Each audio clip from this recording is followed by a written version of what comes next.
Playa, mujeres fumando. Mira, tírame blani, esos nalgas de mentira. Tan brinda, que chimba, colombiana linda. Siempre con los ojos rojos de Cali, con mi amiguita Mari.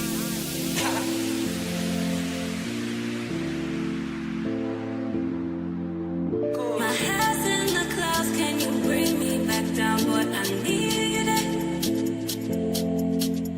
My head's in the clouds, can you bring me back down? Boy, I need you there. Need you there. Need you there. Need you there. Need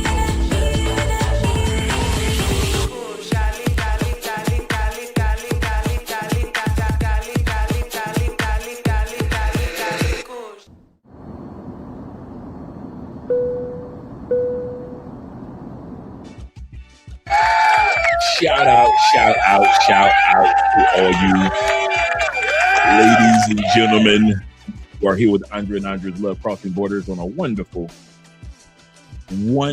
Friday night. This is Friday night drink in hand. Get yourself something to drink. Forgive me for being late, gentlemen. Forgive me for being late. I went to go grab me some beers real quick. And sometimes you forget how slow the lines are in Colombia. I should have just went ahead and ordered it online. But no, I want to go to the store and grab some beers real quick. And that's what I get. Happy Friday, guys. Happy Friday. We made it. Yes, sir. Let's do the anthem out there. Can't you see I got a passport? I got a passport. Hey, I got a passport. I got a passport. As you can see, we're going to have fun enjoying a reaction video for my brother Corey Holcomb and the Boston Celtics legend Paul Pierce. And they're going to be talking about relationships in the United States, the ups and downs, the ins and outs, the turmoil that a lot of men go through when it comes to dating in the United States. It is what it is.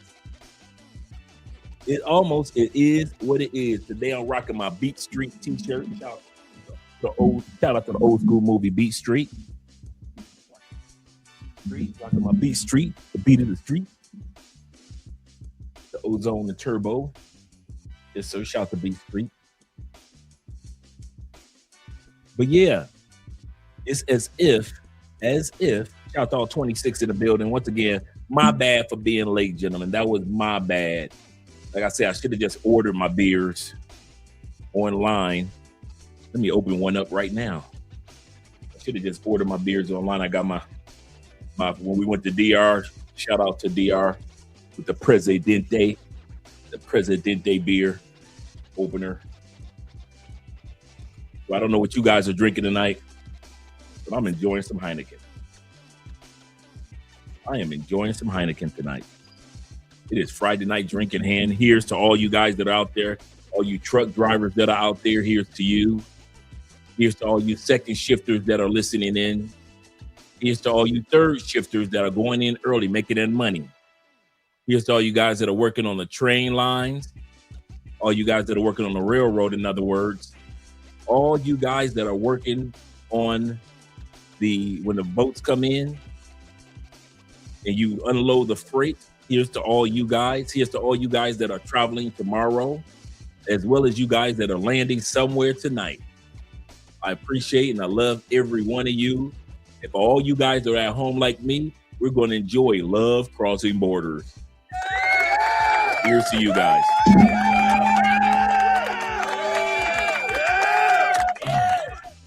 It's so good. It's been so long since I've had a cold one.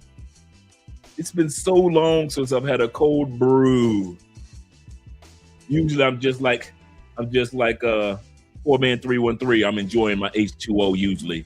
And I got my little H2O sitting over here as well, brother. I got my little H2O as well. Yes, sir. Glad to see that you guys are here enjoying Andre and Andre's Love Crossing Borders. Once again, we're going to have a great time tonight. We're going to have a great time. This is going to be a fun evening, man. You know Corey Holcomb bringing the jokes. You know I'll always bring some type of receipts. And speaking of receipts, oh my God, did you guys see the latest O'Shea Duke Jackson? Oh man, we got, you know what? Before we go to our topic, I'm gonna go ahead to our brother O'Shea. Yeah, that's what I'm gonna do. I'm not even gonna play with this thing. Our brother O'Shea Duke Jackson, man, he went off on Coach Greg Adams. I thought I went in on Coach Greg Adams. Oh my goodness. I was like, don't do it to him, O'Shea. Don't do it to him. So let me pull up the O'Shea Duke Jackson video. I mean, he put a clinic on. He put a clinic.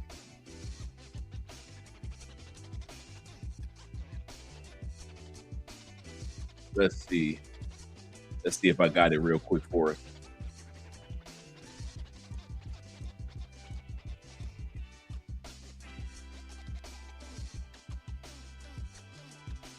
Give me a second. Pulling it up.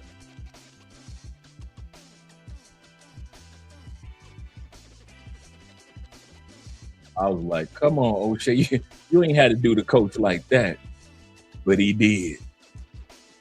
So let me bring it up for us over here. Shout out to all you guys that are here. Shout out to all you new members in the building. Let me go to the shout outs first, and then I'll come down the line. Yeah, tonight we're going to be enjoying Corey Holcomb.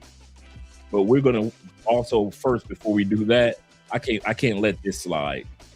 I ain't going to even lie. I cannot let this one slide. O'Shea Duke Jackson went off on Corey Holcomb.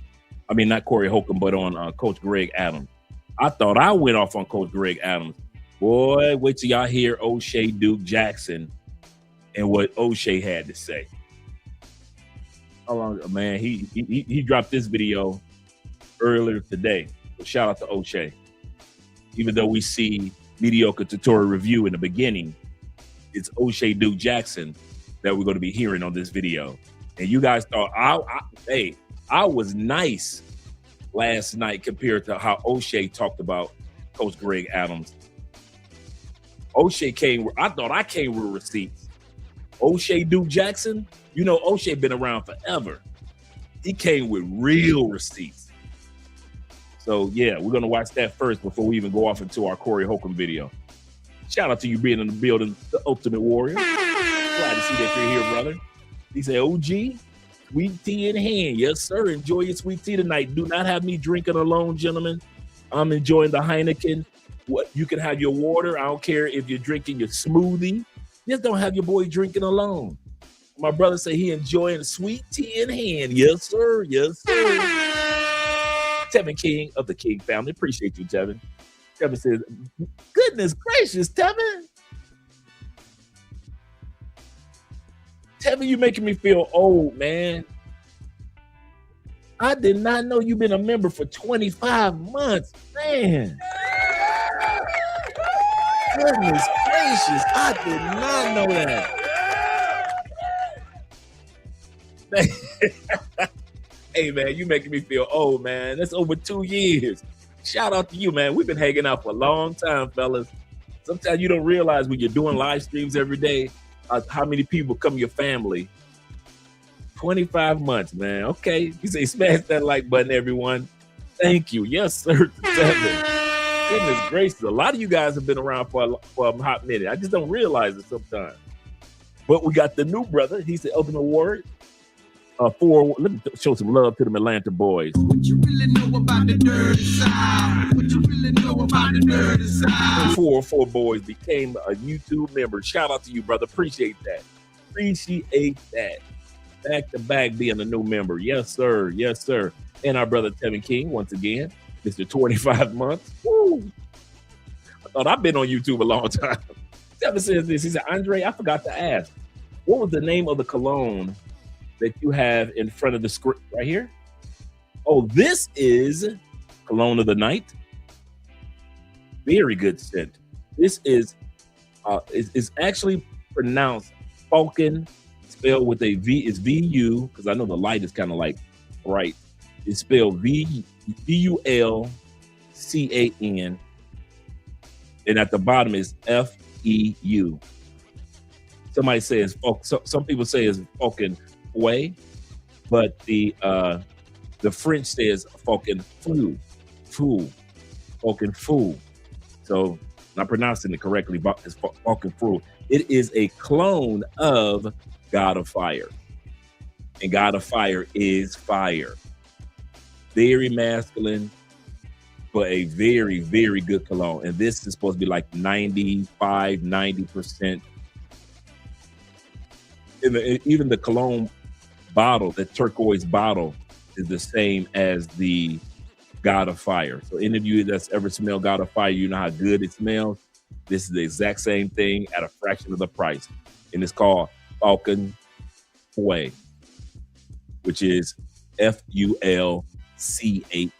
That's the cologne of the night. That's what I'm, I mean, that's really good. Goodness gracious, that is really good. Your lady will love this. This is not a cologne to have on around your dudes. I'll say this again. This is a good sex cologne. This is not projecting strong. It is a cologne that a woman will smell it and be all up on you. This is exactly what you would put on in another country for a woman to love. This is not a cologne where we go into the sports bar and we're about to watch the basketball game. This is not be around your boys cologne. This is when you know you're going to be around some ladies. So if you're going to be around your boys and you're going to hang out around some ladies, yeah, you're going to put this on. But if you're just going to hang out with your boys and ain't no ladies around, this is not that. Yes, sir. Yes, sir. That's the cologne of the night, of the evening, that is. Shout out to you for asking, brother. Shout out to you for asking. Let's continue going with the shout outs. We got 33 in the building. We got 33 in the building. I won't take too long with the shout out, because I know that we're going to get to the O'Shea Duke Jackson response to Coach Greg Adams. These reactions are on a whole nother level. You got O'Shea Duke Jackson's reaction. You got our reaction. You got an MTR reaction. And then MTR reacted to Coach Greg Adams, reacted to his reaction. And then Coach Greg Adams was reacting to MTR, reacting to Alpha Male Strategy, who was reacting to MTR. Bruh. All this man was trying to do was go to Thailand and mind his business. That's all MTR was trying to do. He wasn't trying to cause no trouble. And now O'Shea Duke Jackson, shout out to O'Shea. O'Shea came with the receipts that I didn't even know about. You know, I would have had them yesterday. I'd have been like, hey, I thought to myself, like, man, I wish I would have had those receipts. But O'Shea had the receipts, and we're going to look at them today. Shout out to David being number one, David Dice of the Dice family. Hey, Dave, I haven't forgotten about you on the video from the other day, yesterday. I want to send that to you. I haven't forgotten about it. The one that we did yesterday with the ladies, the lovely ladies. I haven't forgotten about that, so I want to send that over to you. Salute to you as well, David. Salute to you as well. And our brother Ahmad Milner of the Milner family. Salute to you as well, brother. Glad to see that you're here. What? We got LJ the Southern Vegan here early. Either he's early or I'm late. I think it's I'm late being here. Salute to you, brother. Glad to see that you're here. And Simple Logic, who's always coming for them, representing them VA boys. Yes, sir. Always representing those VA boys. And we got Don, a.k.a. B. Don JP in the building. Glad to see that you're here, brother. And Mom's SpaghettiOs, my favorite. Mom's SpaghettiO. When I was a kid, I was a SpaghettiO man. Yes, sir. Yes, sir. Yes, sir. He says this. David says, salute to the family, Andre and Andrea. A salute to the chat brothers. Salute. Yes, sir. Here, chat lives matter. Chat lives matter. And we got our brother also in the building saying, let's go. Let's go. Let's go get it. Shout out to my brother, Jay Kaysen of the Kaysen family in the building. Glad to see that you're here. I hope you guys had a good day today. I won't say good week because sometimes work might get to you, get on your last nerve, right? But it's good to see that you guys, I hope you guys had a really good day. TGIF, Friday night, just got paid. You know, just enjoying your day, man. Just enjoying your day. Because I kid you not, I know I sound like I'm rambling a little bit, but what kept me motivated when I was a traveler, planning in a few years to relocate, what kept me from going out to the clubs and just calling up chicks because I'm bored and I'm horny and I'm going to spend some money on some chicks, what kept me from spending that money? Watching Tailor Made Dreams on Friday nights. If you guys ever wonder where I got Friday night drink in hand from, I was watching Tailor Made Dreams and his brother was having a drink. And I had never seen, I'm going to tell you the truth, I never saw a black man on YouTube having drinks. We're talking about 2015, 2016, 2017. I never saw a black man on just sitting back, talking-ish, talking about DR, talking about his Brazil adventures and having a drink. And I'm like, you can drink on YouTube? This is what I was thinking. You could drink on YouTube? And so fast forward, watching Tailor Made Dreams on Friday nights kept me balanced and kept me focused on travel. Because I realized there were some dudes out there, Tailor Made Dreams, Ace Live, Jabril, Passport Heavy. It's some guys that understood what my dream was. And so on Friday nights, man, I instead of going out and club and partying, I'm watching Tailor Made Dreams. That's how I was doing it, for real. And so I appreciate you guys being here on Friday night with your boy. Because I know what it's like to be on the other side of your dream and you just waiting for your time to come where you living in another country. So I got you guys back. I got your back. Yes, sir.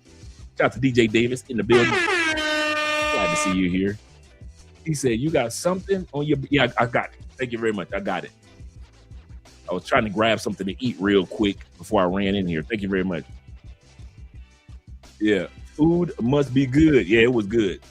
Yeah, it was good. It was good. It was good. That's the part about having a beard that I don't like.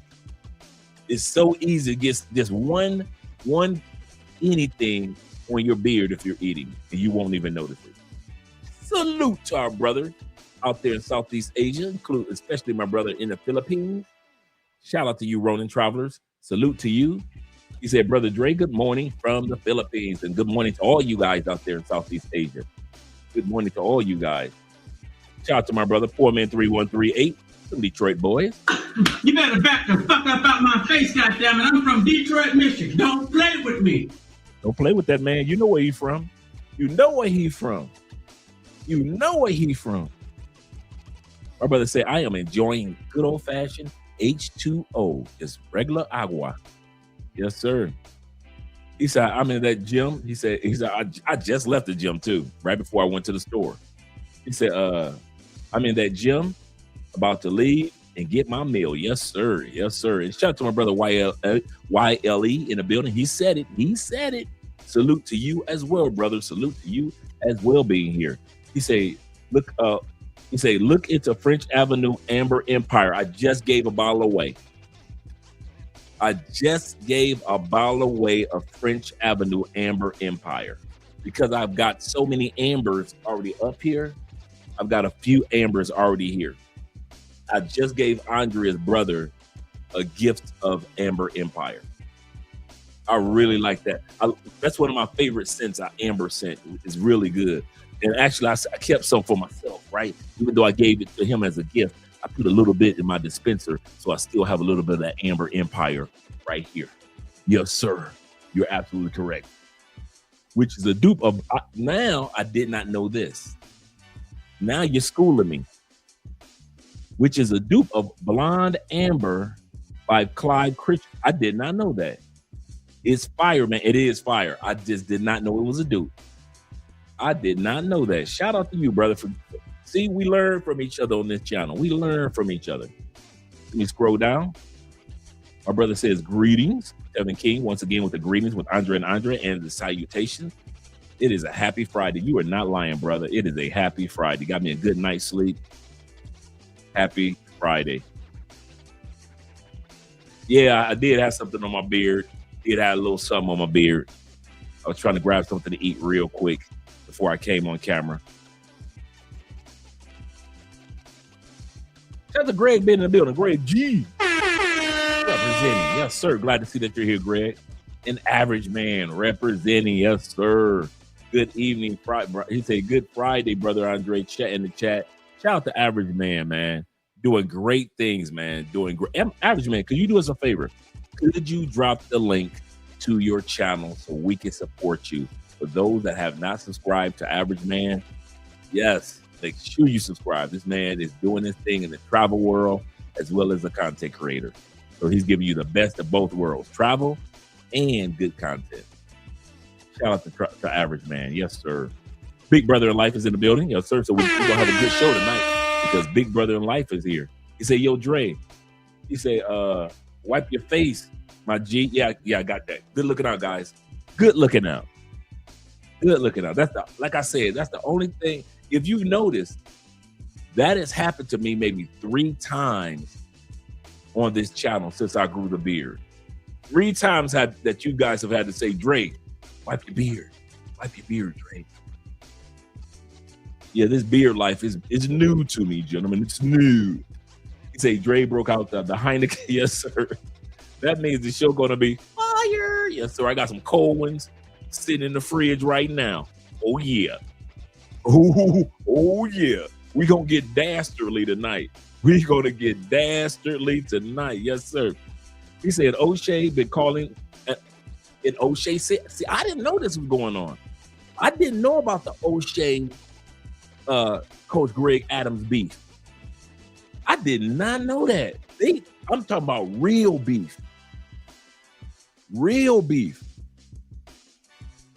He said, Big Brother said, O'Shea been calling CGA BS about 4 to 5 years. He said that for stealing content. Boom. The same thing that Coach Greg Adams was whining about all last night is the same thing that O'Shea, like, wait a minute, how you gonna cry about stealing content and you've been stealing my content off and on for 5-6 years? This dude's been stealing O'Shea Duke Jackson's content 5-6 years, man. His style, his sound effects, you know how you had the sound effects? His sound effects that O'Shea uses, that Coach Greg Adams used, those are sound effects from O'Shea's that he created for his channel. This dude been robbing O'Shea for a long time and got the audacity to try to accuse MTR and all the rest of us of stealing from him. So we're going to watch that video where O'Shea bring receipts after receipts, man. O'Shea was hot, man. He was hot. My brother said this, the other award said, he said, I thought it was a member. He said, I thought it was a member the whole time. Well, welcome to the family, brother. I'm glad you're here. Black Lex is in the building. He says this, U.S. versus, I'm telling you, bruh, I don't know what's going on in Paraguay and Uruguay. It's a lot of people. Shout out to you. There's a lot of people down there that are starting to relocate to Uruguay and Paraguay. Man, that's all I've been hearing, just ringing, especially our rich white brothers. If you got money as a white boy, they running to Uruguay and Paraguay. That's one of their spots. I ain't gonna even lie. And now I'm starting to hear a lot of brothers going down there. So shout out to all you guys that are going down there. I kid you not. I don't know what's down there. I haven't been there, but I would love to interview any of you brothers. Do me a favor, and I mean this. I really, really mean this. Any of you brothers that are in the Uruguay, Paraguay area or have been there before, I would love to schedule an interview on the live stream with you guys. I really would. We don't have too much, too much recon coming out of that area. All I'm hearing about is a lot of people going down there and a lot of people relocating there, but nobody's talking about what's down there. Is it laid back? Is it hard to get citizenship or a visa? What is it? Tax breaks? There are a lot of questions that we all have, but nobody's really putting out any really good content or doing any interviews. So if you have been there, or if you are there, do me a favor, shoot me an email. I really would like to have you on the show ASAP. So yeah, definitely. Let's go back to the shout outs, gentlemen. Shout out to Crypto in the building. Crypto Dragon Emperor, that is. He say, excellent, even Andre and excellent Eve. Yes, sir. Andre and all my brothers. Yes, sir. Let me scroll down. He said, I'm enjoying my, that sounds good. My celery, cucumber, green apple, ginger, and you got the whole kit. You got the whole keep you alive for another 50 years kit right there. That's the green apple, check. Lemon juice, check. The ginger, need I say more? The celery and the cucumber cup. Oh man, yes sir. If you guys know anything about those truly holistic fruits, oh man, those are the ones right there. That's a good combo right there. That is a really good combo. IMF is in the building. Had your kids, had your wife. IMF is in the building. He said, peace and blessings to Brother Ronan. Yes, sir. Brother Ronan and beyond. And we got Jay Anderson, the great that is, in the building. Shout out to you, brother. Glad to see that you're here. Let me scroll down a little further, make sure I got everybody. 413 said Inception, like the movie Inception. Yes, sir. And my dude, Mr. TikTok himself. Make sure you guys follow our brother on TikTok.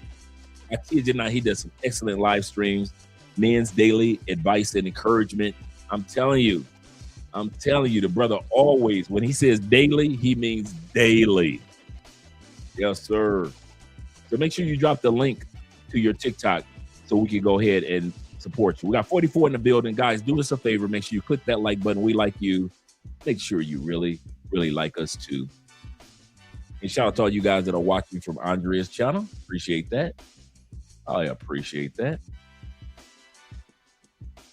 Let me scroll down a little further because we got Andrew Craig in the building. Shout out to Andrew Craig. He say, funny that your story of YouTube watching is actually what I'm doing now. He say that and the U.S. planning now. Yeah, man, that's how I was doing, man. My Friday nights were basically just watching Taylor Made Dreams, having me a little drink. I'll cook me my dinner. Kid you not, I would cook my dinner, and I would make it home just in time. I'll make to cook my meal, grab me something to drink, and I'll sit back and I prop my cell phone up because I wouldn't cut my television on. I cut my TV off. The day of the election of 2016, I cut my television off. I'm done. I understand. And the only time I ever watched anything entertaining was on my cell phone, and I would watch Taylor Made Dreams. Shout out to Taylor. I need to reach out to Russ because I think he's starting back over again. Shout out to my brother Jamon in the building. Giving shout outs to all the brothers. Giving shout out. He said, I'm drinking hibiscus tea. There you go. That's what I'm talking about. Cayenne pepper. Yep. That's what I make sure I always have, a cayenne pepper and a little maple syrup for the sweetness. Yes, sir. You're doing it right. You guys are doing it right, man. That's what I like to hear. You guys trying to look good for the ladies when you go to other countries. I know what you're doing. Shout out to my brother Bean in the building. You guys are trying to look good for the ladies in other countries. Yes, sir. Hola, Bean. Come on, Sky. I'm having a great evening, man. My night is going great. Yes, sir. It is. I'm having a great noche. Yeah, great night, man. Shout out to my brother being in the building. Let me make sure I don't miss anybody on the super chats, man. because I always want to hit you guys first. Show you guys some love. Right there we have, my brother says this.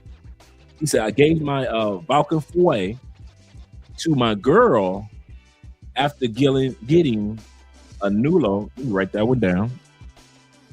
Wait a minute, do I have that one? That sounds familiar. Anello is next level.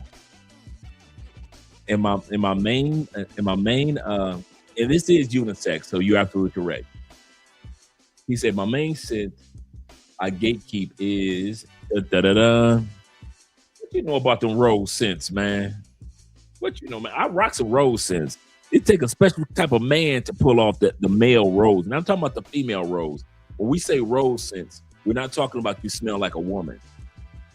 But you do smell like it is a rose scent. Don't get me wrong. It is a masculine scent. What you know about those rose scents, man? I'm a rose scent man, so I'm gonna check this one out. He said you got to check them out, Dre. Okay, deal. I got a couple of. I got a rose oud up here. Let's see. Hold on.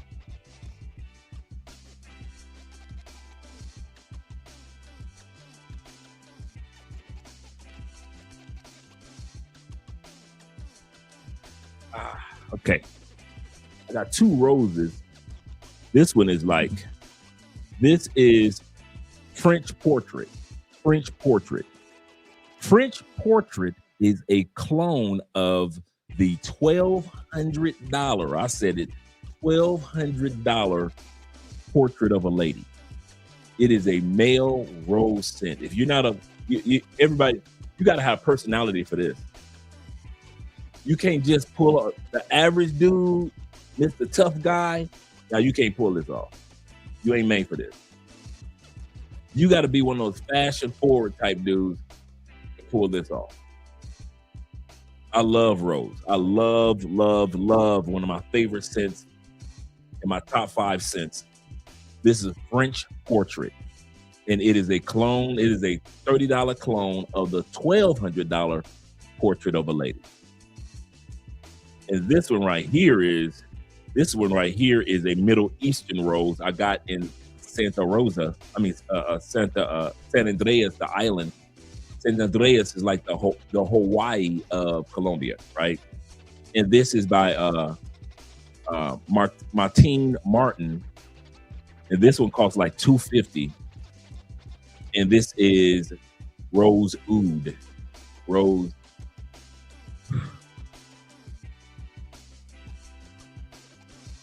That is so good. Oh my God, that's good. Rose Oud. But Martine, Matin Martin. That's Rose Oud. And I kid you, bruh. I love me some good Rose Ouds. You are not lying, brother. You are not lying. Shout out to you. And David Dice says this. He say, Dre, you're still sending that video from last night. Yep. Last night's streams out. Yep, I am. I thought about you when I was working on something earlier. So I haven't forgotten about you, Dave. Yep. Shout out to all you guys that are here. Yes, sir. Let me scroll down a little further. Make sure I didn't miss anybody. Anyone? We got LJ. We got Andrew. I think I got Andrew Craig. Yep. Shout out to Andrew. Mr. Junior himself. He said, O'Shea and El Guapo are my favorite creators with the time and sound effects. I would have to, yeah.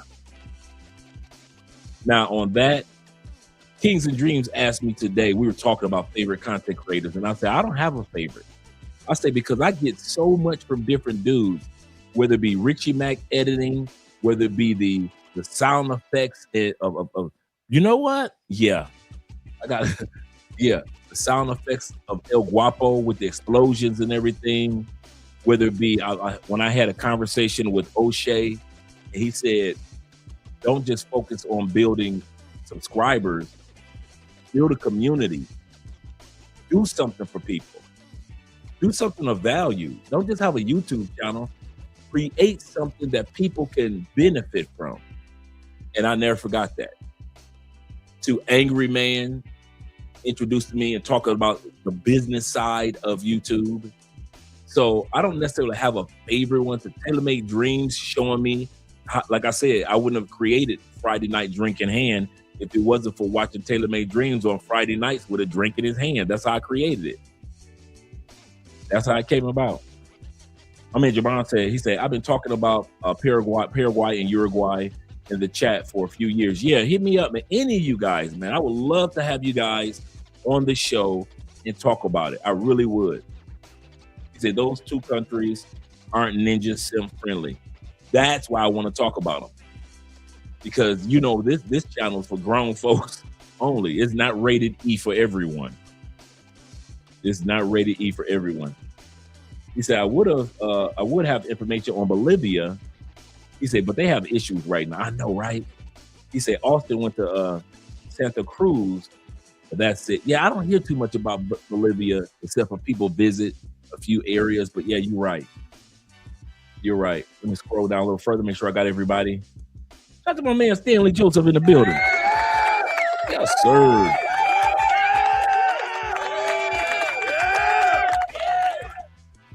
He said, add beast to that. He's a full beast. Okay, who are we talking about? The full beast, Stanley? He said, add beats to that. He's a full beast. Let me know who you're talking about, which content creator. Good evening from Washington. What? We get some love for Washington State. Shout out to that man. The West Coasters, man. Let me show some love to the West Side. Shout out to the West Coast men. Yes, sir. Yes, sir. I'm happy. You just made my night, brother. You just made my night. Welcome to the family, brother. Welcome to the family. Keep on hanging around, Stanley.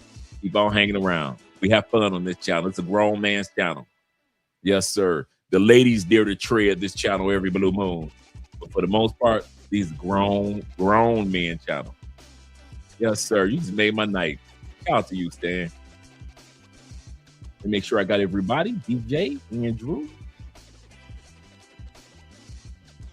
Jay Casey says, he said, man, Dre, he said, you have to check out Thinks. That's why I always keep a pen around, because y'all always have something to share. I've heard of this one. I have heard of this one. I've heard of this one, but I have not checked it out yet. It's a nice mix of rose and okay, cool. Deal, gentlemen. Good looking out. You know, I'm trying to get my collection like David Dice of the Dice family. I'm trying to get my collection like that. All right, let's go to get started, guys. We're about to watch the video with our brother O'Shea Duke Jackson responding to Coach Greg Adams' response to mediocre tutorial review. O'Shea Duke Jackson came with receipts that I don't have. Shout out to O'Shea. Tutorials and reviews came back from Thailand. Many content creators in the space have given their opinion. We've seen Alpha Male Strategies. There has been Steve Bedeen from The Man of Mindset. There is Mr. Lucario. The latest complaint has come from the Free Agent Lifestyle channel ran by none other than Coach Greg Adams. He made a video called MTR Tries to Rebrand Passport Bros in the Free Agent Lifestyle. This already existed. In fact, a person like MTR, which I've always had a sense of him not giving my just due for a long time. In fact, I've always believed that it would be odd that I would cover a certain topic on my show, and then later that moment or later that afternoon, even before my live stream was off, a segment of my show would be featured on his main topic. Now, let's listen to him. He's laying a foundation that he ain't ready for. He said it's kind of odd that MTR doesn't give him credit. MTR will do a topic, and the next thing you know, Coach Greg Adams is looking at MTR bite his content. That's what MTR is saying. I mean, that's what Coach Greg Adams is saying. I know. I know. O'Shea coming. What he got the sounds? Let's continue on. Coach Greg Adams claims that he never got his just due from mediocre tutorials and reviews. And he would notice that when he would do shows that this particular topic would end up on MTR's channel. Now, the way that I understand how Coach Greg Adams does his content is typically he goes live for, 4 to 5 hours at a time, something like that. And he will cover several topics in one clip. And it could be important that in those topics that something happens in a relative space that MTR could cover it. MTR would respond by saying this. Why? Coach Greg Adams, why? CGA, why? What is it that you expect for me to do or expect for me to say? You do content with people, and if it's debates, I will react because I think that those are crazy interesting. When you did the debate with Hafiz, dog, what are you talking about?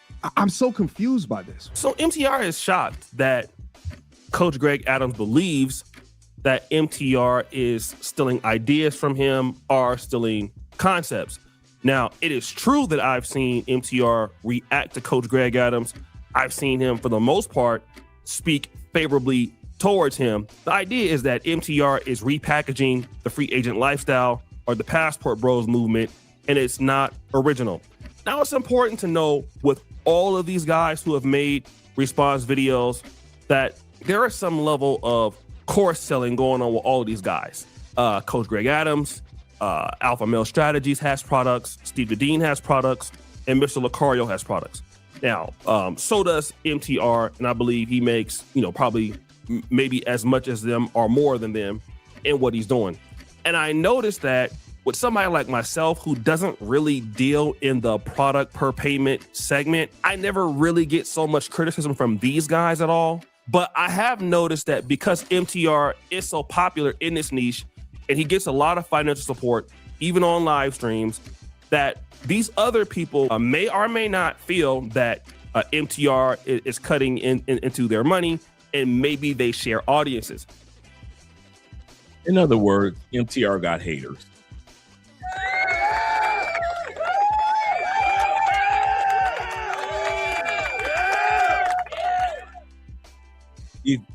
A lot of guys want to blow up on YouTube or other social media platforms. And you like all the other stuff that it comes along with it. You're walking down the street, people recognize you, right? The economic benefits, the family that you build with your community. But the larger content creator, take it from me, MTR, Taylor Made Dreams, Ace Live, Check and Effect, as well as doing in Thailand, Ricky Mac. You are going to have haters. And the funny part, your haters are normally your peers. I'm not talking about smaller content creators. I'm talking about you will have content creators the size of Coach Greg Adams' channel that will hate on the MTR. The same way Coach Greg Adams and Tommy Sotomayor hated on Kevin Samuel. He's using my talking point. I invented that. Dudes, you know how many people cried about Kevin Samuel quoting something that they said? Because they saw Kevin Samuels were making good proceeds. In other words, making good money off of something that they have said. Even if Kevin gave them credit for it, they will still cry about it. I officially no longer call Coach Greg Adams Coach Greg Adams. I call him Coach Big Adams. Coach Big Adams, because he's begging for attention, begging for notoriety, begging to be as well known, economically blessed, and doors open like MTR. He's begging. Please look at me. Look what I can do. He's not Coach Greg Adams. He's Coach Big Adams. That's exactly what he is. So do realize, guys, you want to be a big YouTuber or big on Instagram? Cool, great. Do realize you will have some haters that'll come out the woodwork. Yep.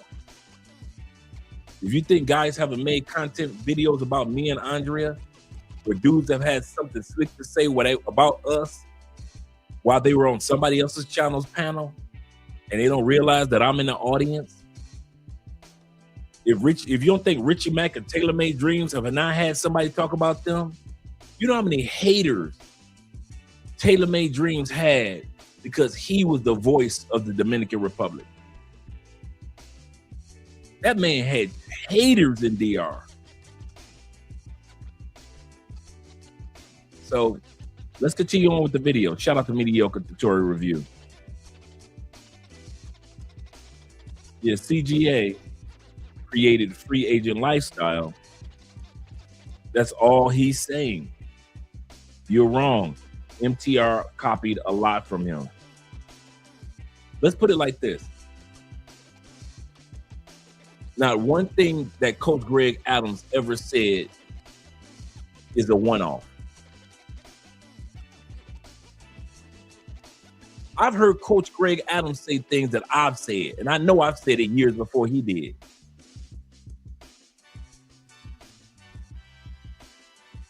Just because somebody's been on YouTube or a social media platform a year or two longer doesn't mean that they've said it the first year that they were on social media. I'll tell you what I mean by that. I may have said something in 2020 that Coach Greg Adams didn't think about saying until 2023. It doesn't matter to me. None of us are the originators of any of this stuff. Hey, sexy boo. King Solomon said in the Bible, there is nothing new under the sun. I'll say this again. As a Christian, I believe my Bible, and King Solomon said in the book of Ecclesiastes, there is nothing new under the sun. I don't think everything that's written in my book is any of my books are original writings and nobody's ever talked about how to relocate to another country. No. My books have up-to-date latest information. In my books, I made sure I put I wanted to do it different, so I put hyperlinks, websites that you can go to. Instead of just telling you what to do, I'll walk you step by step what to do in the book anywhere as possible. So a person can be able to relocate within the next 5 years, 15 years, or 5 months. But that doesn't mean that I invented anything. Once again, King Solomon said there is nothing new under the sun. So for Coach Big Adams to be begging as if he was the original, I invented the dictionary, he's wrong. He's wrong. None of us are originators. White dudes, black dudes, none of us are originators. You know, Elon Musk and his partners get the credit for creating PayPal, but PayPal was not the first money transfer platform.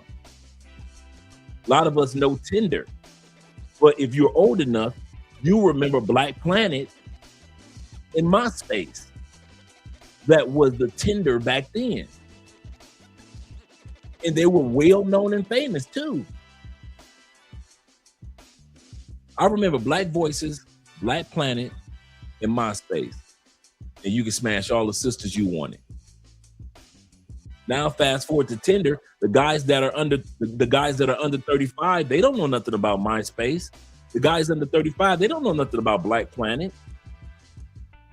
They don't know nothing about Black Voices. But all those dating platforms were around long before there was a Tinder, or Bumble. There is nothing new under the sun. Yep. Absolutely. Let's continue on. I can't necessarily prove the motive, but I have saw that, and that is continuous. That anybody that I see criticizing MTR also has a sales funnel in which they would like to get clients into. So that's just one thing that I want to point out.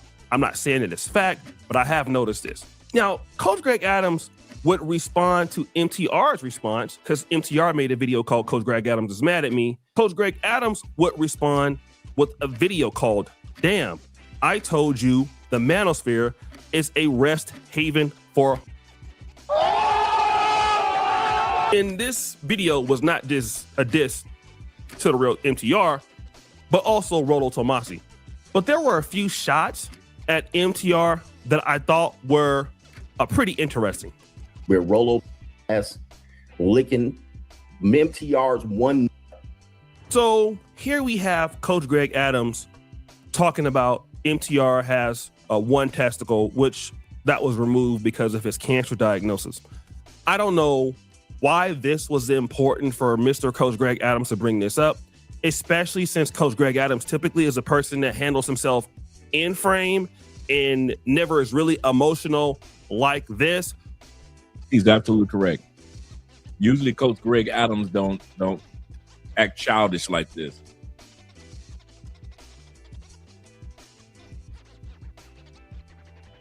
You don't take somebody's cancer situation and throw it back in their face like that. You got one testicle. He's only got one life too. So Coach Big Adams, you would have been cool if the brother would have just went ahead and kept both nuts and died from cancer. That would have been cool. The man had enough sense to say, I got a choice. Beat this cancer or don't beat it. But for you to throw that back in that man's face, I'm going to tell you something, Coach Big Adams. You ain't never got to worry about me effing with you. You ain't never got to worry about me asking you for an interview, a handshake. I'm so glad at the Black Manosphere Conclave ain't nobody got no photos of me and you standing next to each other hand in hand. And I mean that one from the bottom of my heart. I'm glad ain't nobody got no photos of me and you walking next to each other, sitting by each other, conversing with each other, laughing with each other. We were at the yacht party, dancing with that. I hope ain't nobody got no photos of me electric sliding right next to you. Hell no. You're going to take another black man's cancer and throw it back up in his face. That man could have died, dude. Kevin Samuels could have died from cancer. Did you throw? And y'all you know what? That's why a lot of you plantation bros I don't F with. Even if you a plantation bro that travels, because you still got that plantation mindset. You would tear somebody down. That's uncalled for, Coach Big Adams. Coach Big, that was uncalled for to throw that man cancer situation back in that man's face. So thank you for letting the world see who you really are, Coach Big Adams. Because you begging for attention. You're supposed to be in Aruba enjoying that manly looking female that you with. Oh yeah, we saw her last night. That female that looks like her daddy. That female that looks like a shim. That transformer more than reached the eye that you had on screen when you criticizing MTR. You got a she-man, and we can pull it up if you want to. You got a she-man that's on screen with you, eyebrows about that thick, got all her daddy's jawline and features, and you want to talk about another man's cancer. while you in Aruba, you supposed to be enjoying yourself, pitching and catching, catching and pitching. Thank you, little man. Now, if MTR come back and crack on with some short man jokes, with your Smurfy, if MTR come back cracking Smurfy jokes, you gonna be mad. If he talk about how your beard look just like Papa Smurf's and you the same height as Papa Smurf, you gonna be mad. If he come back and say that you gotta stand on top of a box just to take a piss, you will be mad. You will be upset if somebody said that you still use a potty training toilet because you still as short as you was when you was 2 years old. You will be mad that you got to use the potty training toilet when you go to the bathroom. But you're going to talk about this man's cancer. As many of us that have family members that have had cancer and have had to battle cancer or lost the cancer, you want to talk about another man's cancer? What's wrong with you, dude? Hey, I'm going to tell y'all something. In real life, once these cameras go off, I ain't got no beef with nobody. But this Negro, this clown here, I don't have beef, but I keep people away from me. That's one thing I do. And this one here, I never would want to meet this clown again. I never want to meet this clown ever again in life. In life. First of all, you surprised me with how Smurfy you is. Don't make me pull up receipts because I still got receipts. That man is Smurfy. He ain't short, he's shrunk. So if I come out with some shrunk jokes, don't be mad. What you gonna talk about my 10 years incarceration? Dude, I got more jokes that I done cracked on this channel about being in prison for 10 years. You ain't got no more jokes than I got. I got jokes and stories. That's uncalled for. Guys, I'm gonna say this before I let O'Shea continue. Don't ever be petty to another man. We already got women coming against us with all the pettiness that we can handle as men. White men got to deal with petty ass Karen. Black men got to deal with petty Keisha. We already got enough pettiness coming against us. The last thing we need as men, especially as men that travel, they're trying to tear us down and tear us apart anyway. The last thing we need is to be petty along with the people that's being petty behind our backs and in our faces. And to talk about that man, oh, he only got one testicle. Yeah, you know that he got one testicle because of cancer. And you want to throw that cancer situation, that cancer surgery back in another man's face? Yeah, you ain't ish, bruh. You ain't ish, bruh. I'm telling you that now. We're going to the super chats, brothers. My brother AMSM in the building. Man supporting men. He said, I'm sorry to say this. He said, but I know someone Coach Greg Adams took content from and didn't give him credit. And now it's happening to him. It's best for everyone. Be quiet. That's all needs to happen. That's all that needs to happen. Tranquility, quietness, tranquilo.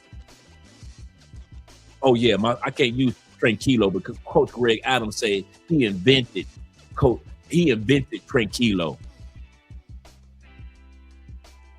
He said on the video, yes, me and my girl, we call it tranquilo. What? Every Latin person on the planet calls it relaxation or rest. So you invented the word rest in Spanish. Well, this dude is a clown. Like I said, I shout out to all the short kings out there, man. Y'all dudes are some upstanding brothers, man. Y'all get all the coochie. I know short kings that get all the ladies.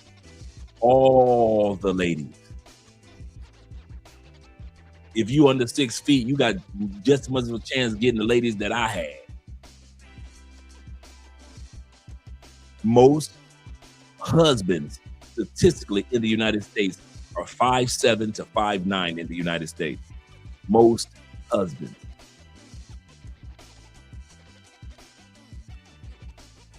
But if somebody was a crack, but here's the part.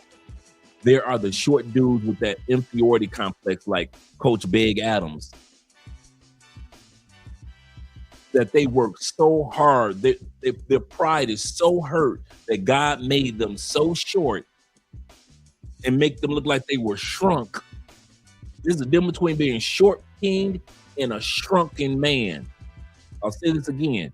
Some of you guys are short kings, like Richie Mack, DMX, Michael Jackson, Prince, Obsidian, Ali. Shout out to Obsidian. Some of y'all walk with y'all height with pride, but then it's the shrunken dudes like Coach Big Adams that's still mad at God because they the same height they were. They stopped growing after the age of 7. They still mad at God because God told them you are not going to grow anymore. But I'm only 7 years old, God. It is what it is.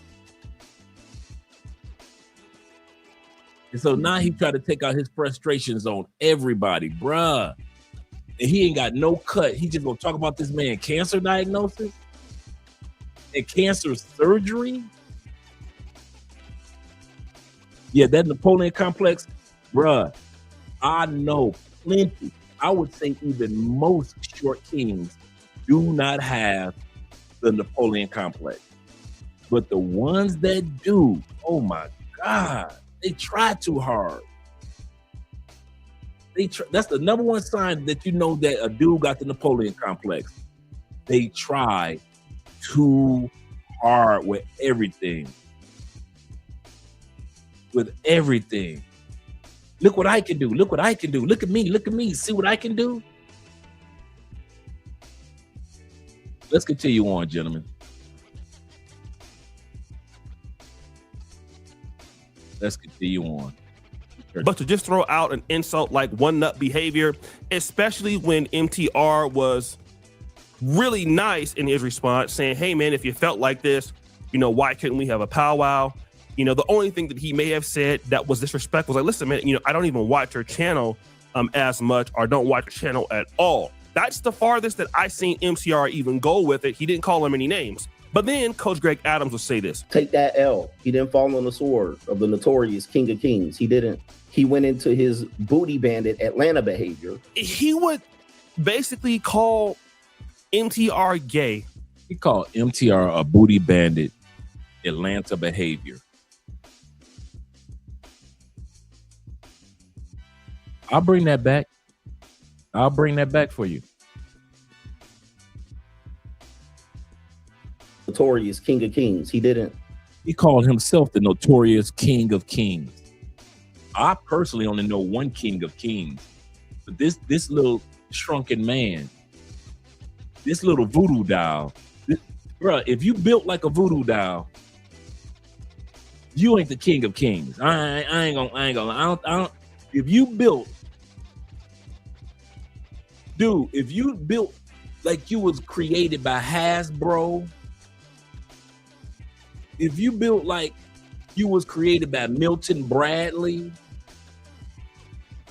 if you built like you so short, you could have literally lived on Boardwalk, on a Monopoly board. You could have lived in one of them little ass houses on Boardwalk or Baltic Avenue. You can't be talking about nobody, bruh. You need to sit your Smurfy, Papa Smurfy, tail down somewhere, man. You need to be ducking and making sure Gargamel ain't looking for you. I know you ain't talking, bruh. Anytime you got to get your clothes custom made in the kids section, ain't nothing adult about your wardrobe. Ain't nothing adult size about your shoes, glasses. You got your glasses from the kids section, your chain. Anytime your chains can be worn by an 8-year-old. Man, if you don't sit your little Smurfy down somewhere, Talking about that man's cancer, want to talk about I'm king of kings. He didn't fall on the sword for the king of Nick. Man, y'all letting this YouTube stuff get to y'all mind. This makes me feel like, and I'm gonna say this in all sincerity. These the dudes that ain't got a real life outside of YouTube. Coach Big Adams. These are the type of dudes that ain't got a real life outside of YouTube. Once their cameras and lights go off, they feel isolated like a mob. Come on, Coach Big Adams. No matter where you fly to, it just don't fill that void, does it, bruh? No matter how many chicks you smash, it don't fill that void, does it?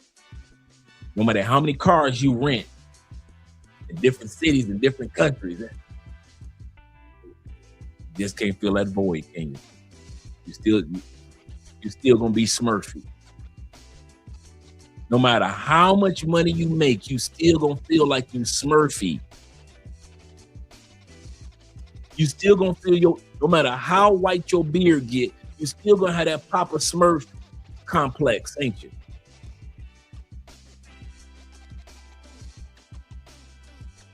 You're gonna always have that complex. You know why? Because money can't fill your void. A bunch of women can't fill your void.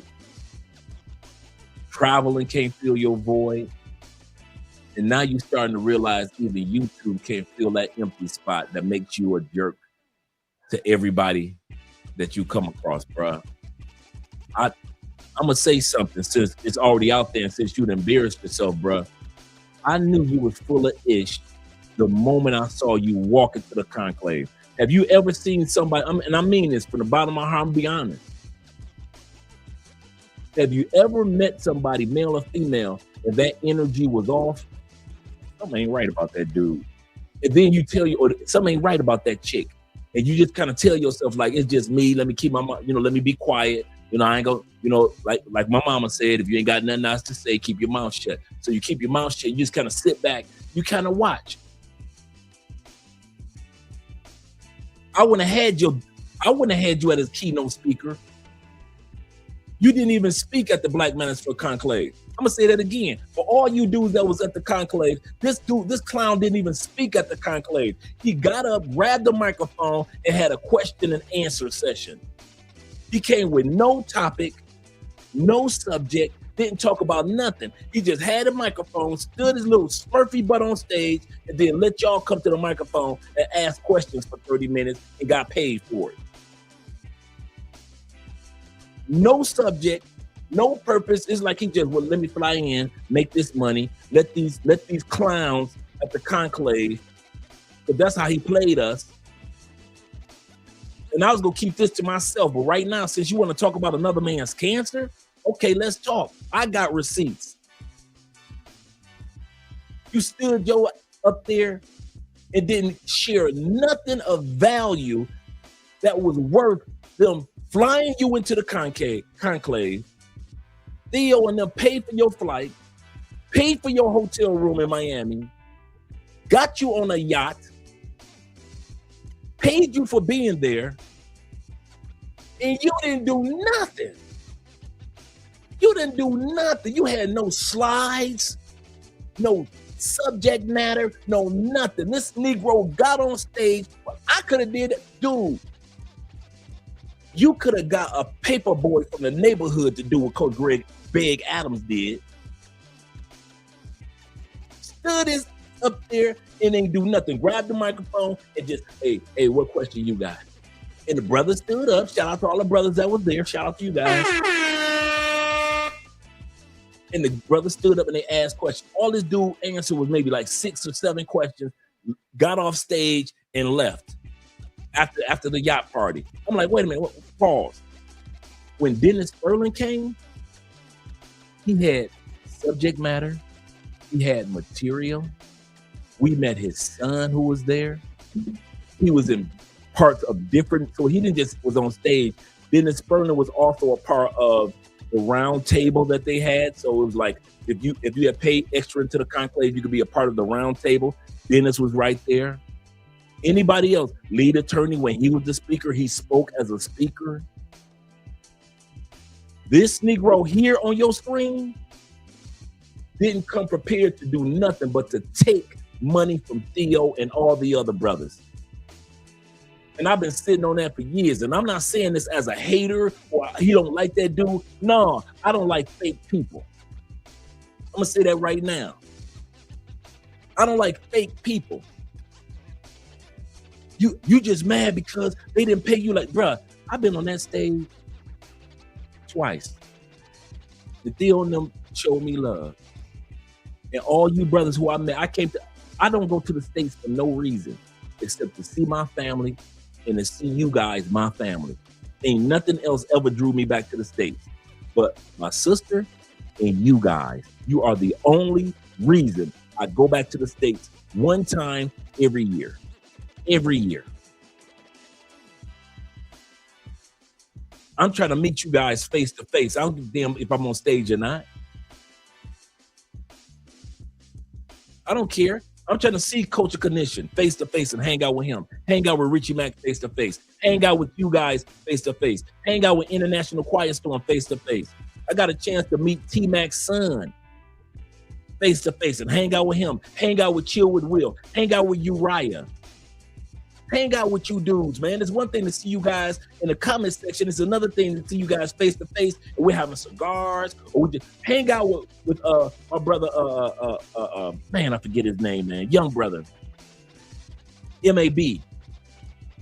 Hang out with my brother, MAB. Man, we was hanging out. Man, it had to be 3, 4 o'clock in the morning. All of us just sitting in the lobby, just talking. Just sitting in the lobby. We know we got to get up in the morning at 9 o'clock. It's 4 o'clock in the morning. We're just sitting there. That's why I came back to the States. So I'm not jealous of Coach Greg Adams. Get your money. Any man that's getting his money, get your money. But don't act like MTR did something that was so heinous that you want to call yourself the King of Kings, and he didn't fall on the sword for the King of Kings, and you want to call that man Atlanta gay, and then want to talk about his cancer surgery, Mr. One Testicle? That's what you want to call that man? Man, F you, bruh. F you. And I know some of y'all gonna run over to him and be like, Andre said this. I said it. You could take the clips and show it to him. I said it. And I dare him to deny what I said. I dared that line up to deny what I said. He came to the Black Manosphere Conclave on Theo's dime, on Obsidian's dime, and all the other team that worked so hard to make sure that everything was on point. Them brothers put in some work behind the scenes of the conclave. And what does this Negro on this screen do? What does he do? What does he do? This clown here, what does he do? Question and answers. He answered 7 basic questions that brothers had, got paid, went to a yacht party, and left.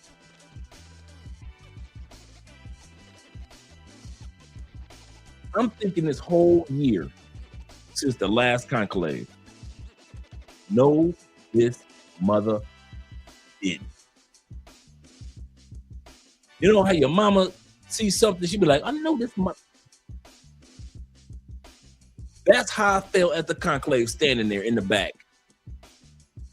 No, this mother didn't. He's a clown.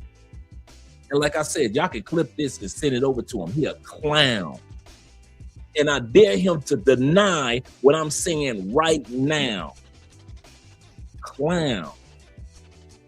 Can't stand dudes like that. I know it. Dude, as soon as he walked into the room where we were having lunch, and I saw that Smurfy short mother, and I said, something is off about this dude's energy. But I'm like, Drake, keep your mouth shut. This is not your event. You are a speaker. You came here to see your brothers. This man ain't got nothing to do with you. Keep your mouth shut. Whatever you're seeing might not be there. This is what I'm thinking. You're going to embarrass yourself, Andre, if you say something. So Andre, keep your mouth shut.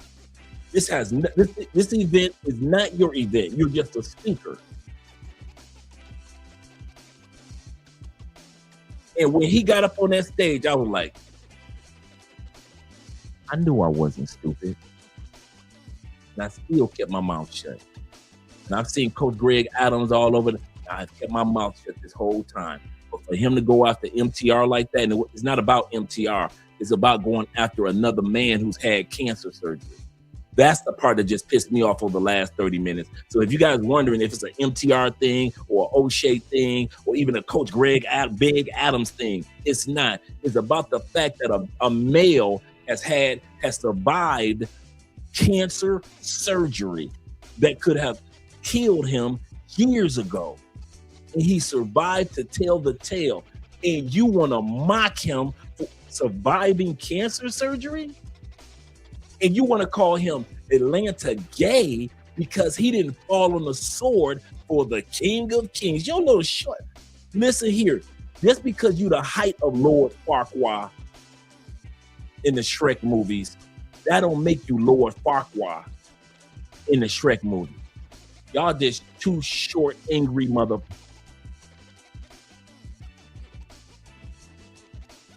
I'm serious about that one, man. I kid y'all not. This was one story I was gonna take to the grave. I wasn't gonna say nothing. Keep to myself. It's cool. Andre, you saw what you saw. It ain't none of your business. You don't run the conclave. Shout out to all the brothers that have been benefited from the conclave. Who are you to open up your mouth, Andre? Cool.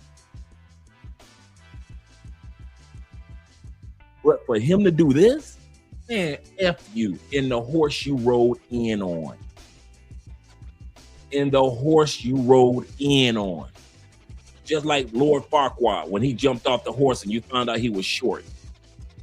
And you ain't short, you're shrunk. I know short kings. I know short kings that get a lot of women. You are not short, you are shrunk. There's a big difference when you see a dude that's short and a dude that's shrunk.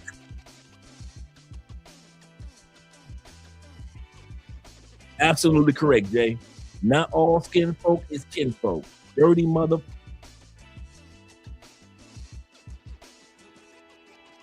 Let's finish watching the video. I just think about dudes like that. If they'll talk behind your back, that's why I said, guys, tonight.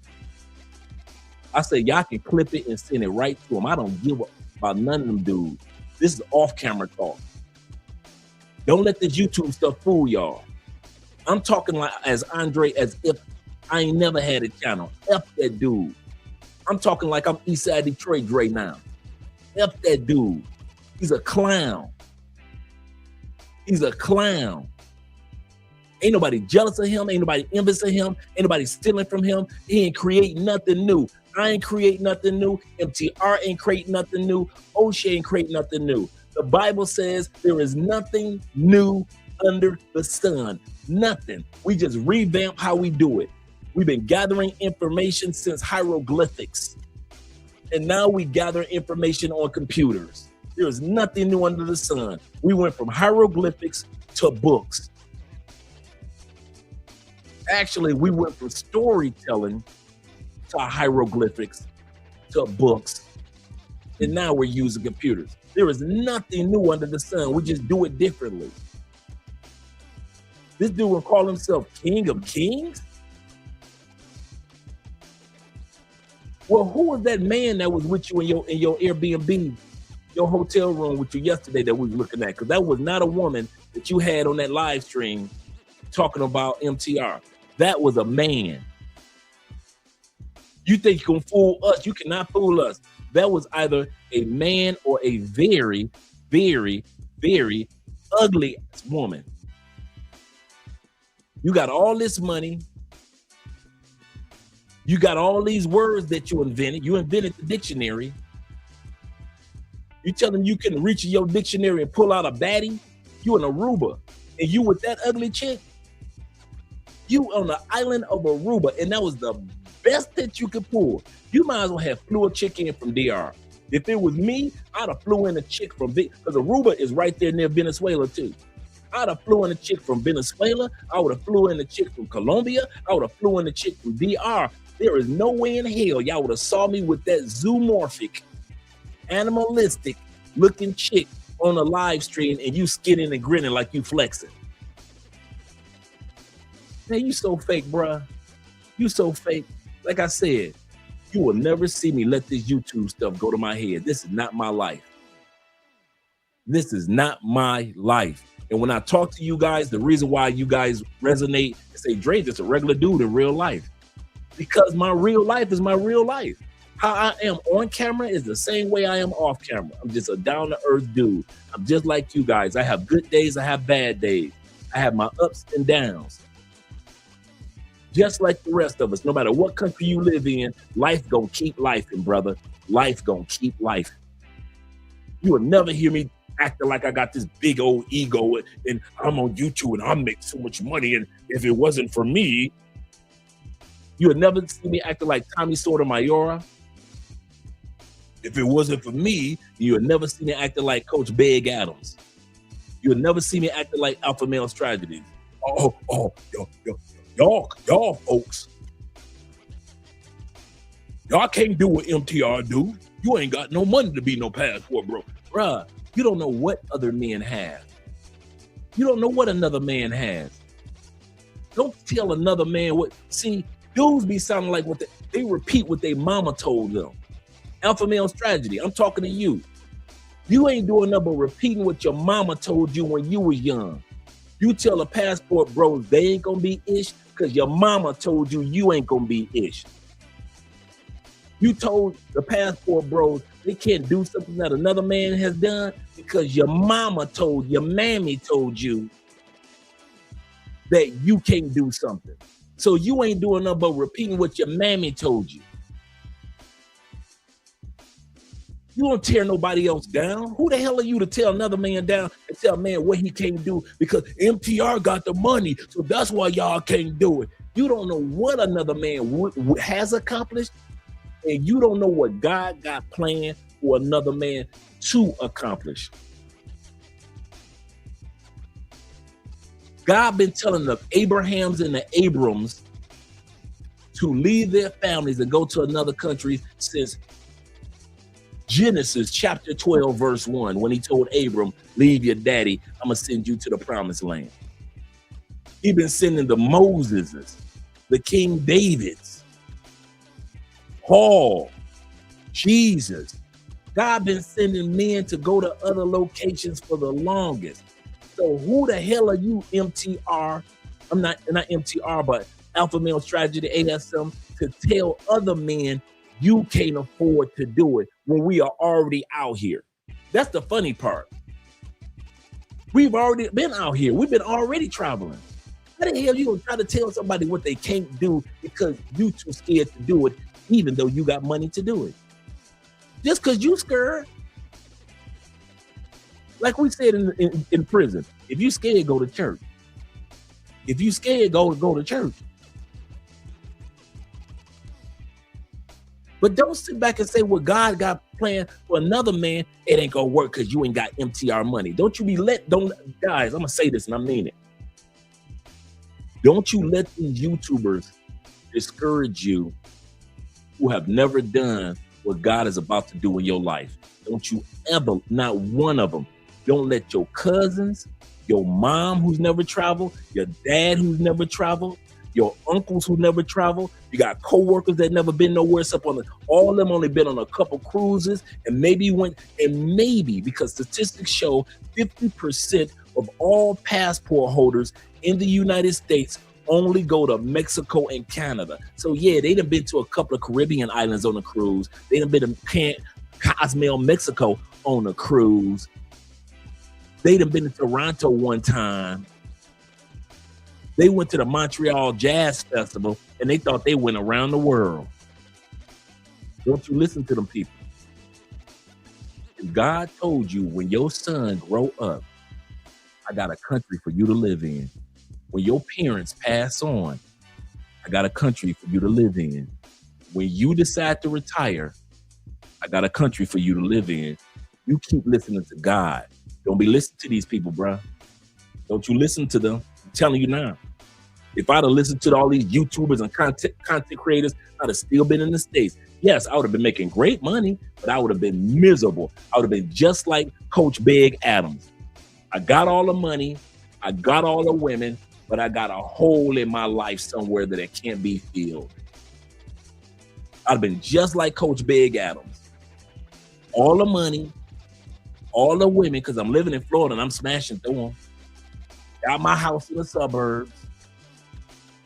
But I still would have still had that empty spot in my life because I wasn't doing what God told me to do, and that was to relocate to another country.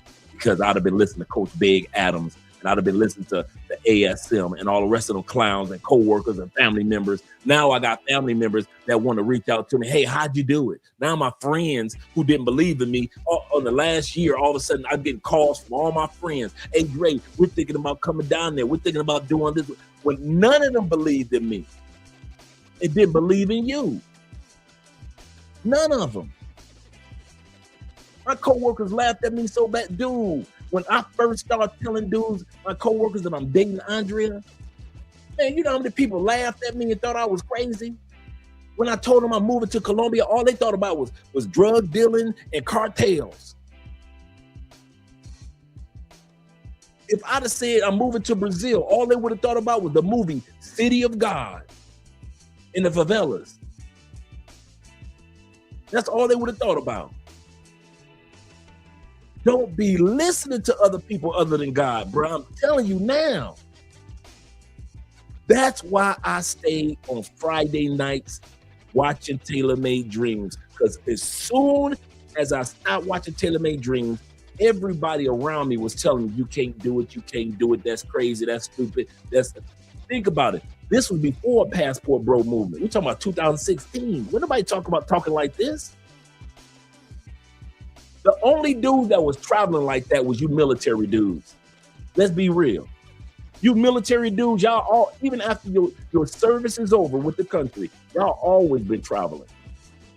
Then you had the white brothers. White dudes have always been expats, digital nomads. They've always been making money outside of the United States. That's when I came on board. I read an article, true story. I read an article, I think it was in Time Magazine, or I forget, or Newsweek, or Wall Street Journal. They did an article on this movement that was going on in 2011, 2012 called the Digital Nomads, where people were getting jobs and starting businesses on the internet in order to live in other countries. Bali was one of the top countries at that time period. And that's what turned me on to, I can do that. I'm living in Florida. I got all these foreign friends anyway. So why not just talk to my foreign friends about what it's like to live in another country, in their home country? And that's when my travel bug kicked in. But if I waited for black people in the United States, or regular white people in the United States, or waiting for any regular citizen of the United States, y'all laughed at me. You laughed at Tailor Made Dreams. You laughed at Ace Live when he first came to Colombia. You laughed at Check in Effect. You laughed at I Am Marwa. Now all these men have purchased homes with that money that they made off of content creating, believing what God told them to do. God told them dudes, hey, I got something out here. Wait, I'm waiting for you. Come on out here. Don't y'all listen to them people, man. I'm telling y'all, man. Do not listen to them clowns. Idiot, man. Coach Big Adams is an idiot. And that's his name from now on. Coach Big Adams. He's the best at begging for attention. He ain't begging for the money, he begging for attention. And who begs for attention? Women. Women are the ones that's supposed to beg for attention. Ain't that right, Coach? Didn't you say, protect your meat, money, energy, attention, and time? Didn't you say that, Coach? I created that. When I was already saying it anyway, by the way. The only thing I didn't put in there was the energy part. I always told men not protect, but women want your attention. Always told men, women want your time. And I always told men, women want your resources. I didn't say money, I said resources. But it's the same thing. I guess you're gonna say I stole from you too. Let's say I did. F you, bruh. I'm from the east side of Detroit. I stole it. So what? Now what? Now what? What, you gonna take it back? What, you gonna reach out to YouTube and say, he took my words. I had those in the dictionary before anybody else wrote them in the dictionary. What you gonna do? Not a goddamn thing. You gonna sit your little Smurfy down somewhere and deal with them ugly transformers that you be dating in Aruba. That's what you gonna do. Clowns, man. Let's get back to O'Shea. O'Shea ain't even done. He ain't even started clowning this dude. He just laying a foundation. He went into his booty bandit Atlanta behavior. He would basically call MTR gay, this Atlanta booty behavior. This is really sad because, I mean, Coach Greg Adams has the ability to convey his points without talking about stuff like this. Clearly he's not. And when MTR is trying to respond to him in a rational way, here we got Coach Greg Adams taking it back to Long in the hood and trying to basically react emotionally to something he has the ability to not act emotional about. And now I want to get back to some more accusations because it gets real. There's millions of things that I've said, millions, that people just run with it and forget to say, CGA. They'll give Orion the credit for saying all men pay. This Negro said he created all men pay.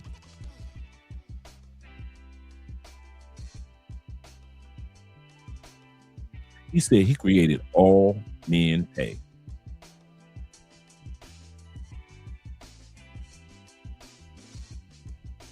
Does this Negro know that our uncles used to say that? Does he know that granddads used to say that? This Negro said that people have taken millions of his saying. He re-emphasized, yes, millions. I guess you're gonna take mine too. I'm taking it. Yeah, all men pay. I'm taking that too. I'm jacking you like Ice Cube was jacking for them beats. I'm jacking you from all men's pay. Now what? Because I say all men pay, and I break it down why. See, you never told why. I say all men pay. Single men pay luxury costs because you're single, it's a luxury to have these ladies around you. Married men or men that are steady boyfriend or not boyfriend, but that's your woman. You pay out of responsibility. So I pay as a married man because that's my responsibility. Some of you dudes that are in solidified relationships, you pay because that's your responsibility. But you single brothers, you pay because it's a luxury. You can afford it, the dates, you can afford the club, you can afford the movie, you can afford the trips. It's a luxury. Hey girl, come on, let's go. I'm gonna fly you out. That's a luxury. But we all are gonna pay. So you're gonna say I stole that, huh, coach? Responsibility and luxury. You're gonna say I stole that, huh? If I hear another content creator saying we all pay, some of us pay luxury, some of us pay by responsibility, I am not gonna be like, I said that first. I said that. They stealing my beats. They jacking me for my beats. They biting. He's perpetrating a fraud. I am not gonna look. I'm gonna look at it like it's a compliment because I'm gonna look like, oh, like I said, the other day I said I created Cali Curve. I've heard so many dudes do video. I watched dudes do so many Cali Curves videos. And I loved it. I love seeing terms that us brothers create that are especially travelers that people can relate to. And I'm gonna tell you something. The person that really emphasized to me to understand all men pay, even though I've been hearing it my whole life, Tailor-Made Dreams. I was one of those dudes who's like, no, only dudes that's single pay. Pay for play dudes, they pay. That was my mindset. And after years of hearing Tailor-Made Dreams talk about it, and then he started explaining it, I was like, you know what? That makes sense. I get it now. All men do pay, even though I've been hearing it my whole life, long before Coach Big Adams said it. I really got it from watching, or understood it from watching Taylor Made Dream. And then I took it and just made it even simpler by saying responsibility and luxury. But who was the one that really made me really think about it, and sit back and not criticize the term, was watching Taylor Made Dream. And from hearing what he had to say about it, I was like, you know what? That makes sense. That I get it now. I got it. Not Coach Greg Big Adams.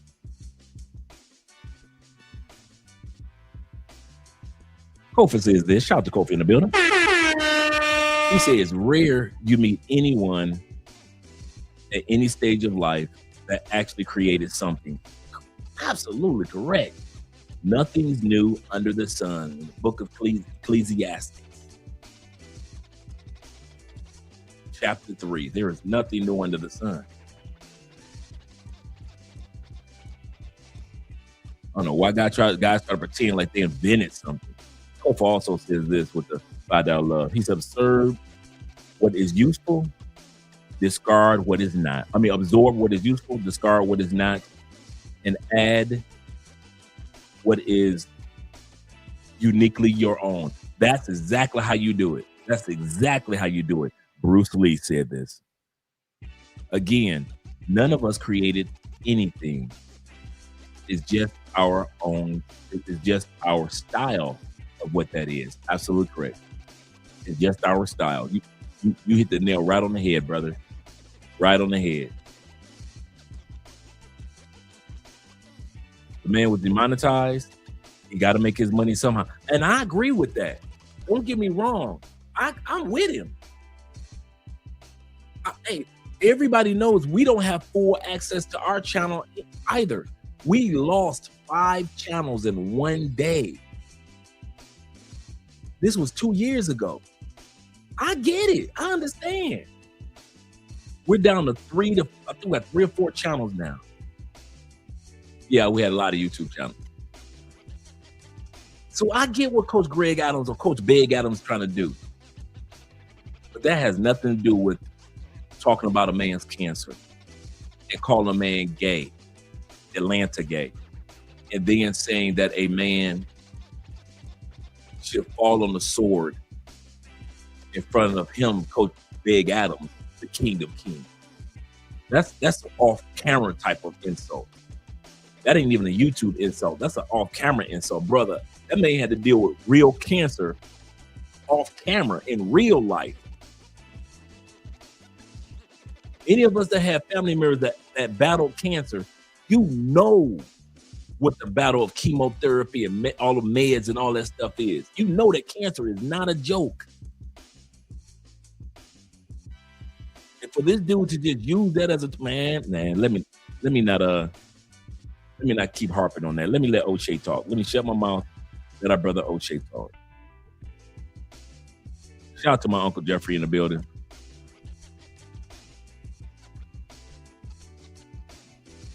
Here we go over here. When I had been saying it for years, and he had even been watching the show and super chatting, and then they'll give him the credit. Oh, he's a major philosopher today. And you're like, that's weird. People steal his stuff and they run with it, right? Here we go. And I do get this feeling that there is a certain group of people that treat me as an outsider. You know what I mean? Like, I'm still an outsider when it comes to this. And people will just take my and rebrand it and remix it. And just like, what? People treat him like an outsider. I thought all of this was funny because Coach Greg Adams don't want nobody taking his stuff, right?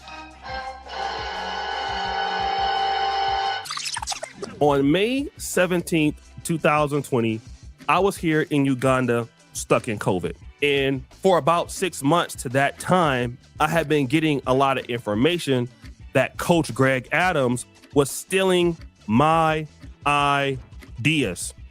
And so I still have that stream, even though I had privated the stream. But what I did is I wanted to prove to you that the same thing that Coach Greg Adams is saying about MTR that I'm saying about him. Let's So go. earlier, I was getting messages, and they was talking about that this suck ass named Coach Greg Adams was stealing from your boy. Feel me? They was like, yo, man, Coach Greg Adams was stealing from your topics or whatever. So, you know, I'm like, all right, well, I'm on the same topic. They was like, well, it's about the same topic you talked about, right?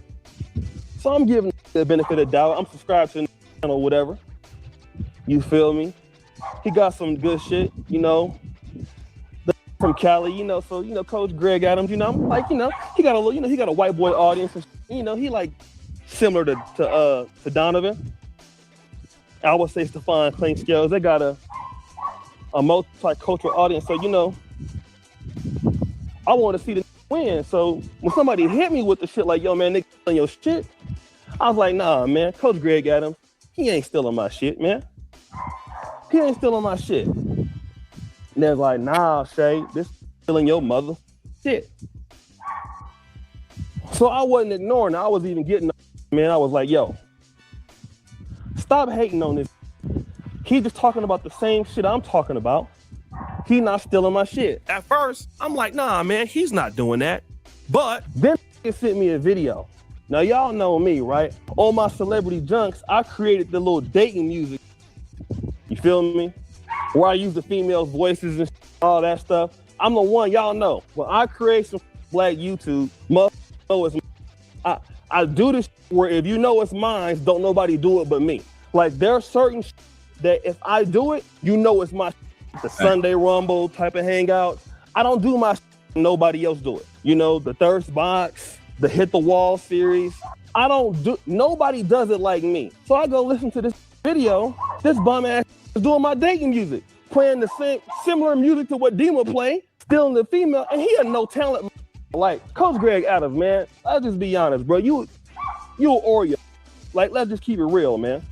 You got good shit, but you a white boy, okay? You a white motherfucker in a body. So I actually saw him. Y'all know I got the dating music from Dima and how I do my stuff.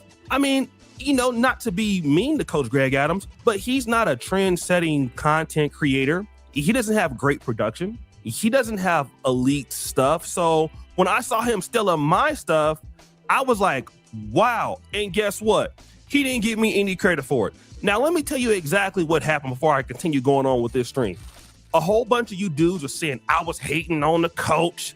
I was doing this and that, you know, and then what I did was I changed his name from Coach Greg Adams to Poach Greg Adams. They got these MGTOW or dating channels and like that. What you must do is you bring your mother ass to the black sectors. You get all the game from the black sectors. You steal all the from because you motherfuckers really ain't got no game. Then you go over there and repackage that to the white boy. Now, the reality is Coach Greg Adams has always had an international fan base, not just black, multiple people, okay? I said he was coming over to the black sector. He see what we would do and then repackage it to the white guys because he knew that they would never be over in our algorithm. Now, let me just tell you what happened with this whole beef with Coach Greg Adams. It was mostly one-sided. It was me roasting him, saying that he was a no talent. He was a thief, which when it came to me, he was, but it's all good. Like, I'm not even tripping. Now he's over here having like a midlife crisis on his Instagram thing. And I mean, it's kudos and all of that. Like, he's over here showing all these young chicks that he's dealing with and everything. I mean, it just looks, for me, it just looks terrible. But I went over there one day. I'm not a hater. I went over there and I commented on his Instagram. Damn, bruh. Even I can't hate on this. This wasn't really like a sneak diss or whatever, but like, man, you're having a midlife crisis on the internet trying to show everybody that you still got everything. But that's cool. I mean, anybody can go overseas and have all these checks and post it and act like, you know, you're a boss dude. But I was doing that because everybody was like, look, man, you should just give Coach Greg Adams a pass. You know what I'm saying? You know, y'all should collaborate. I went over there and showed bro some love. I went over there and showed him some love. Now he's over here acting like somebody stealing from him, and don't nobody steal like Coach Greg Adams steals. Before O'Shea goes any further, I'm gonna show you how upstanding O'Shea is, a good dude O'Shea is. I'm gonna tell y'all the true story. Some of you guys have heard it, some of you guys have never heard this. 2015, this is when O'Shea and the Manosphere, because remember, the creators of the Black Manosphere was, O'Shea Duke Jackson, Angry Man, Obsidian Ali are the founders of the Black Manosphere. You had the regular Manosphere, the white brothers, but the ones that put the red pill and all that in motion in the Black community, O'Shea Duke Jackson, Angry Man, when they were like really close, really cool with each other. They had the website and everything. Obsidian Ali. The one that's still running with it is, of course, our brother Obsidian. Shout out to old man. I was on one of I was in the audience in the comment section of O'Shea's channel. Now O'Shea and them, they were just wilding back then. They used to cuss out their audience all the time. I mean, they was wilding back then, right? And I remember he had a guest on, and it was a woman from Colombia who had a growing up blue YouTube channel, and she was a Colombian, and she was really like the first English-speaking Colombian, other than Andrea, that spoke to American men. My wife is the second, but the first true one. And then you got Maya and all those other ladies that have come along, you know, Afro Wahia have come along since then. However, the lady was speaking, and I was excited. I'm in the audience, and I'm like, yeah, because I just got back. It's like 2015, 2016. Just got back from Medellin, my first trip. So I'm excited, right? And I'm like, yeah, she's right, and da-da-da-da. And I was like, I'm leaving in 2016, blah, blah, blah, blah, right? And they come to find out, you know, I was just excited. It took me at that time period, I didn't know it was going to take me to 2019 to actually leave. But hey, my little dream was 2016. So I put in the comment section, leaving in 2016, like the election, right? How come O'Shea cussed me out on his live stream and banned me from his channel? I was hurt and mad because it wasn't too many brothers supporting the brothers back then. Like I said, you had O'Shea, Angry Man, and Obsidian. And so when they, you know, what? Brother, I support. I never saw that coming. True story, right? Ace Live, you know, he encouraged me and Andrea to get a YouTube channel. The channel was growing, and Ace says, well, you know, your channel ain't gonna really blow up until you do an interview with O'Shea Duke Jackson. And I tell Ace, you're gonna apologize for that. And so I tell Ace the story. He said, I hear you, Dre, but you ain't gonna blow up. I said, when we get 100,000 subscribers, you're gonna apologize. And mind you, O'Shea has helped a lot of Black content creators blow up. A lot of brothers, far more than just Kevin Samuel. He helped Ace blow up. He helped Taylor Made Dreams blow up. I'm going to do it on my own. So, true story. We get to 100,000 subscribers. See the plaque back there, right? I call Ace. He's celebrating with me. Oh, man, dog, I'm so proud of you and Andrea. Blah, blah, blah, blah, blah, right? Check it out. I say to Ace, I ain't trying to hear none of that. I ain't trying to hear none of that. Congratulations. Thank you very much. I want an apology. There were 2 apologies on YouTube that I wanted. O'Shea and Ace So I tell Ace the story. I said, remember years ago, you told me I couldn't blow up without O'Shea. You got to do an O'Shea interview if you want to blow up on Black YouTube. And I said, no, I told you how O'Shea did me, blah, blah, blah, blah, right? And he said, you know what, Dre? I apologize. You and Andrea blew up on your own. You did not have to have O'Shea. Years later, I'm watching O'Shea like the rest of you do. I leave a comment. Hey, bro, I've been trying to catch you with you, man. Hit me up, blah, blah, blah, on Facebook, and then we can exchange information. I'm like, is this really O'Shea or somebody just punking me in O'Shea's comments? I forget, it was either an O'Shea video or a celebrity junk video. I forget which one it was. And then on another video, a couple days later, I put a comment in. He was like, no, Dre, I'm serious, man. Hit me up, man. So, true story. So O'Shea, we meet up on Facebook. We exchange numbers. We're talking on the phone. It was me, O'Shea, and Wody Maya. And anybody know who Wody Maya is? That's the little short African brother. I don't know why I say short, but the African brother that interviews all across Africa. He's got 5 million subscribers. I mean, this dude is doing his thing, right? I talked to him last year. He's supposed to come down for the Petronio Alvarez Festival last year. You know what? I'm going to send him a message on WhatsApp if he wants to come down this year. So me and Wody Maya, we on the phone talking. He's like, when you coming to Africa? I said, that's all he wanted. When you coming to Africa, bro? I ain't trying to talk about nothing else. So me and Wody Maya talking. Because O'Shea gave the phone to him. So I talked to Wody for a second. Then O'Shea came back on the phone. He said, Dre, I want to set up an interview. I said, bro, we got to talk. So I tell O'Shea the story. Now at this stage, I'm not mad anymore. I'm joking. But I'm still serious because I want those two apologies. I already got one from Ace. So I tell O'Shea the story.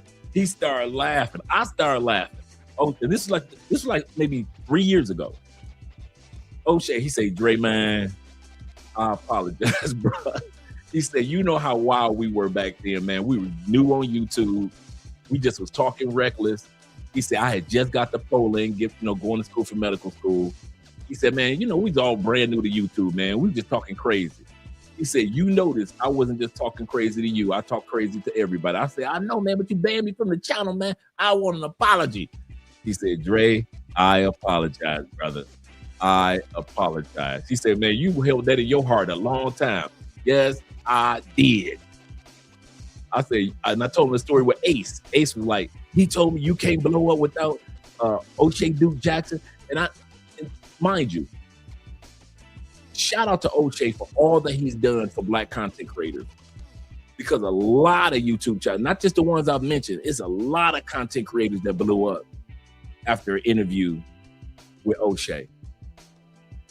So O'Shea was like, man, I want to do an interview. And so we did. I said, well, when you want to do it? He said, I want to do it tonight. What you doing right now? I said, I was going to do a show, but we could do an interview. And that's when I got the first interview with O'Shea. And I've had a couple more since then. He's been on our show. I interviewed him. But my point is, that's how much of a stand-up dude O'Shea is. That's what type of dude he is. He acknowledged, hey, man, back in the day, man, we were wilding, Dre. You know how it was. And he was right. I did know how it was. That goes to show how upstanding I was, because I could have been all angry and everything, and I would have missed my blessing of being interviewed and having O'Shea on the show to interview him. Coach Big Adams don't realize this behavior can block a lot of your blessings, bruh. You never know what God got down the turnpike. When this happened with O'Shea, I wasn't even living in Colombia. I didn't know Andrea. I didn't know you guys. I didn't know Ace Live. I didn't know that we would be doing content. I didn't know about no YouTube as far as the business side of it. I knew nothing. O'Shea was the one that taught me to build a community of you guys. He said, Andre, okay, cool. Y'all got 100,000 subscribers. Do you have a community? You got subscribers. You don't have a community of people that are like-minded. You got to build a community, Dre. And since then, that's all I focused on was building a community of like-minded men and women that take relocation seriously. But what if I had acted like, the reason why I said this, telling this story, guys, what if I had acted like Coach Greg Adams and I had treated O'Shea like Greg Adams is treating MTR? I wouldn't have got an interview with O'Shea. He wouldn't have interviewed me. Where's my phone? I wouldn't have Wody Maya in my phone. I'm talking about the biggest YouTuber in Africa. All these blessings wouldn't have come along. I wouldn't have knew about the side of building a community. I would have been so focused on subscribers. All the lessons that God used O'Shea to teach me wouldn't have happened if I would have been acting like Coach Big Adams, the way he treats MTR.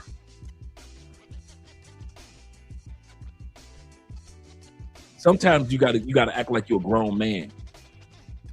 And Coach Big Adams, you're not acting like a grown man. You say, what has happened to the black manosphere? Too many beefs and egos. I dislike it. Yeah, that's part of Montrez. I didn't like what happened between Obsidian being caught in the middle of Angry Man and O'Shea's kind of like riff. I'm glad that Obsidian is still kind of keeping it alive with the Black Manosphere Conclave and other things.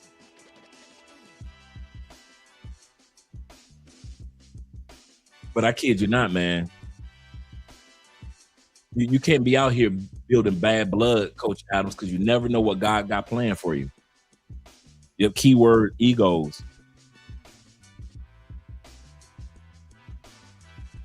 Dude, I have plans on reaching out to these guys this weekend because I've been looking at the website to find out what is going on. Because time is a ticking and flights are getting expensive around the world, especially in the States. But let's go back to O'Shea. But I just want to give you guys my O'Shea Jackson story. And I'm telling you, he's a good dude, man. Really good dude. I talk to O'Shea all the time, man. All the time. I got content creators in my phone, man, that you never would know that I have in my phone. That I talk to them outside of the show and outside of YouTube. Let's go ahead and continue on, gentlemen. Again, I'm the one that started calling him Coach Adams. And I was so mad, I had to get my roast on. I'm all in the chat room. I see all the white boys in there. LMAO, LOL, Coach, you so funny. Not that I want them as fans, because I don't. All my black, but you know, you ain't no coach. You should be referee Adams, mother. What kind of coach are you? You a coach that still playbooks, mother. Like you a Bill Belichick inflate gas. This is what I'm gonna say with Coach Greg Adams, man. Number one, he might have came up with certain things like peace sleeve and certain little talking points and stuff like that. I didn't hear him criticize MTR for taking certain lingos. And let's say MTR did take stuff. And it happens in the space. Let's say he took it and didn't give him no credit. Wanna know what? Coach Greg Adams took my stuff and ain't give me no credit. I roasted his ass for 6 years. And what's happening right now, man, is Coach Greg Adams is delusional. Number one, he's talking about he's the. One of y'all called that. One of you brothers called it earlier that O'Shea has been roasting Greg Adams for Big Adams for 5 or 6 years. One of you brothers already called that. Shout out to you. Greatest dude in the sector. I heard him saying some stuff like that. You know, he's all, man, Coach Greg Adams not even a talented creator, to be honest. He goes live. He has some pretty interesting things. You know, like I said, largely he goes live, cuts up his streams, puts it up there. He's talking about the fact that he feels that people treat him like an outsider. Well, that's what happens when you're a black dude trying to fit into a white space. That's what you get. You was over there trying to be over there cool with Rolo Tomasi and all them other cats, and now they don't mess with you no more. And now you over there by yourself. I mean, hey, that's on you. But for you to come after an MTR for no reason, I mean, this is the most feminine thing I've ever seen this dude do. And the one thing I could never say about him before was like, I've never seen Coach Greg Adams acting like a single mother. But I'm going to be honest, man, he's acting very female-like. It's like he's twerking right now on a period. And again, everybody can have a bad day, but I guess O'Shea stole the acting like a single mother from me too, huh? O'Shea has never heard me say that, but do you not always hear me say that when certain men talk, these new guys, they sound like the mothers that raised them. They sound like single mothers. I've been saying that for about a year or two. I guess I'm supposed to say O'Shea stole that from me. I was the first one to say men sound like single mothers. You see what O'Shea's point is? You see what MTR point is? We might not watch each other's content, excuse me, but that doesn't necessarily mean that we're stealing something from each other. We're just noticing things as we age. We notice certain things. O'Shea didn't steal that from me. He came up with that idea himself. I didn't steal it from him. Saying that men, a lot of modern men, sound like the mothers that raised them. You sound like single mothers.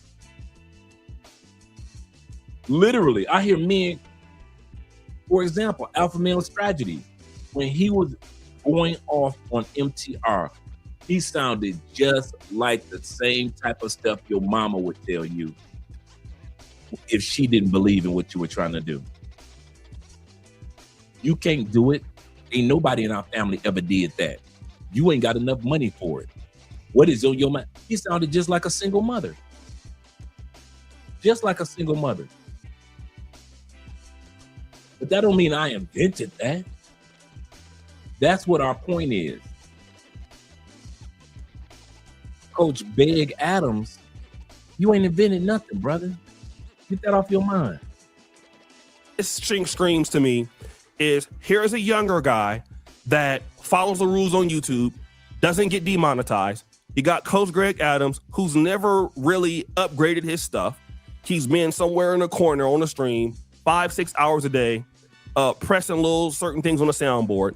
Never paid anybody in the business. Content never really got better. So people just leave and they go elsewhere. And then when they go to somebody like MTR, then a lot of the guys out there get upset. All the content creators that have a problem, for the most part, I would say outside of AMS, none of those guys ever really stepped up their stuff. And it's not his fault that you're not good on the platform. I mean, largely it's your fault. Because again, you have a personal problem because all of y'all are fishing for these same people and y'all all trying to sell them courses and, you know, trying to compete for this male audience. And that's on you if you're not lit. I mean, and especially if you steal, nobody steals like Coach Adams. I'm sorry, bro. Even the other day, I did a video called Strippers' Worst Nightmares Just Came True. In that video, I credited Coach Greg Adams for some of the thinking in that video. I actually believe somebody sent me the video. I got the video idea from him, and I credited him inside of the video. When Coach Greg Adams steal from people, he don't ever do that. He don't ever do that. Like, so the thing is, bro, this is jealousy. You, number one, you're a hypocrite. Number two, largely you suck. I'm just gonna be real as a content creator. You're not that good anymore, okay? That's just those are facts. You're terrible. Number three, O'Shea is repeating the same thing I said about Coach Big Adams when he came to the conclave. He was not worth the price of admissions. O'Shea is just saying some of the exact same things about Coach Big Adams that I said. Like I said, I was going to take that to the grave. But when he talked about MTR's cancer, I guess all gloves are off. Coach Big Adams is trash. He was a trash speaker. Obsidian came with a full speech. I came with a full speech, PowerPoint, step by step, how you can do it. You had Richie Mack. He came with his slides and videos. All the other speakers came with facts and information that could help you. Coach Knishin had information that was very helpful. And he had audience participation. Shout out to Coach Knishin. Power for your mind. It was acknowledged. Shout out to Coach. So yeah, Coach Knishin, everybody. Here come Greg Adams, Coach Big Adams. He ain't do nothing but stand up, answer 7 questions, and left the stage. But El Guapo and his mentor, both of them came with slides and information. Everybody put in hella work. Dennis Furlan. I still got my copy of his original speech because when Dennis Furlan got off stage and I saw him at the round table, I asked him for his speech and could he autograph it for me? Because I wanted to keep certain things from the conclave.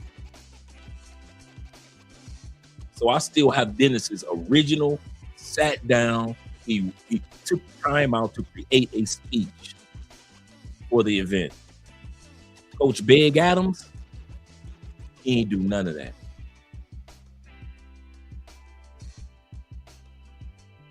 None of that. And everything I'm saying, O'Shea is confirming. Coach Big Adams is trash. Having a midlife crisis on Instagram, trying to prove that you still got it with all of these international thoughts like you a player or something. That's lame, bruh. Like, come on, man. That's something a 30-year-old dude would do, a 20-year-old dude would do.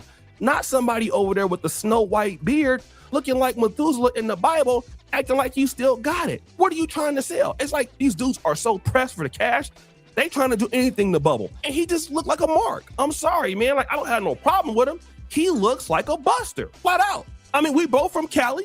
What he's doing right now is some sucker stuff. He's being a buster. He's acting like a loser. It's very female. It's very female friendly. And I don't have no personal issues with the dude, but he's a mark right now. And maybe he can get himself together, stop acting all sassy, and understand, man, you got to stop twerking on here, bruh. Like, real talk. I got over you stealing my stuff. Get over this. If you say he did it, he said he didn't do it. So I'm going to leave it alone. But I know for a fact you stole from me. So guys, what do you think? It's your boy, O'Shea Jackson. Back at it again with another episode of The Celebrity Junk. Appreciate you for all that you do. Subscribe to the bell. We're out.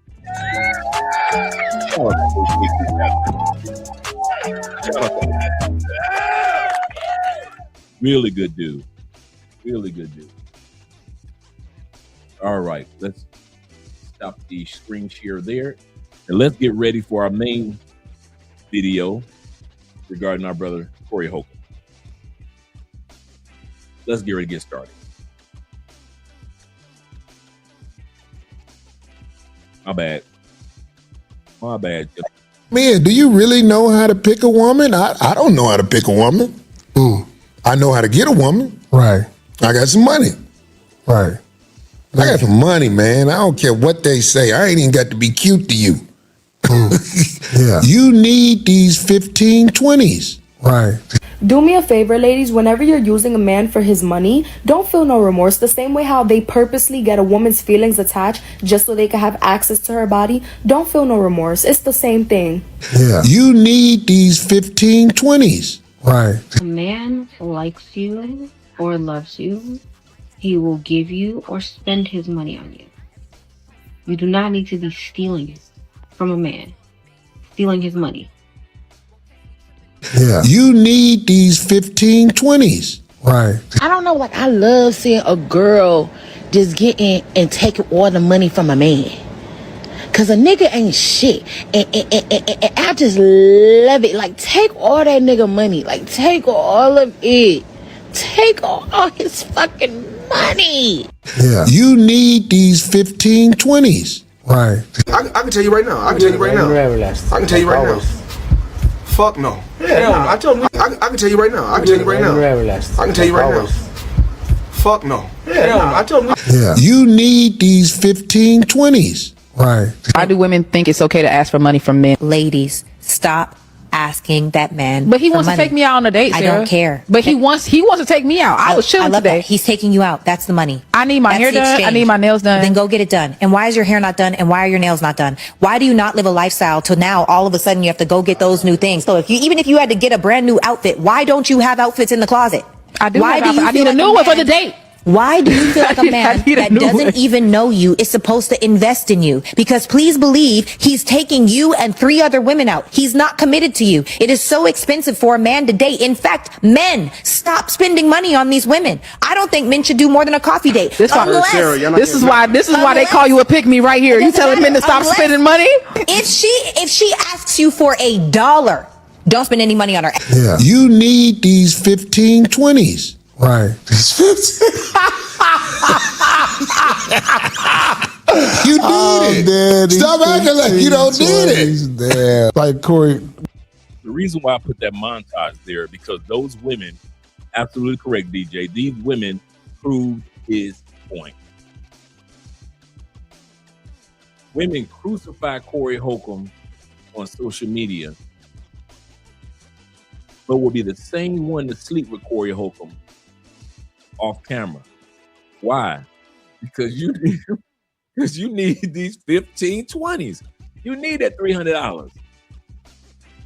You need those 15, 20s. And Corey knows it. Shout out to Corey Holcomb.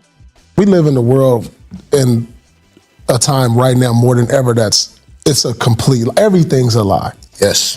Every goddamn thing is a lie.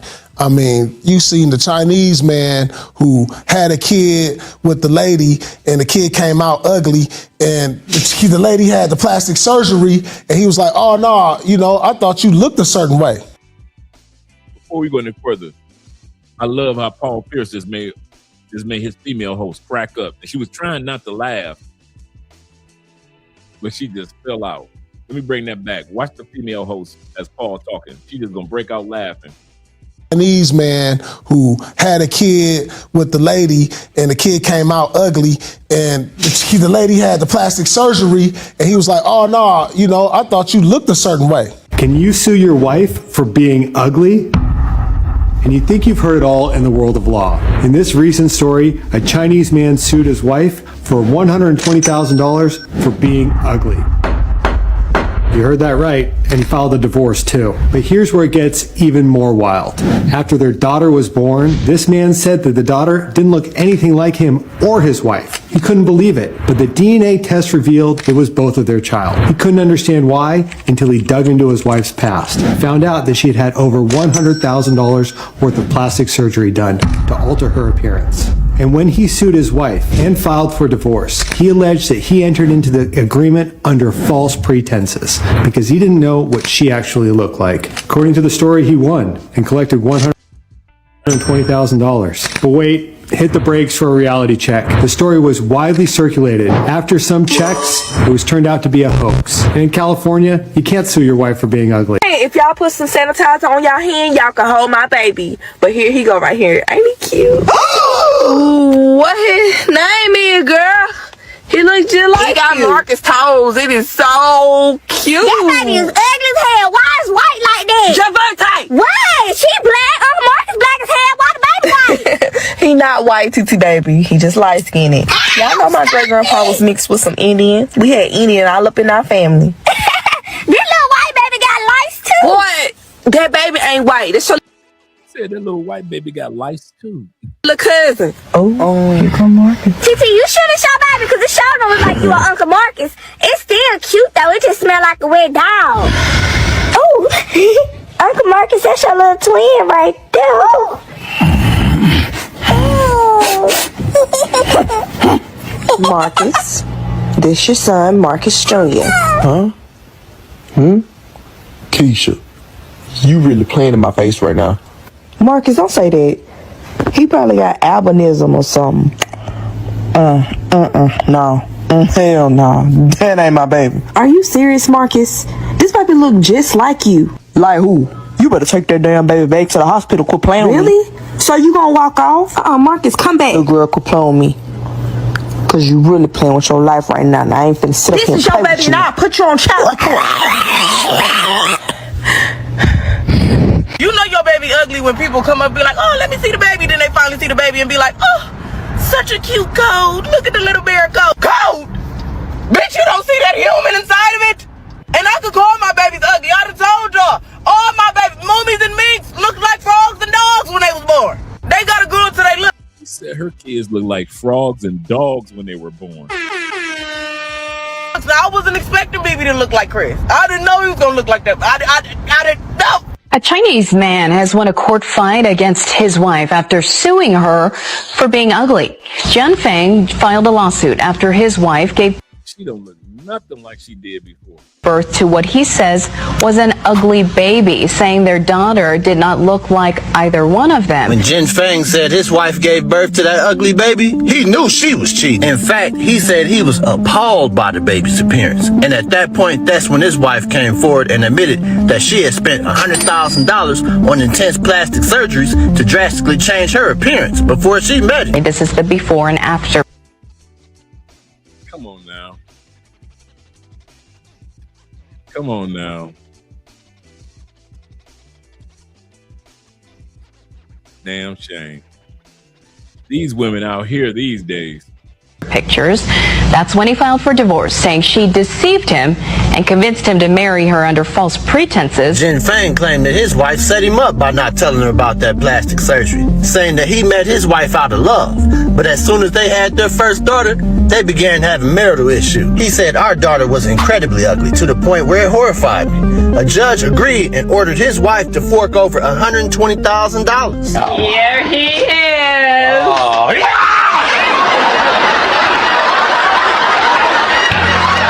You know, we live in a like plastic surgery is normal. Yeah. Boob implants, breast implants, nose, eyes, face, nails, everything for the women, everything. We live in the fakest. How come he said boob implants and she looked down at her breast? Let me bring that back. How come he said boob implants and as soon as he said that, she looked down at her chest?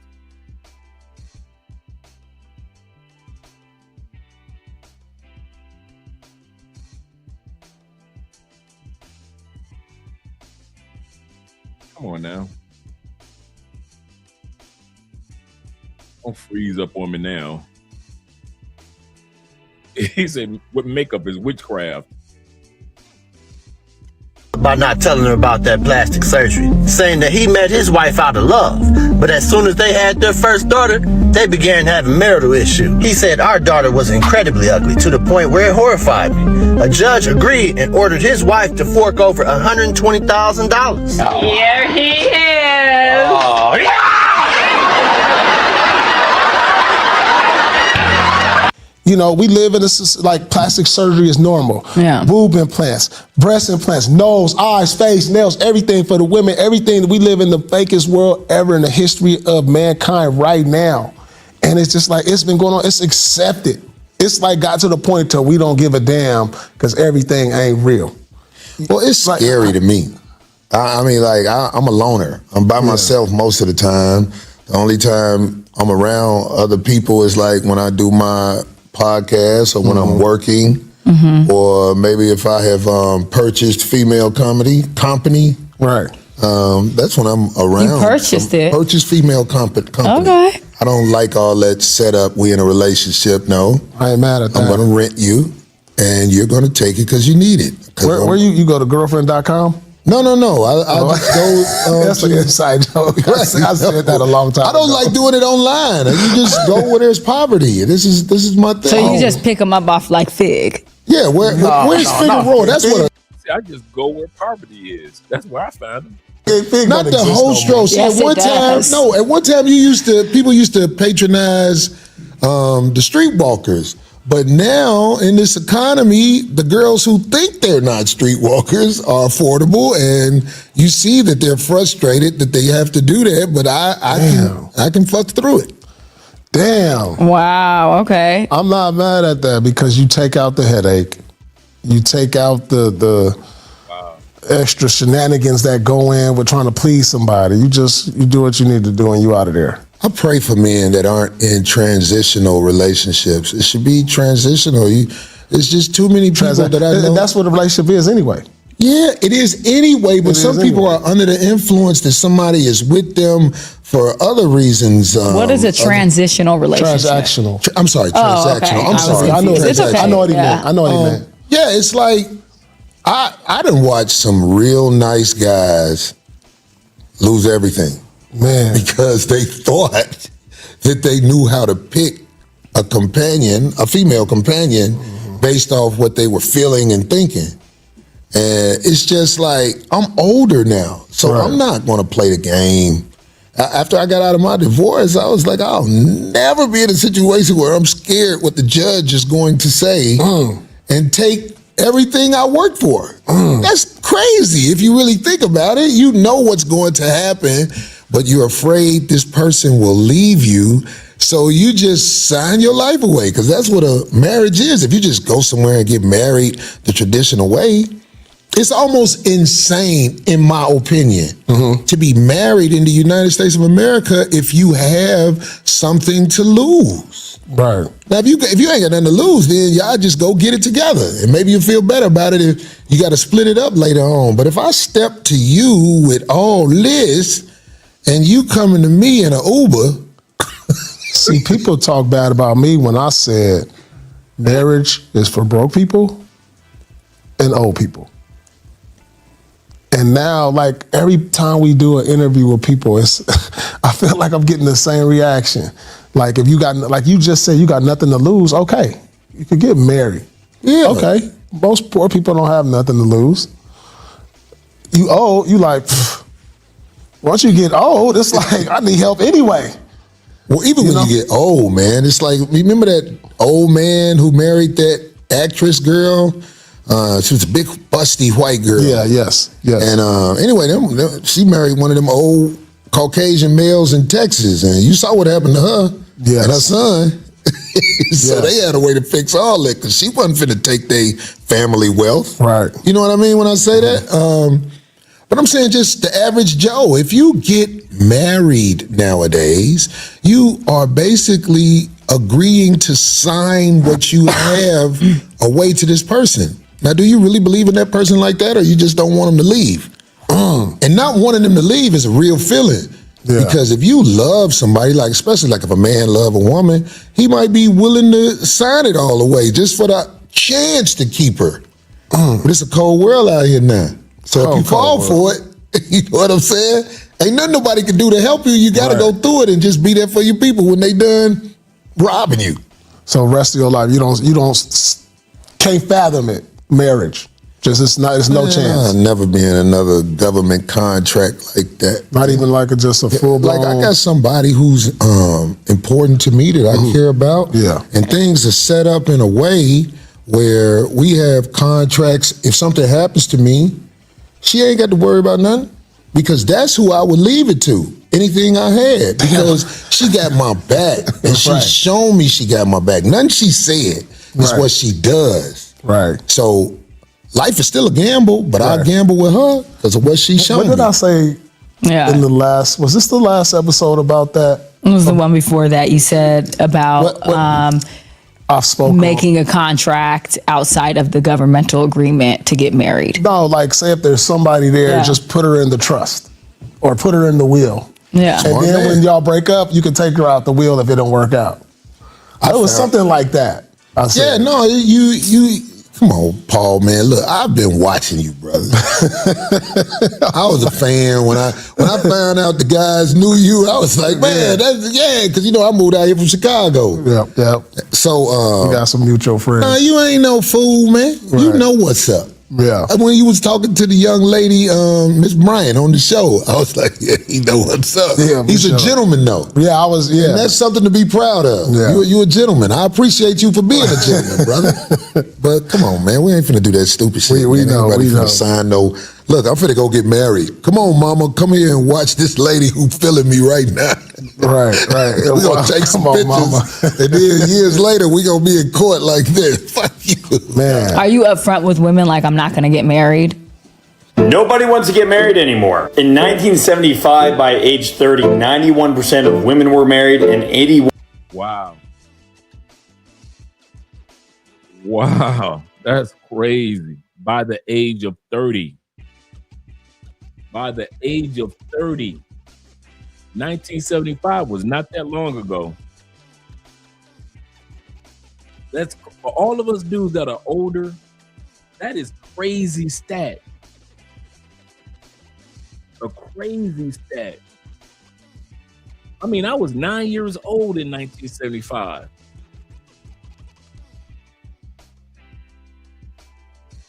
Actually, I was 8 years old in 75. And to sit back and see that 90% of women under the age of 30, there were no thoughts back then. You couldn't be a 3 or 4.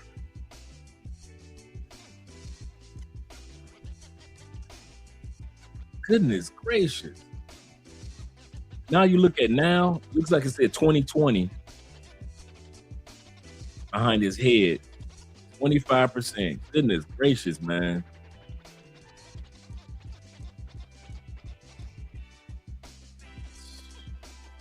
Of men were married. In 2025, only 25% of women are married by age 30 and 16% of guys are married by age 30. You'd think that was why the fertility rate was so low, but it's not. The fertility rate has been declining for decades.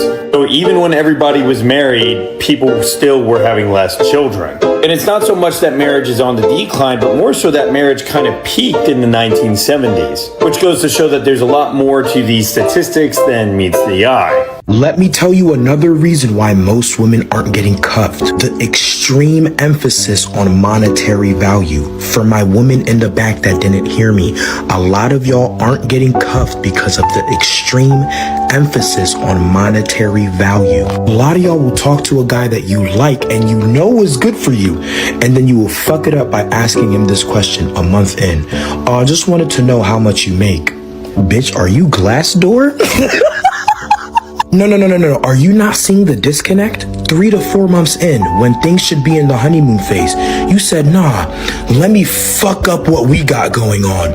I'm gonna take a screenshot of Tory Burch, Van Cleef, a Rolly, Louis bags, and say, want, with hella T's. Bitch, let me tell you something. You should have just said this. Hey, Dad, this is what I want.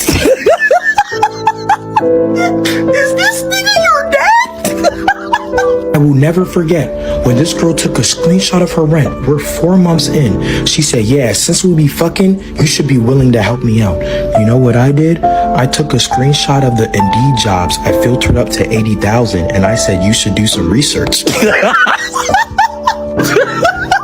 I told her the issue is you're not filtering up. So when you go on LinkedIn and Indeed, filter for 80,000 plus. This is why you're in this predicament. Let me tell you another thing I will never forget. I will never forget when one of the girls I was talking to for about 2 to 3 months, she sent me a Chanel bag and she said, please, if you love me. I screen recorded her Instagram. All of her Instagrams had Telfar bags. I said, stop trying to step out of your tax bracket. I need you to step back in where you belong. Bro, I need you to get another laugh. You need to find a different laugh, bro, because that laugh. Come on, bro.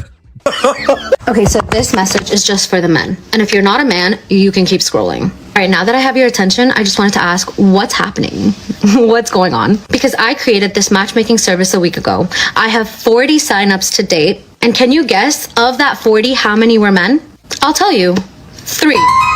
Out of 40 people, 3 of them were men. And what I'm trying to understand here is the gap. Okay, here's what's going on. Men are not avoiding women. They're avoiding modern relationship environment. Hello. Men were raised with the old script. Be the provider, lead, earn, be established, and then marry. It's that simple. You know, men provide, women support. And this right here was also reinforced through religion. This is the old system. But now, modern environment has completely moved away from that system, but yet still expect men to operate within that system, but not women. Sheesh. Men didn't wake up one day and decide they hate commitment. They didn't suddenly lose the desire for family, loyalty, or legacy. What changed is how they view the risk attached to marriage. And when a man feels the risk is unclear, but the consequences are permanent, he slows down. For many men, marriage no longer looks like a guaranteed partnership. It looks like a high-stakes decision with uneven outcomes. They've watched divorces tear families apart. They've seen friends lose assets, lose access to their children, and lose years rebuilding financially and emotionally. Whether every story is balanced or not doesn't matter. Stories shape perception, and perception shapes behavior. Before we go any further, shout out to my brother Aiken with the $5 love on Cash App. Appreciate you, brother. It's not that he doesn't value love, it's that he values security too. And if he feels those two things are in conflict, he hesitates. Finances are another layer of this reality. A large percentage of men today do not feel economically solid. The cost of living is high. Housing feels out of reach for many. Career paths are unstable compared to past generations. Marriage requires responsibility, and responsibility requires confidence. If a man doesn't feel financially grounded, he won't feel ready to lead. And men marry when they feel capable of leading, not when they feel uncertain. There's also a cultural shift that can't be ignored. Marriage used to be a milestone reinforced. Now it's optional. That's a good question. Andre, did you deal with women in a lower tax bracket? No, I didn't. It would amaze you how many educated 304s there are out there. 85% of affairs happen in the workplace. I literally didn't have to go to a club to get coochie. All I had to do was show up for work. All I had to do was show up for work, go to some fundraiser events, because when you're an academic college recruiter, you're invited to the mayor's presentation. You're invited to the teacher of the year presentation. You're invited to a lot of nonprofit, black tie events throughout the city. So between smashing my coworkers that was making the same amount of money I was, and then I'm on Plenty of Fish, and so I'm already used to smashing women that's making a decent amount of money, and then I'm on Plenty of Fish. I'm only smashing chicks that, I've got this degree or that degree, and I work for this firm, or I'm up to, like my last person I was dating was up to be a partner for Frontier, not a partner, sorry, to be one of the CEOs of training for Frontier Communication. That was the chick that was flying me to different parts of the country, right? She was flying me out. I was getting flown out, right?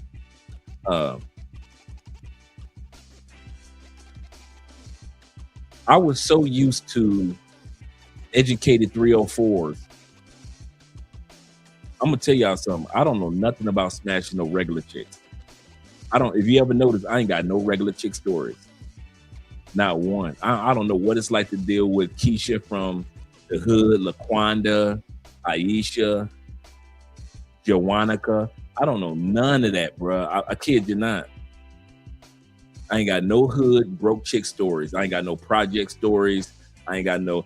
My Uncle Jeffrey, who was my roommate when we were in Tampa, he and we ain't never dealt with no broke chicks. Never. We don't know nothing about that. We can't relate to no chick that ain't got no job, that ain't doing nothing with herself. I'm not talking about a chick that's like a regular chick. We ain't dealing with no. I literally can't relate to what it's like to smash a chick in any country that ain't about ish. I probably smashed, when I started traveling, 2 chicks that were just regular working chicks. Other than that, every chick that I was with prior to meeting Andrea had a position. Like one was one was an attorney, one was a professional performer, actress. Another one, she was a nurse. You know how wild nurses are. Another one was, she was the head of, and I mentioned this before, she was the head of transportation development in Bogota. So she was in politics. And then I met another one that was in politics as well. She worked for the mayor's office. So there are too many, and I'll say this again, for all you dudes that you're not in corporate America and stuff like, don't worry. Dude, it will amaze you how many women that are 304s that drive G-Wagons. They are no different than Keisha down the street. Don't y'all ever think that women with all these degrees and they walking around in they little outfits and they go to the gym and they're taking Pilates, that they're different. They are not, bruh. I was smashing them in the broom closet, in the ladies' rooms, and in their offices too. They'll close the office door, and I'll smash them on lunch break. And I ain't the only one. A lot of you dudes that deal with corporate women, you know exactly what I'm talking about. They ain't nothing but fancy looking 304s. They're a 304 in the hood, got all type of long fingernails. The 304s that we were smashing got French tips. Ain't no different. Don't ever let y'all be fooled into thinking because you only smashing females with the Wolverine claws that the females that's professional with the French tips, that they're different. They ain't. They are no different. They just put on that facade of, I got money, I'm a diva in public. But in that bedroom, bruh, 304s. I'm smashing her, the other dude smashing her, and she's still in love with her ex-husband. That's how those corporate 304s are. They ain't no better, bruh. None. No better. They cheat on their husbands faster. They cheat on their husbands faster than Keisha would. Keisha be like, I got my man and our kids, and I wish another helper would. At least Keisha, she believes in this. This is really her man. You might be cheating, but Keisha don't care because you really her man. Bethany, the sister named Bethany, she gonna cheat. The sister named Amber, she gonna cheat. Yeah, she graduated. She got her doctorate. Yes, the Black Ambers, she gonna cheat. I don't know one faithful Black Amber.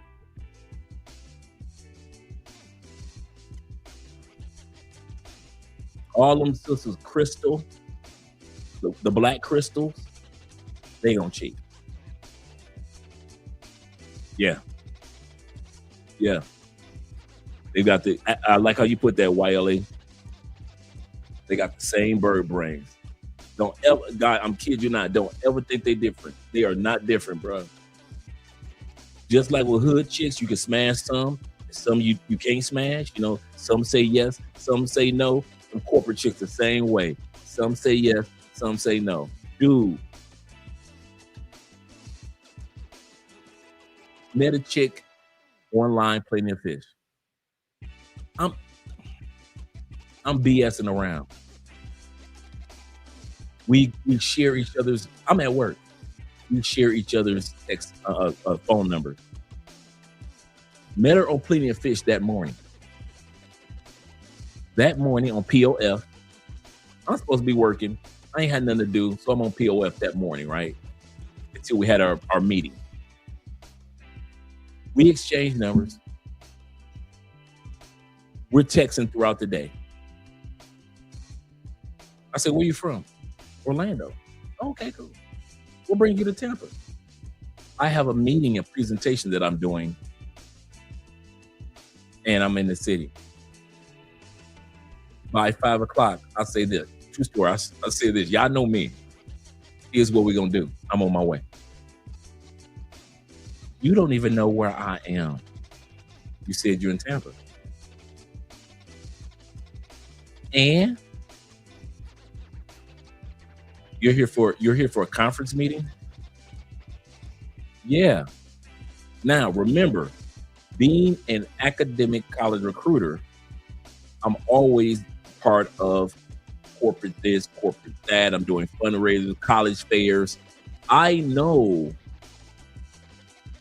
where I say you downtown. You say, yeah. I say, I'll see you in a minute. You won't be here. You don't even know what hotel I'm in. I say, sister, being corporate, I say, there's only 3 hotels. I say, and based off of what your conference is, I could tell the amount of people that are going to be there. You're either at this hotel or that hotel, and they're directly across the street from each other. Once again, and met her in the morning. This is like 4:15. I'm getting off at 5. 4:15. You won't be here. I said, well, I'll see you in a minute. I said, just meet me downstairs in the lobby. I go downstairs. I leave. Go downtown. Go to the 2 major hotels for conferences.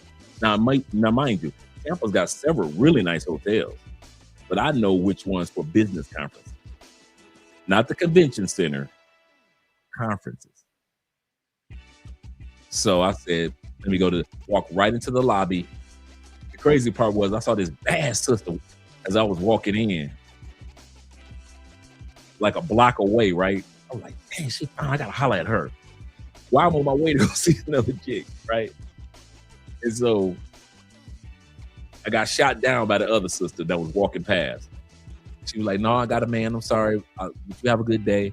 I was like, I believe you got a man. I kept pushing. Went to see the other sister. Met her in the lobby. We chopped it up. Had some drinks at the bar. Back up to her room. Come to find out she hadn't had sex in 3 years since her divorce. She said, I just got on plenty of fish for the first time. This is my first go round. And I beat the coochie up.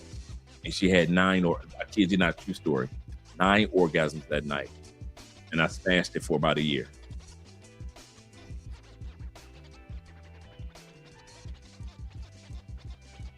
And she was a crier. You know, I love a good crier. I like to cry. Oh my God, it's so good, it's so good, it's so good. I love a good crier, right? When you see a pretty woman crying because the sex so good, you be walking around on your knuckles like you're a silverback gorilla. You be walking on your knuckles when you got a crier, right? What's my point? Don't y'all ever think that these corporate chicks are not 304s like everybody else. Don't you ever think that these corporate chicks are not 304s. They are. She didn't know if I had money or I didn't have money. Most of them don't. They don't care. They do not care. Dude, I have smashed Olympic trainers. One sister, she helped train the female Olympic track team. That was her job.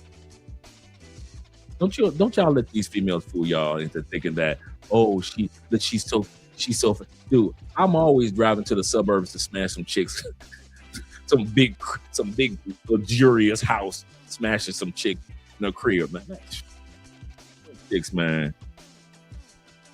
Yeah, she was married back like 3 years prior to. I said, you ain't had nobody in 3 years. I said, you know I don't believe that. He said, I'm serious. He said, I just focused on my kids. He said, I've had opportunities. He said, I'm not saying that. I said, I can see you had opportunities. She said, I just wasn't I wasn't there yet. She said, you know, divorce is hard. She said, so I wasn't mentally there yet. I said, okay, I can understand that. And then when we did what we did, that energy that she came with, I was like, okay, she wasn't lying because she is feasting on your boy. Feasting. He said, I forgot to say, she was, the chick that you're talking about, let's see, here we go. He said, Dre is right. He said, back in the day, he said, I was smashing a top boss chick, owned her own business for over 4 years. Yeah. And God said she was married. Didn't know till months later. Plenty of them, bruh. Especially wives. Corporate wives or women that own business that are wives, they cheat.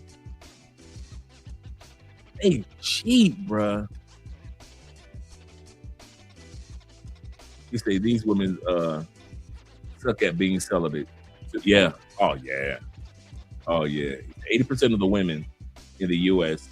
in every position of jobs are sleeping around. There are 3 or 4, definitely. I've had 3 airline stewardess.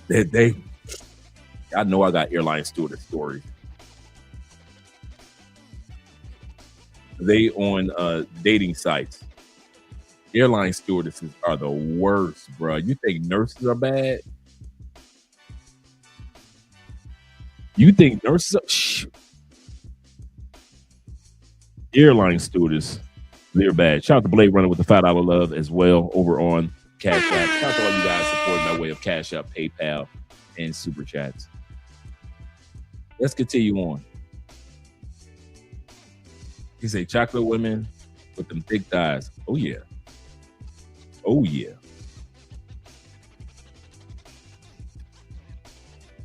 Social media creates endless options and constant comparison. When options increase, commitment becomes psychologically harder.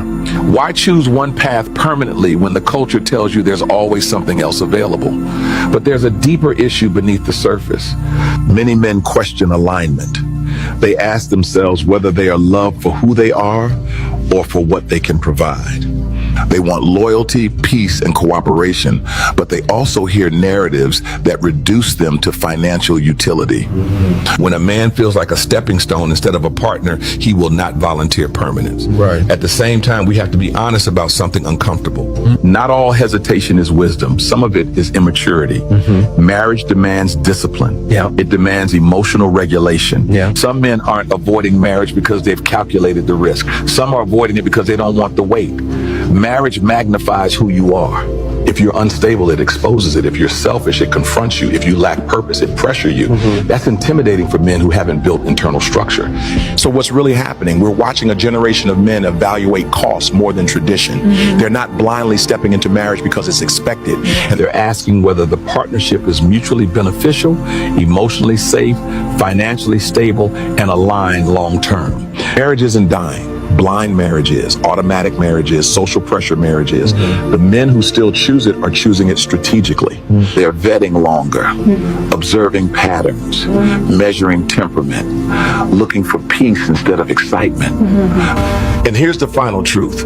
A strong man will commit when he sees alignment, respect, and shared vision. Commitment for a disciplined man is not emotional impulse. It's calculated permanence. Most men are not afraid of love.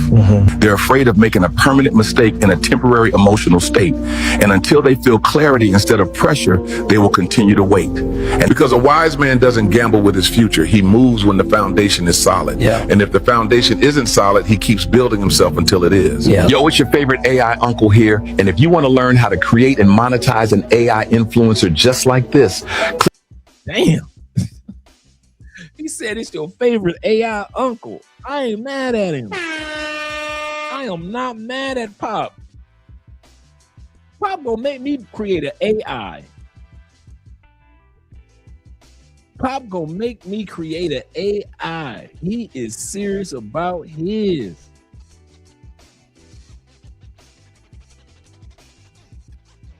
I knew he was AI, but I didn't know that he was gonna come out and admit that he was AI.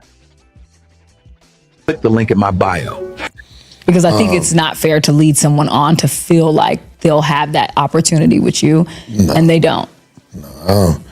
I have a lot of women who are frustrated with me because they agree to deal with me because I am a kind individual. I do things for people, but women who I deal with know that I ain't dealing with one woman. That would be insane at my age. I mean, because everything I get, I look at it as blessings from God. I believe I would lose everything I had if I was lying to women and letting them know or saying, yo, it's you. Nah, every woman I know knows that it's other women I deal with. I'm bold enough to say that, and I have lost people that I didn't want to lose because I was bold enough to tell them that. But they all come back later on anyway because it's a cold world. Cold world.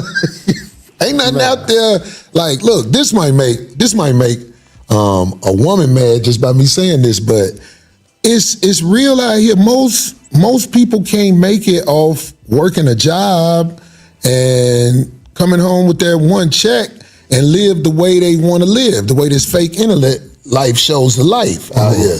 So put the mic up a little bit. Yeah, when you hook up with a guy who can do some things. Yeah. Guys who can do some things, you're in a power position in America because it's a lot of poverty going on out here. It's just nobody says that. You only mess with poor females. So you can control them? So you can control them? I'm going to tell you what these men doing. They're using money to prey on women that are struggling. Single mothers that working 2 or 3 jobs, trying to make ends meet. They tired, working all day, got to deal with the kids. That man will come along. He wants somebody to control to do what he wants so he can be comfortable in his own situation, in his own life. So he pretend to be a good man at first. I take care of your kids. I take care of your bills. But when he can't control her no more, he take away that money, leave her struggling because she depend on him because she believe everything he say. And he starts showing her everything. I caught that too, brother. I caught that too. She looked like when she was between Corey and Paul Pierce, the hostess, she spent most of the live stream either looking down into her cell phone, or you could see that her whole demeanor, she was pissed at the honesty between Corey and Paul. So they were talking as if she wasn't even in the room. And then when she did say something, had something to say, you guys are going to notice that she has something slick to say every time she opens her mouth. You're going to see it. She believe in him, and she don't want to lose that connection. And women use their body every day to get money. A lot of these girls ain't working, man. They working their body. Their body is their job. But they forget they got to get old. They got to get old one day, and that body ain't going to look the same. It ain't going to look the same. And no men ain't going to be attracted to you no more. So you can't use that forever. And men, you can't use that money forever. Because once you get sick and start struggling and something wrong with you, ain't no woman gonna be there unless you got some money. And that's facts. The truth hurt, don't it?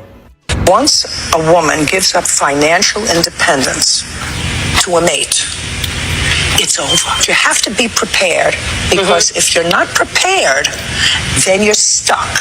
And more women have to accept lifestyles that are unpleasant because they are financially stuck. So if you're smart, you teach your daughters, teach your granddaughters. Everybody has to have something that they're good at where they can.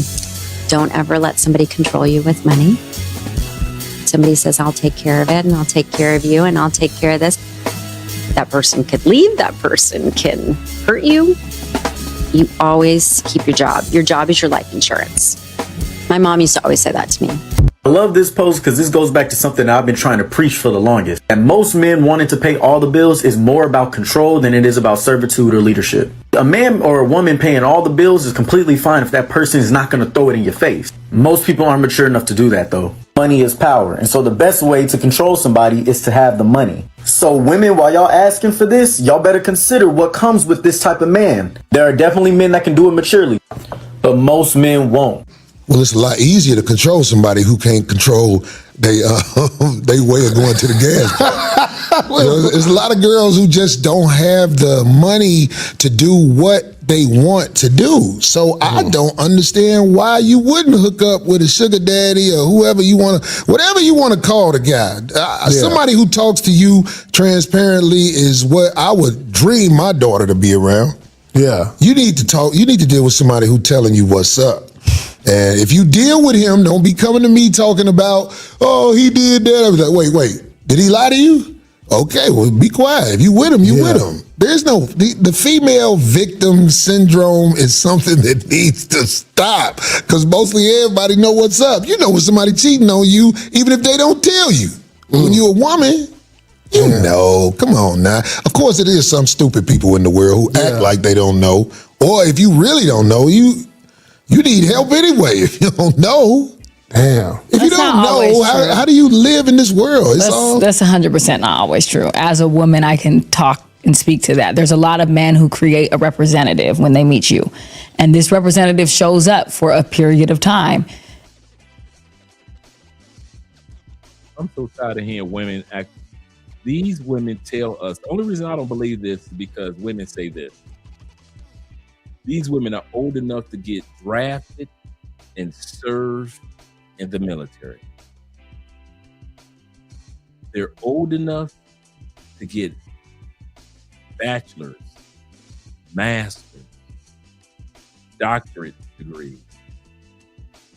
They can write dissertations. They're old enough to be elected into political positions. They start businesses. They're old enough for promotion. But then when it comes to a man,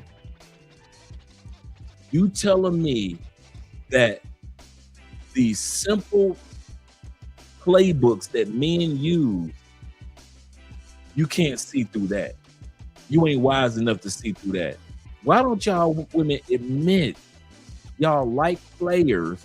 Hey, you will grow to the point where you don't like as many players, but for the most part, y'all like a good player. Y'all like a man that either he's a player or, you know, if you mess up, he got the potential to be a player. Let's be real with it. Let's not sit back and pretend like all y'all getting food. Maybe one or two, maybe a couple of y'all ladies get food, but y'all trying to sell it as if we don't realize that y'all know that he ain't ish. I have never lied to one woman to pretend like I wasn't ish. You knew I wasn't ish. You knew when you said hello to me, I wasn't ish. I wasn't right. I looked like I wasn't ish. Even though I had the suit on and everything, looking corporate, smelling good, you knew I was going to tear your life up. I didn't have to say it. I didn't have to bring a representative. You knew from rumors, from how I approached you, from how I don't call you or text you that much, how I only call you when I need you to come over to smash and I take you out my place as soon as I get done. You know I don't take you out to no dinners. I've been smashing you for 6 months. I ain't took you out to no dinners. We ain't been in no church together. We haven't been to the movies together. You ain't here. You have not even sat next to me while I was on the phone with my mama. At least long talk to my mama and meet my mama. You ain't never been next to me when I was on the phone with my brother or sister. And I fooled you. I fooled you. Miss Corporate America. Miss CEO. I fooled you. When I showed you straight up, you were not that important to me. I don't know what made you think if you come over to have sex with me for 6 weeks, that on week 7, I'm going to officially ask you to be my woman. I don't know why you think when week 22 happened, that on week 23, you would officially become my woman. No. I gave you every single red flag there was. You thought because I was freaky in bed. You thought because I gave you the tall, attractive brother look that you can brag to your friends about. Look what I got. That you were mine and I was your. Come on, little sis. Come on now. You are not that naive. I don't like when women sit back and try to sell us. I didn't know. He changed. He showed his Most men, we're so set in our ways, even in our 20s. You can tell when we cheat. Because we don't care. Me and Andre were talking about this the other day. Why do men cheat? Or why do men get caught cheating? Because we don't care to get caught. You ain't going nowhere. You know if you leave, you're going to be replaced. You know it's going to hurt, but you're going to still be replaced.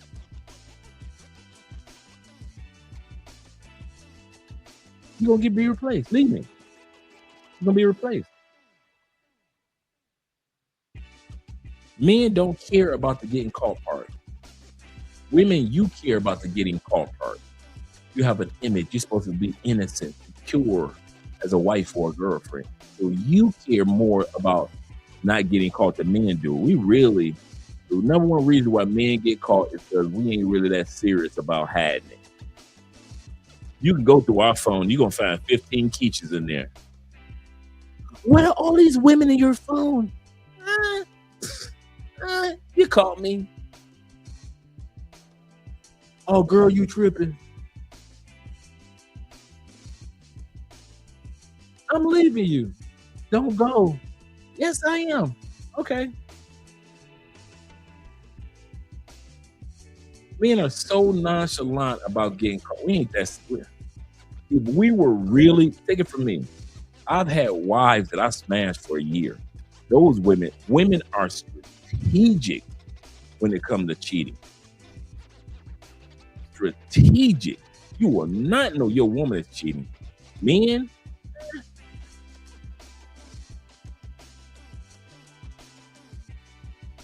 hey, I still love you. But you cheating. Yeah. You saw all my red flags. Come on, girl. Stop it. I thought you changed. Not really. Not really.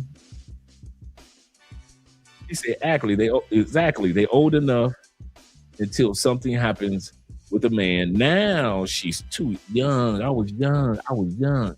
That stupid argument. They see the red flags just waving in the air like a Russian flag. They see that red flag like it's a flag from China. They see that red flag just waving. And they will still sit there and claim as if, girl, I did not see this coming. Yes, you did. Yes, you did. No, I didn't. If I did, then I would have never got with him. You did, and you still got with him. That's come I know that you knew, and you lied to yourself about what you knew, just so you can get with it. Women will lie to themselves about who we are just to get with you, bruh. They will. That's why you might as well be honest with them. Honesty got me more coochie than anything else. Just straight up, no, we're not exclusive. We're just having fun.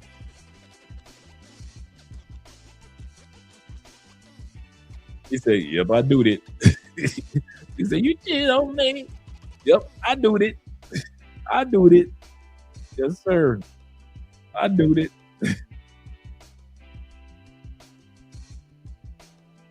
You're going to find out if I tell you. You're going to find out on your own, and we're going to argue about it. My brother Derek says this off topic. He said, but crazy how Fab Mythos have been blocked by the U.S. government for being too popular. I don't know who that is, but let me write it down so I can check out who it is.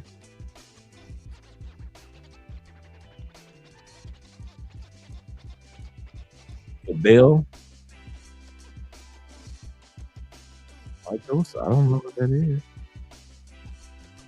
Give me a little clarity, gentlemen. Let's continue on. So a woman can fall in love with the representative, and after 6 months, they start to see the real person. At that point, you've already tricked and fooled someone to be in love with you. So their standards, their things change based off of the love they feel for somebody. So you cannot say that men don't show up as representatives in relationships. Period, point blank. Like they don't want to lose the person. Just like you said, I don't want to lose this person, so I'm going to act like I'm the perfect man so I can have her fall in love with me. So I think that a lot of women have experienced that. And I do understand that some women play the victim and they don't take accountability. And I agree with that 100%. But we cannot forget about the large majority of men who lie to get what they want. No, we don't. There's a smaller pool of men who lie to get what they want. I'm going to say this. The pool of men that have the ability to lie to get what we want is small. Most of us men are so simple and simple-minded, not simps, when it comes to relationships with women. We are nonchalant. Women think that they can change us, and when they don't, they think that we change. I'll say that again. Women think they can change us, and when they can't, they think we've changed. Ooh, I was like this from day one. You just ignored it until the day you stopped ignoring it. You just ignored it until the day came that you stopped ignoring it. That's what happened. Nothing more, nothing less. I was this exact same dude. Yeah, I gave you flowers, cars, and candy, but you saw I wasn't about the right. You could tell I was the type of dude to give flowers, cars, and candy to several women. Oh yeah, we got some Kung Fu movies coming in next weekend. Not this weekend on Saturday, but next weekend on Saturday, we got some good Kung Fu movies coming through. We'll be here next Saturday. Tomorrow, we got my brother, BMT, Aaron, Black Men's Travel. We're going to talk about the evolution of the Passport Bro movement. You say, like watching an old Kung Fu movie. Right. You see the words before you hear the words type of thing, right? Man, that's how simple we are as men. We don't even know to hide it. That's the point that I mean about us men being simple-minded. Not simps, but simple-minded. We don't even know to hide who we are. Girl, this is who I am. This is who I am. You see it. And then they say we changed. We didn't change. You just realized you were seeing what you were seeing was true. We ain't ish. And what you mad for? What you gonna leave me and go to the next man? Guess what he gonna do? Not all men are like that. Not all. Most. And most men you come across are gonna be like me. So what you doing? Remember I was mentioning to you guys the other day, the reason why I don't cheat? That weight is on me, not on Andrea. That mindset of just living in my peace is on me, not on Andrea. I don't cheat because of Andrea. I don't cheat because of Andre. Because I enjoy having peace now. I don't put that weight on her. Yeah, my wife is so good, that's why I don't cheat. No. My last wife was good and I was cheating all over the country. So I don't mean nothing. I've had girlfriends I cheated on that were great women. I don't mean nothing. The weight is Andre. I don't cheat because I have peace now. But women think that, you've changed. No, I'm still the same dude. I still go out there and tear the city up. Don't get it twisted. Don't get it twisted. I'm the same dude that can go out to a club with you guys and I can walk out with 3, 4, 5 numbers in Colombia. I just don't do it because I don't want to. But that don't mean I've changed. It just means that I don't want to. My decision has changed, even though the same man, Andre, still exists. But these women want to give all these excuses about how we've changed. You know, he had his representative. Baby, he was that guy until you stopped ignoring that he was that guy. You ignored him. We can call it the honeymoon phase. We can call it I was in love or lust. Whatever you want to call it, okay, cool. But at the end of the day, that man was the same dude day one all the way until the time you caught him for the third time cheating. He did not change. You changed when it came to what you finally started noticing.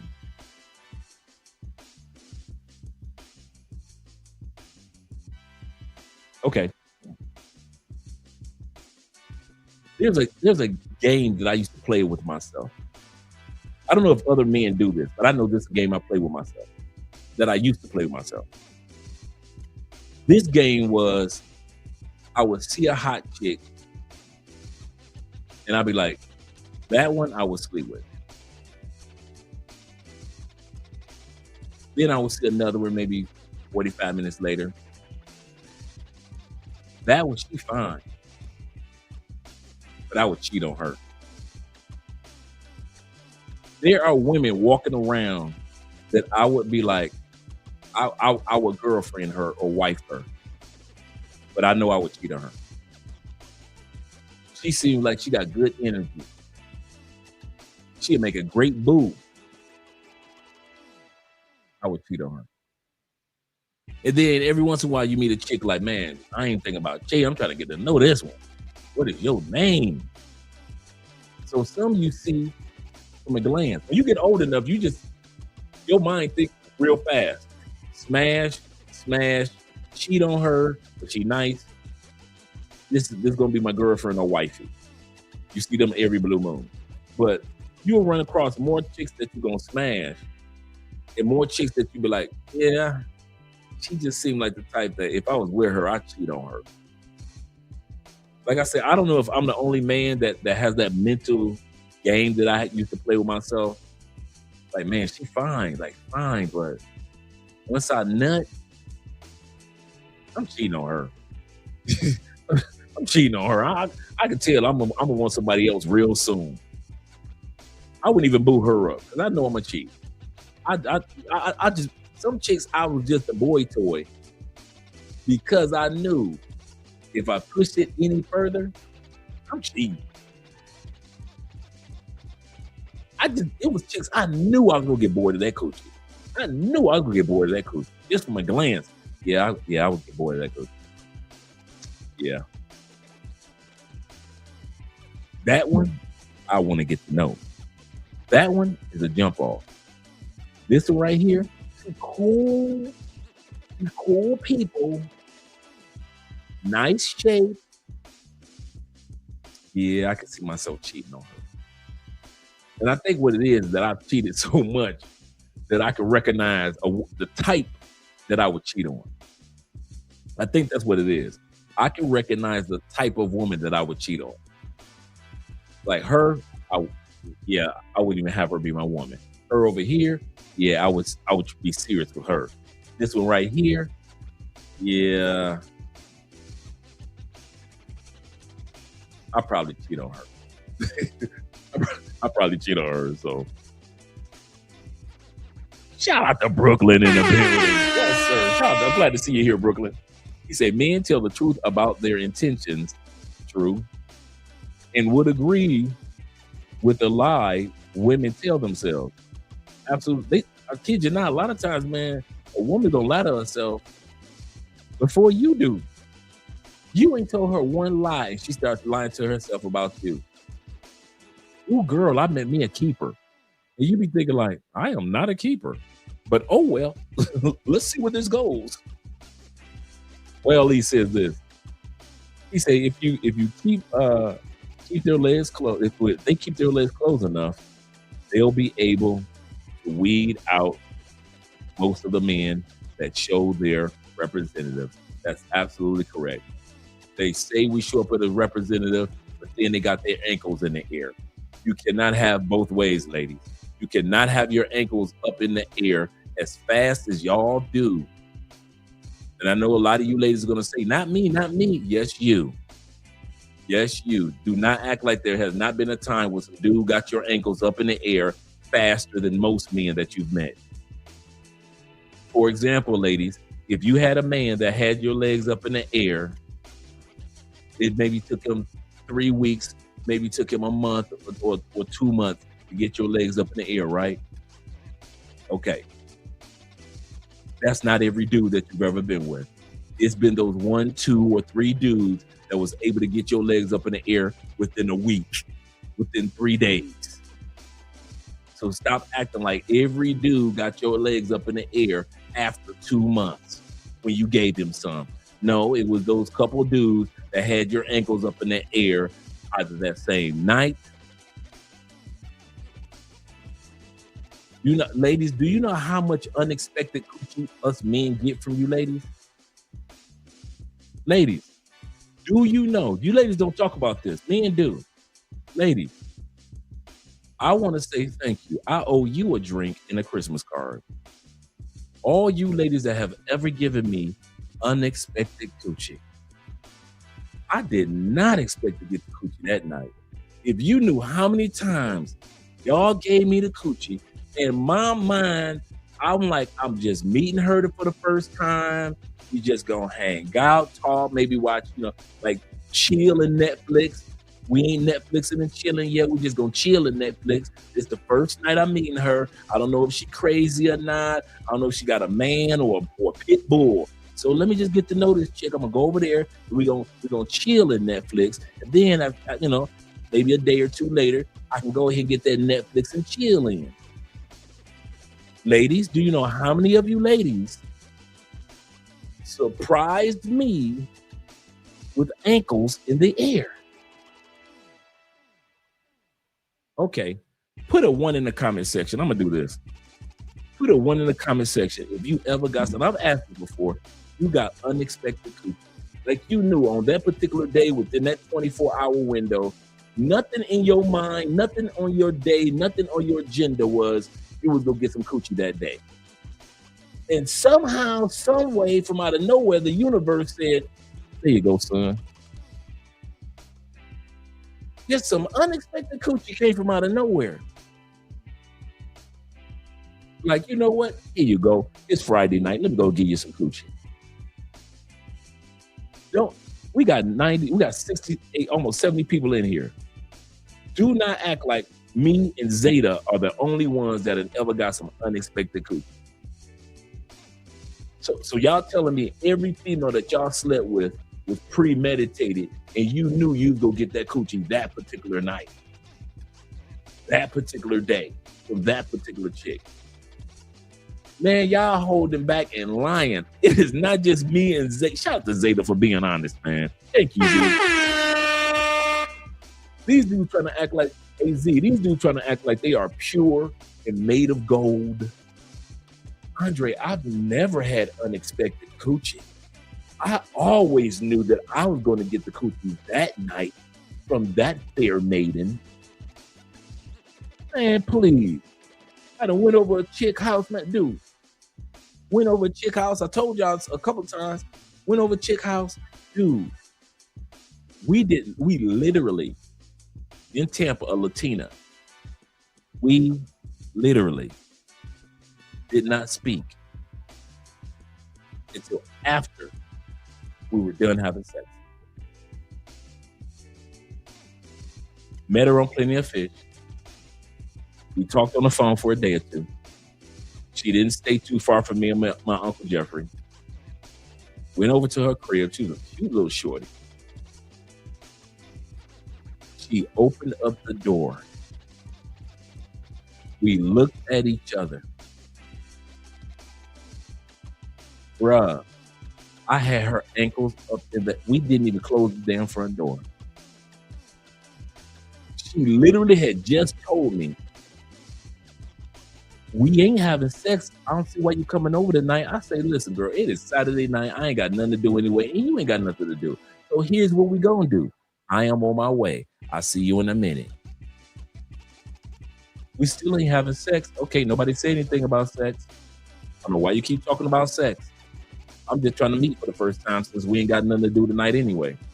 Bruh, she opened up that door. True story. I've had that happen maybe one other time. True story. Opened the door. I saw how cute she was. I'm like, that. I'm thinking I'll probably get the coochie next week. This is Andre thoughts. Like, oh man, she a little baddie. Okay, cool. I'm gonna go and smash this next week. Her photos on Plenty of Fish wasn't a lie. She is cute like that. She is curvy and she is Latin. Okay, cool. So I'm gonna go work my way in, get this coochie next week. Bruh. We didn't say one word.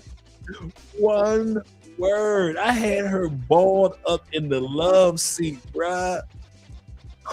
True story.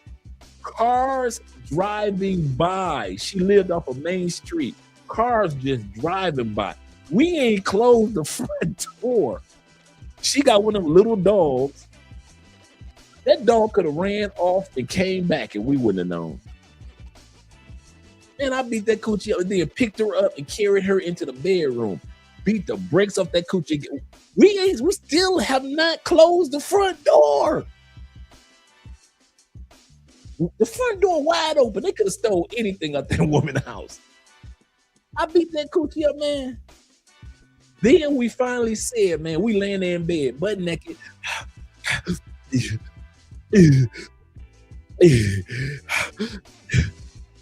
How you doing? That's the first time we spoke to each other.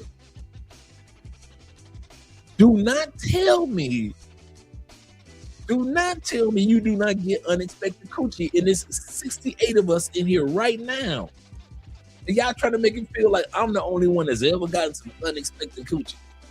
Another chick did me like that. I just went over to her house, met her on Plenty of Fish, shout out to Plenty of Fish. Went over to the chocolate chick. Went over to her crib. She had a daughter. So I know this is going to be recreation. Bruh, she was an actress. And a very well-known actress too. And dude, we chilling, laughing, having a good time, conversing. I kid you not, I do not know how we ended up. So I can't even lie about this. My mind was so far. I just want to meet this, to tell you the truth. I just want to meet this pretty chocolate sister. I didn't know she was an actress at that time. She was this flawless chocolate beauty.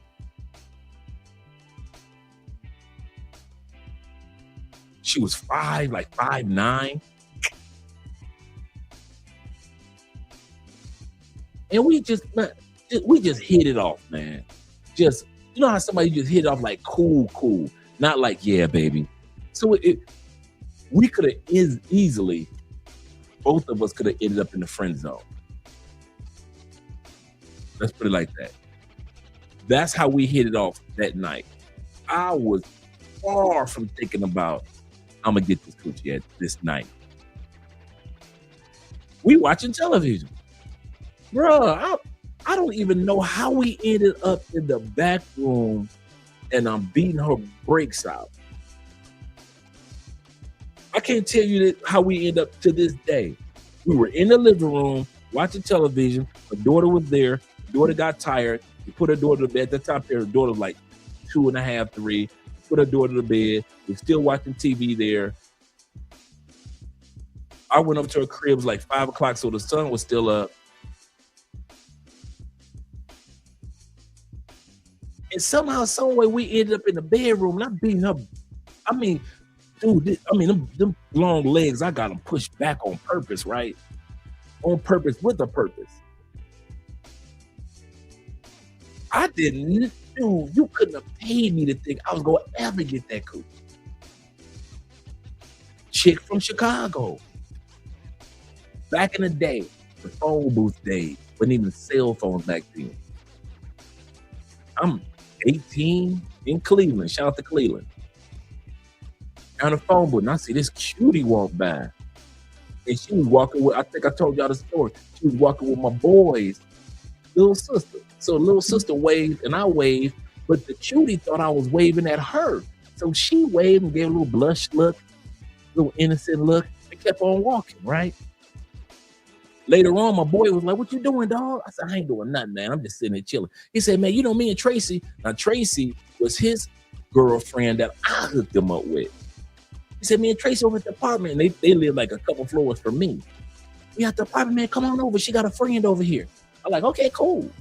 So I go over. It's the little cutie that was walking past the phone booth with my homeboy's little sister. Come to find out, that was my homeboy's cousin from Chicago.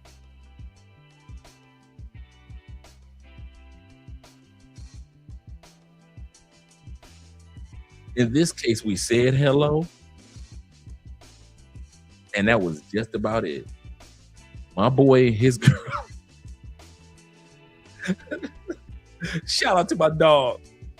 My dog Mike and his girl went back to the bedroom. We'll talk to y'all later. All right. I keep talking.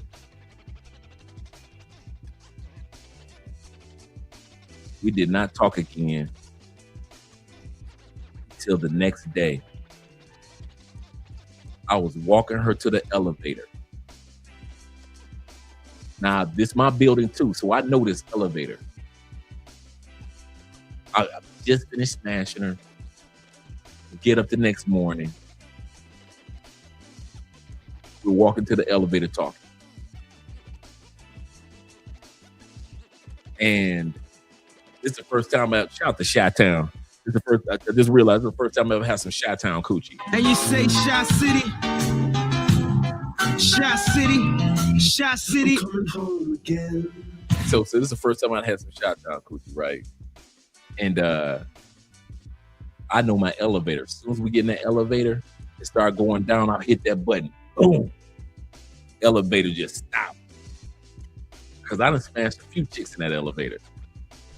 So a lot of times the elevator, the alarm goes off when you stop. This one, it just stops. You know, because it'll stop for people that's moving furniture and stuff like that. Like if you're moving in and out of the apartment, you can stop the elevator, right? Without the alarm going off. Boom. I hit that coochie again in the elevator. When we were done, pulled it back out. Then the elevator went on back down. I barely talked to her. I would, talk to her to get the coochie. Dude, there are plenty of times that many of us, you get unexpected. I did not know this was about to happen. Coochie. So for all you dudes that didn't put a 1 in the comment, please don't act like every time you got some coochie, you knew that you go get it that night. Y'all funny, man. Don't be trying to make me feel like I'm the only one. Shout out to Zeta, big Cannon. Let me know. Shout out to Cannon. Shout out to Jeffrey. Shout out to YLE. Yes, sir. I know me and Zeta wasn't the only ones. Come on, man. Shout out to Ray. Roy said this. He said every blue, right. It's not that it happens all the time. It's like every blue moon. You be like, what is going on here? I'm not gonna stop her. But hey. Hey. Let me scroll down to where you guys are. Remember the cool cat in the building. Yes, sir. $10 love. He said, let's not forget that we are mammals at the end of the day. Her box was just as ready as the pole that night. Absolutely correct. Let's not overcomplicate it. We all have needs, and that's certain. We all have needs at certain times. That's how I kind of took it. It's kind of funny you would say that, brother. That's how I kind of took it. I kind of took it like the females were like, I am horny, and he just so happened to show up at the right place at the right time. So yeah.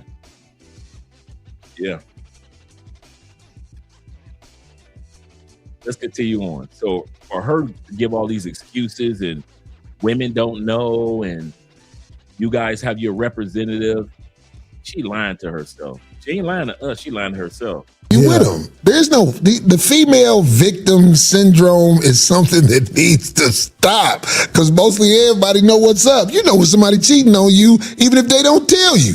When you're a woman, you know. Come on now. Of course it is some stupid people in the world who act like they don't know.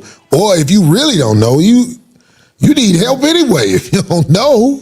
Damn. If you don't know, how do you live in this world? That's 100% not always true. As a woman, I can talk and speak to that. There's a lot of men who create a representative when they meet. Hey, happened to me on Carnival Cruise. This woman was a mail woman, sister. She delivered mail.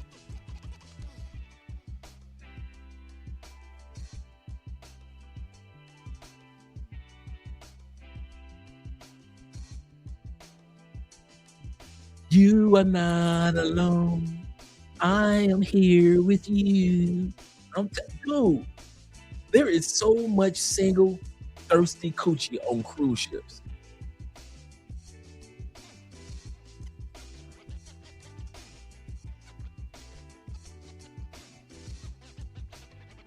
On cruise ships.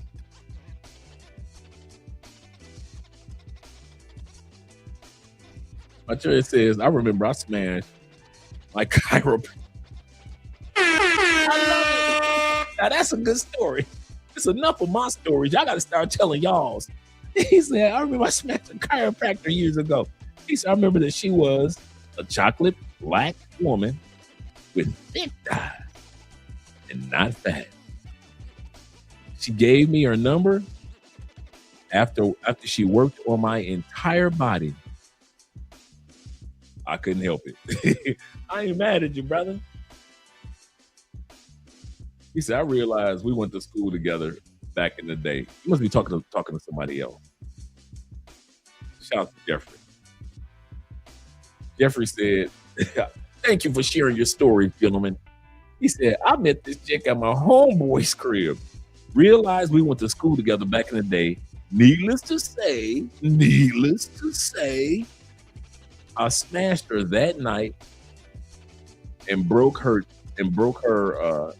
his day bed. Your homeboy's day bed in the spare room. Very unexpected. I told you I broke the kid's bed one time. You know what the kids, the boys' motorcycle, the boys' race car bed, you know, the race car bed. I broke the Barbie bed and we got in the race car bed of the son. We broke that too. This was unexpected.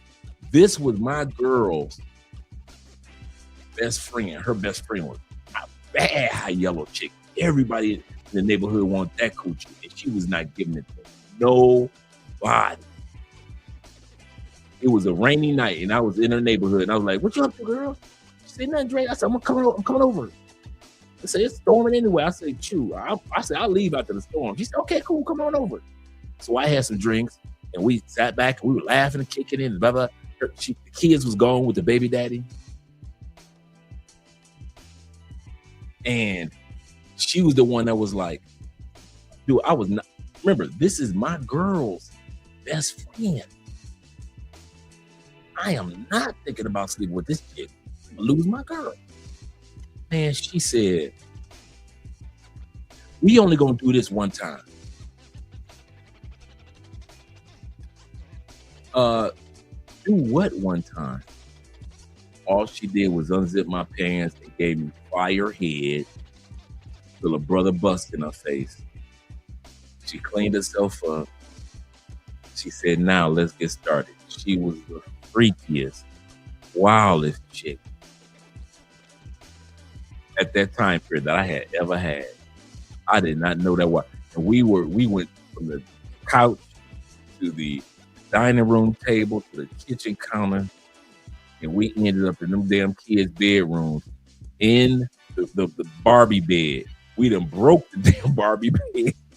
I'm thinking like, boy, your baby daddy's gonna be pissed. We jumped in the little boy's race car bed. We done jumped our ass in the little boy race car bed. I got her bent over in the race car bed. That bed is not holding. That bed was not made. You know, kids' beds are made for kids. Because if you put two grown adults in them, it ain't a good combination. This was the chick, Jeff, that I bust in her butt and she told me to take it out so she could suck it. I was like, oh, you nasty, but do it again. I was like, ugh, take it out your butt and put it in your mouth. Okay, let's do it again. So we having sex on broken kids' beds. I wanted that woman back. And she told me, she said, Dre, we only gonna do this one time. Dude, I was fiending for that chick. I was like, forget about my girl. I'll be that baby's pappy. I will repair these beds. I will be that baby's pappy. I will be them baby's pappy. Take everything out of my wallet but my ID. You can have it all, girl. It's all yours. Man, I was looking at my girlfriend like, you cute. As fine as my girlfriend was in Cleveland, I was like, you cute, but you ain't like your best friend. Your best friend is magical. She does magical things. Oh my God, boy. She got your boy strung one. I'm like, no, but do it. I know, Jeff. I know. Put it in her mouth. I was like, I was like 19. I was like, take it out. And when you see beautiful women do nasty, ultra nasty stuff, you be like, you just like regular women. So all y'all 304s, no matter how pretty you are, okay. She took it out of her butt and put it in her mouth. And she just enjoying the nourishments. I said, we about to do that again.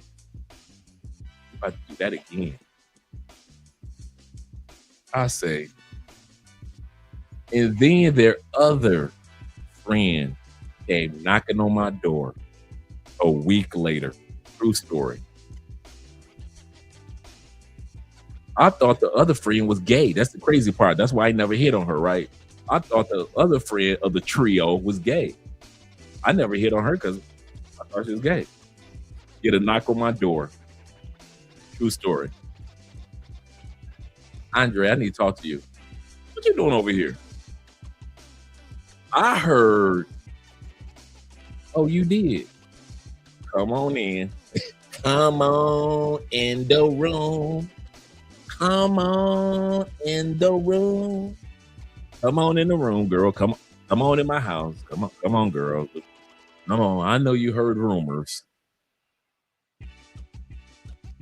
She said, I heard. I said, I thought you messed with girls.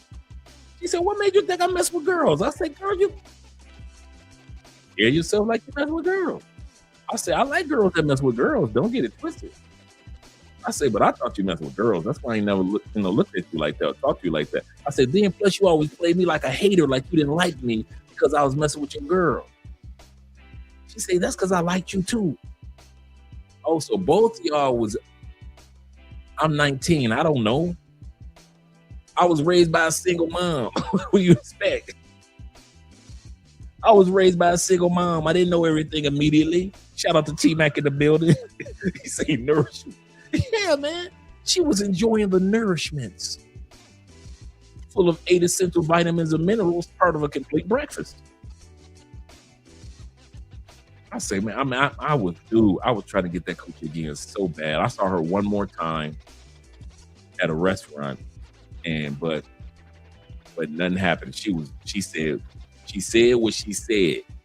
no matter how good that night was, she said, Andre, I had a good time, but we weren't going to do that one time.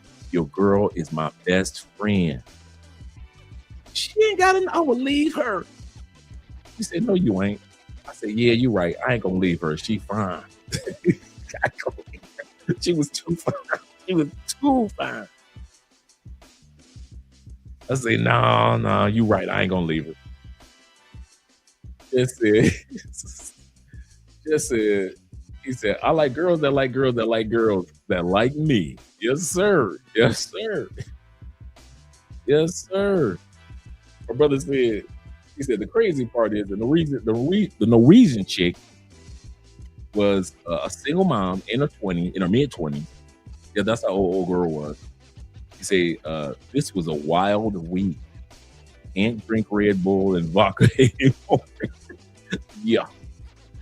He said, speaking of drinks, hey, next time any of you guys come down, I have not had this in a few years, and I was kind of thinking about, did any of you guys bring me a bottle or a couple of bottles of Seagram's gin? See, you guys take Seagram's for granted. There is no Seagram's gin in Colombia. And I don't drink gin that often. But I was just fiending for some over the last month. So any of you guys coming down soon, and you're coming down to Cali, Colombia, don't forget about your boy when it comes to, y'all always hit me up and say, hey, Dre, you need anything? You want to bring something down? Yes, bring some Seagram's gin down for your boy. Shout out to Seagram's gin. He said her kid wasn't on the cruise, but with her grandparents, and you're, oh yeah, so she was flying solo on the cruise, no kids. She was black and Irish. Oh, she was black, Irish, and German. Wow, I had a black and Irish chick. Good woman. Zeta said, I hated to let this mixed black German chick go. She was fire in the sack. And I damn near almost asked her to marry me. Girl, will you marry me? Will you? Okay, could we pretend to be married? Can we just pretend, girl? You ain't got to marry me for real. Can we just pretend? I just want the honeymoon. I just want the honeymoon part. I ain't mad at you, Zeta. He said to marry me, she was so gorgeous. Bruh, I am not mad at you, man. I can relate. I know Montrez. Yeah, it was gross, but it wasn't me being gross. I was thinking about them kids' beds. I don't know why women always want to have sex in kids' beds. That done happened to me a couple times in kids' bunk beds. I'm like, girl, these your kids' beds. We have, dude, you be in the bed having sex with a chick.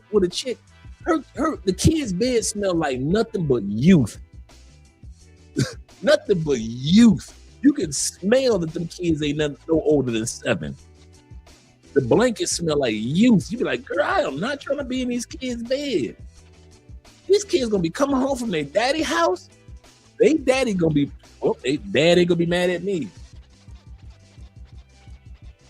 Their bed was smelling like the bed was smelling like youth. I said, you need to wash these blankets, these sheets, this mattress. This bunk bed smell like full-grown adults now. I said, you women ain't got no respect for their kids' beds. And I mean this, man. Y'all baby daddies, y'all better take a black light to y'all kids' beds. Y'all think y'all just dropping y'all kids off? Go on, your mama. All right, I'll be back in 2 weeks to pick the kids up. What you need to do, I'm talking to you fathers, take your butt in that house with a black light. Go on up in them kids' room. Cut all the lights out. If you see any of Andre's evidence, you need to go have a long talk with your baby mama. Because I'm telling you, man. Yeah, that Seagram's gin. Yeah, I was just feeling for some lately, man. I'm like, man, I'd love to have some Seagram's gin with a little bit of juice. He said, off topic, the USMTN or MNT dominate 4-1. Okay, USMNT. Who is that? Is it the American, the U.S. soccer team? Let me know if that's the U.S. soccer team. I know, right? Evidence. I thought it was the U.S. soccer team. Shout out to them, man. Who they playing today?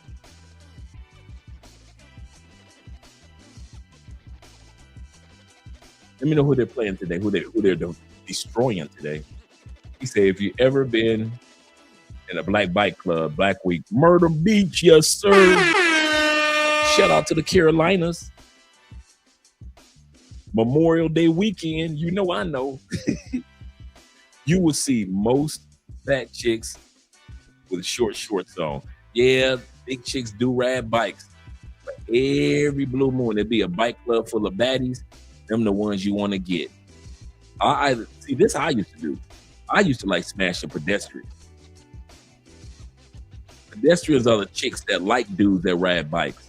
So I never had to worry about dealing with the big bike chicks. I ain't never did that. I'm smashing pedestrians. The craziest story that I ever had, this is the craziest story out of all my stories. There was a time when most bike clubs, they had an online presence. A lot of us had a website. So I was the almost like one of the guys that coordinated the bike events that we went to. So I was the one that got the hotel rooms. I made sure we had this, make sure we had that. That was my position in the bike club, right? Shout out to Dirty Dozen out of Chicago. And so no matter where we went to bike events, we always were, everything was already set up. We were good, you know, trailers for the bikes, all that stuff. And we didn't want to ride the bikes there. We took the trailers, all that, right? So I'm on this website and I see this gorgeous sister in Indianapolis. And I'm going through Indy's photos. And I'm like, who is that? And I'm looking and I'm like, God dang, we about to go to Nap. And we're about to go to Cleveland. So we're going to a Nap event in Indianapolis, and then we're going to Cleveland for a bike event there a couple weeks later. And I'm looking like, man, this is probably one of the most beautiful women I had ever seen at that time period. I was like, man, she is gorgeous. So we get to the Indy bike event, dude, every day, every second. I'm like Charlie Brown looking for the little redhead girl. I don't see this chick nowhere. I know she in a bike club. I don't see her nowhere. So I go to Cleveland event and having fun. And I meet this one little shorty. Oh, she is just too cute, too pretty. Just pretty on pretty. Nice body. Everything was good. We start kicking. We messing around for a year. A year. And once again, I say I only mess with pedestrians. Women that don't ride bikes. So I'm like, okay, cool, blah, blah. We kicking it, like kicking it. And a year later, Indianapolis is throwing another bike event. I tell her, I say, I don't know if you're gonna stay in Cleveland this weekend or you're going with me to Nap. And she said, I'm going down to Nap anyway. She's already planned on going down to Nap anyway. I said, okay, cool. I'll meet you down there. And so my boy with his girl down there, then I'm with old girl that I'm kicking it with in the bike world. Because you got the real world chick, and you got the bike world chick. You may have a real world wife, but then you got a bike world girlfriend or wife, right? And so she gets the Nap. She's sitting across from me. We're at Dave and Buster's. My man, he and I are talking. She's talking to his girlfriend. And all of a sudden, I sit up. And I said, oh, yeah. I turned to my boy. I say, dude, you know the chick that I've been asking you about on y'all website that was in y'all bike club that I've been trying to get at? He said, yeah.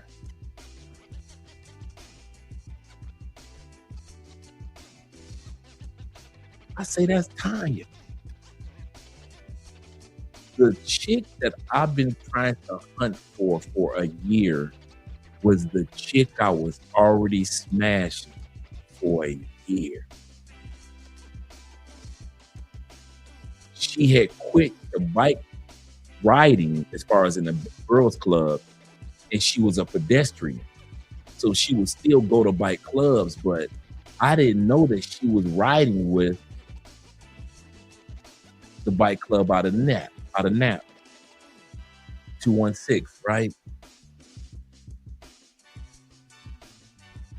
And it's sitting there just talking. It was all of a sudden the images of, because I was kind of like, even though I was with Tanya, I was kind of like, oh well, I wish I could at least saw that sexy little female that I saw on their website.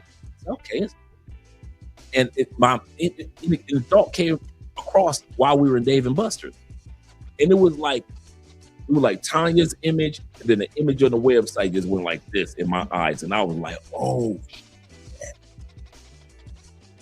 I say, dog, I could not believe it.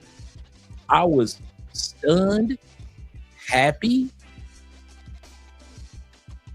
She turned around and looked at me like, okay, why you look at me like that? I say, nothing, babe. You know, just, hey, because you look so beautiful. That's why I'm looking at you like that. I should always look at you like that. Talking about it. He said, whatever. Start talking back to his girlfriend. But I kid you not, bruh. I wanted that one chick so bad, and didn't realize I had been sleeping with her for a whole year.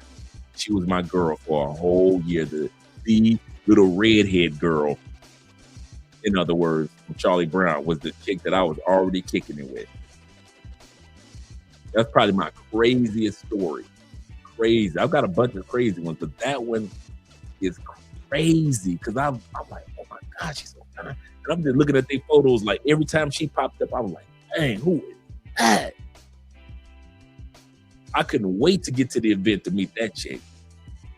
And chick wasn't at the event, and I'm like, okay, cool. It's all cool. Went to Cleveland, met Tanya. I'm like, okay, cool.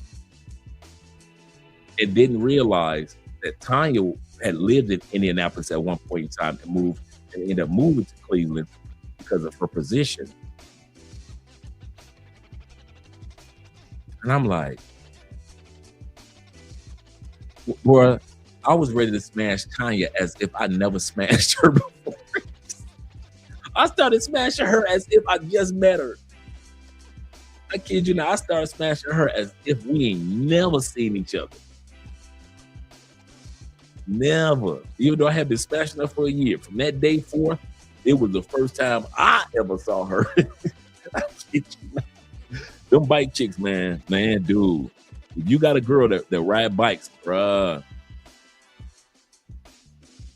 unless you ride with her and you go with her, you asking for a world of trouble. You asking for a world of trouble because there are two different worlds.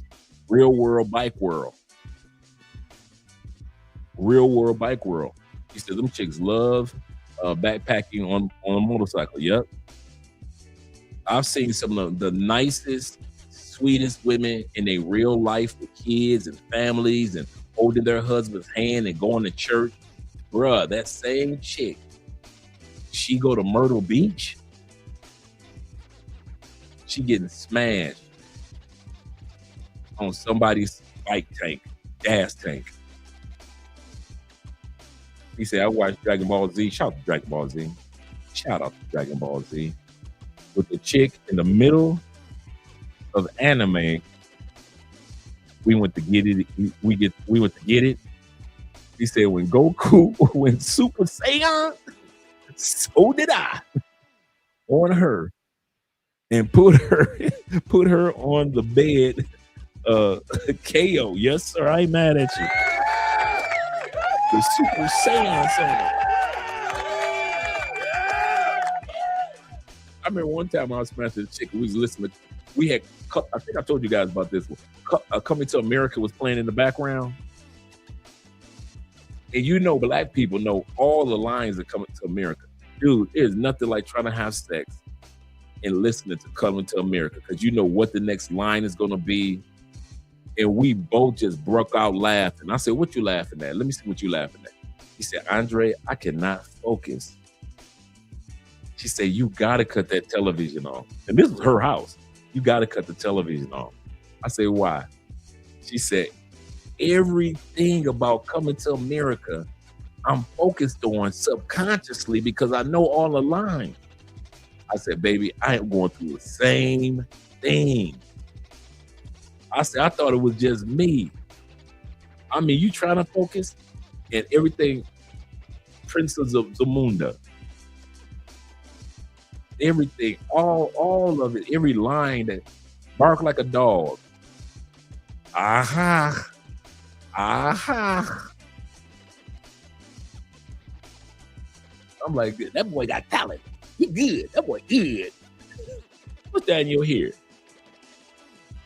This is nothing in my hair but natural herbs and berries. It ain't nothing but a perm. Ain't nothing but a perm. Oh my goodness. Let's get back to the video. We don't got too much to look at. You. And this representative shows up for a period of time. So a woman can fall in love with the representative. And after 6 months, they start to see the real person. At that point, you've already tricked and fooled someone to be in love with you. So their standards, their things change based off of the love they feel for somebody. So you cannot say that men don't show up as representatives in relationships. Period, point blank. Like they don't want to lose the person. Just like you said, I don't want to lose this person, so I'm going to act like I'm the perfect man so I can have her fall in love with me.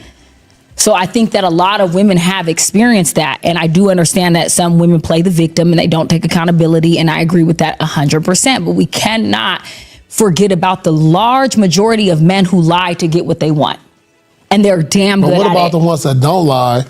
You got the situation that, hey, listen, I'm taking care of that rent, you know. And, yeah. You know, I see other girls right now, you know what it is.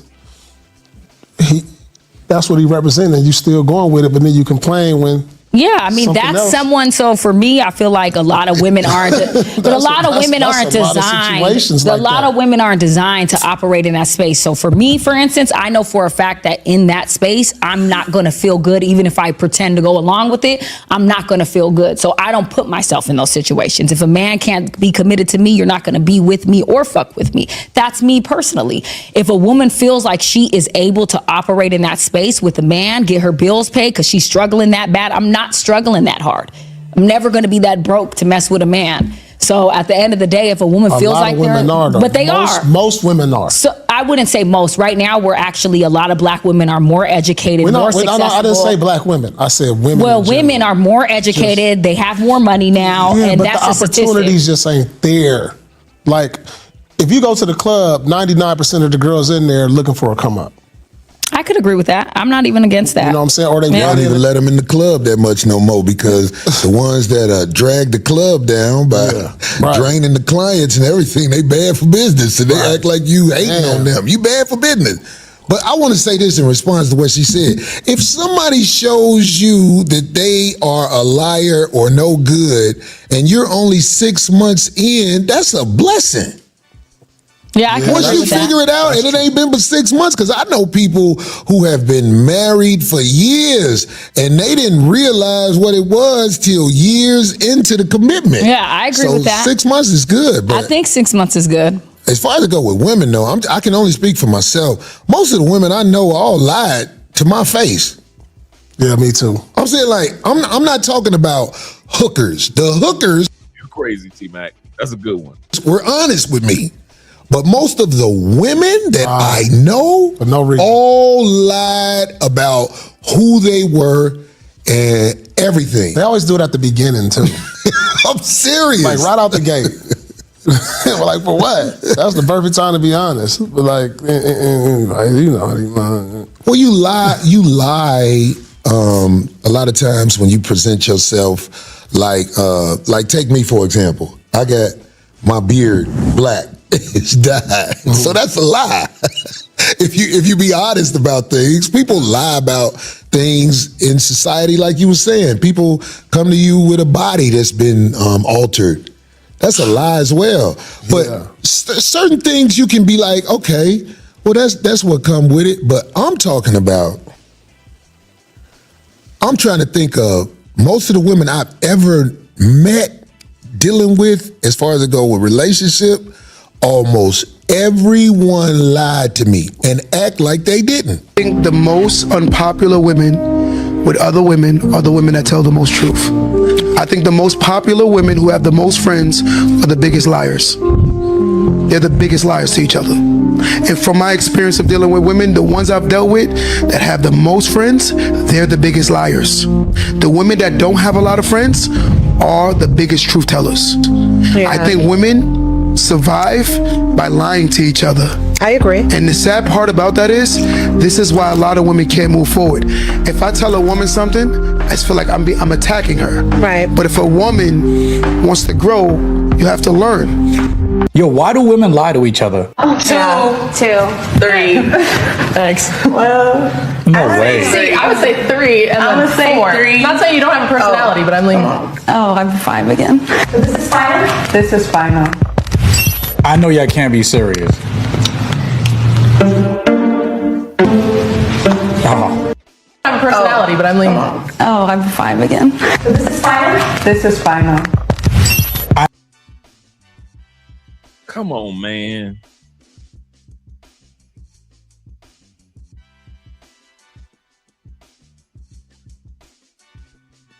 Okay, let's do what we need to do. Let's slide 2. I'm gonna slide 2 down to 5. I'm sliding 5 down to 4. 4 can be at 3. The white girl can be at 2.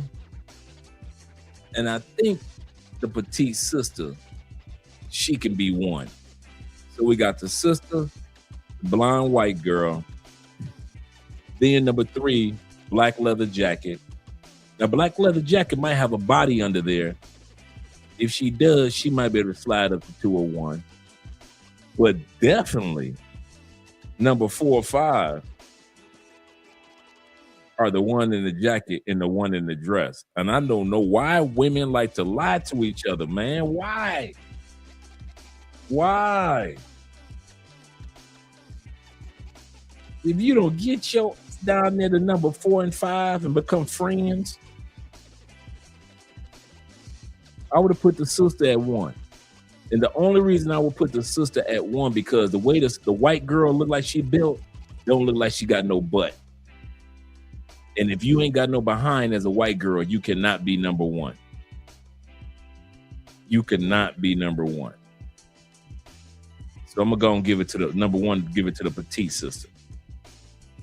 Let's see. Let's see what the other men say. Now that the women have done it, let's put the men up there. Women know they lying to each other. I know y'all can't be serious. Oh, we know what's about to happen.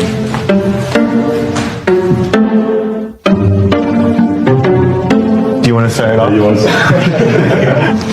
You go over there. And then like just shift down. I think Michelle was the most attractive. Could you switch with her? I forgot, they can't even hear me. Somewhere. Yeah. You got to point. Okay. I switch her and her. You go over there. Oh, those two. Okay. All right. And then you over there. You switch. Yeah, that's pretty much. And I kind of like her vibe. I think her whole aesthetic is very nice. So for me, it's either 1 or 2 up here. The brother ain't say nothing. Bruh, you let the white boys pick for you? You let the white boys put the sister all the way down at the end. Really, that's what we doing. We know white men love Asian women, so we see how that rolls. But you ain't said nothing on behalf of the sister. You let the flat-butted, you let the funny-looking Asian chick go to number one. You let the flat-butt white girl go to number 3. You let the sister go down to number 4. You ain't say nothing. Man, they ain't got no real brothers up there. They ain't got no real brothers up there. They always try to get these lame representatives to represent black men with the skull cap on. Man, I'd have been like, hell no. Pancake lives matter. I guess they do.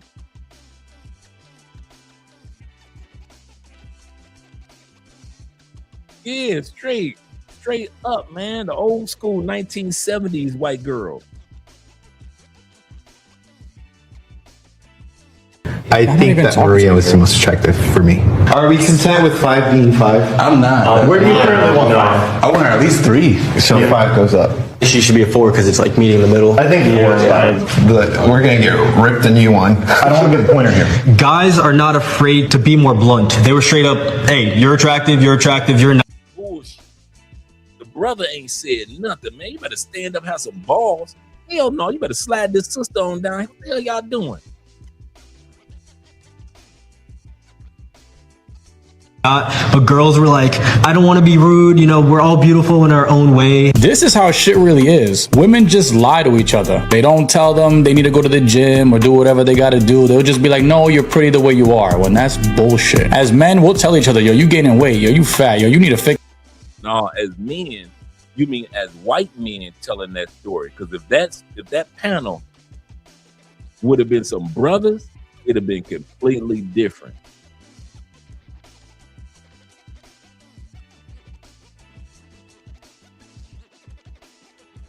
Bruh. That's what I'm saying.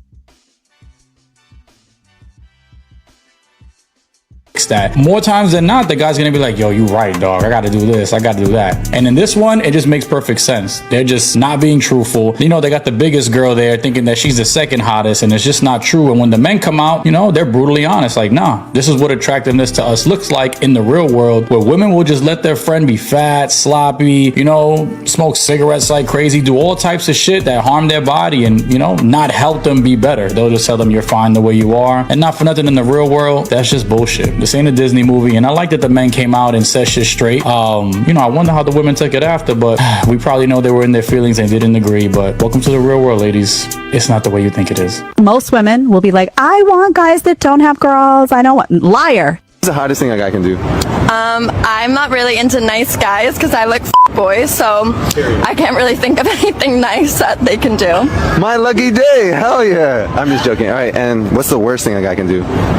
I guess be nice. Be nice. Because sometimes if you're too nice, it gives like, it's like the ick. Really? You know?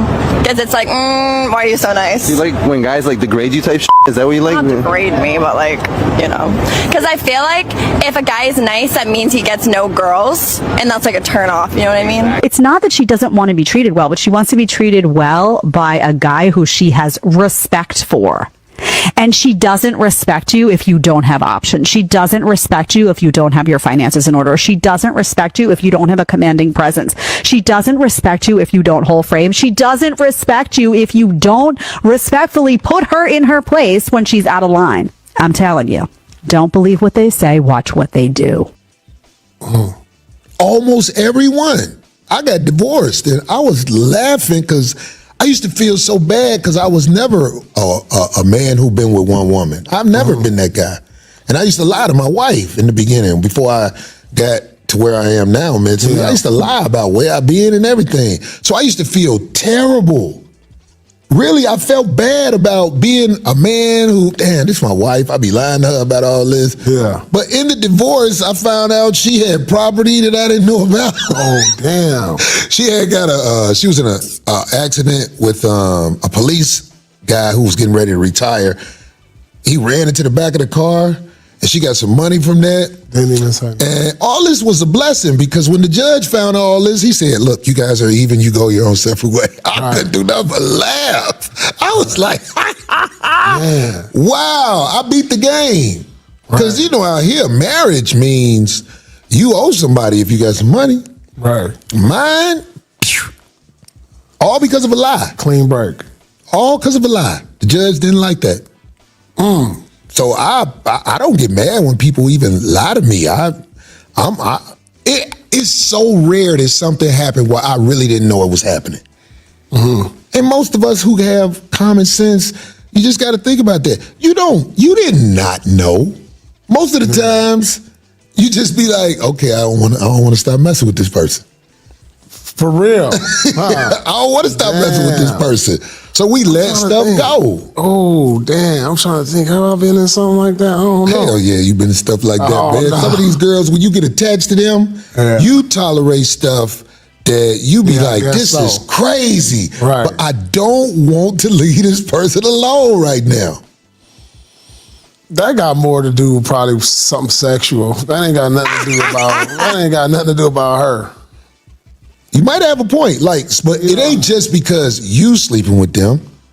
Sometimes you have a woman and you begin to care about her and you don't want her nowhere else. You don't want her in the streets passing the box out. So the stuff you tolerate, you really humiliate yourself, but you can't get out of it. That's the power a woman has over a man. When you start to care about them, the stuff you let go, you be like, damn, I know I shouldn't tolerate this, but I just don't want this person to go. Oh, no, I ever done that. And it ain't no reason to feel stupid about it. You're a human being.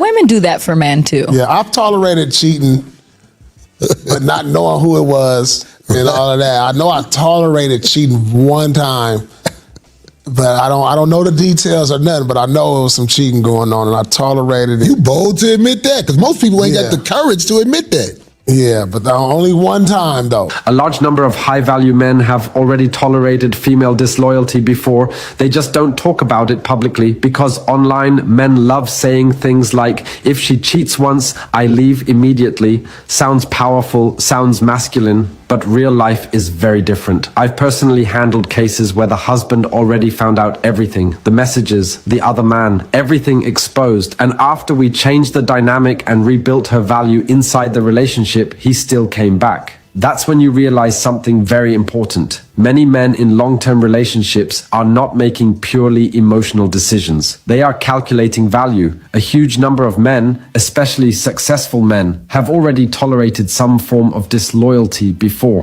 What does that usually look like? She suddenly stops answering calls, disappears, blocks you, becomes emotionally cold. Then That's true.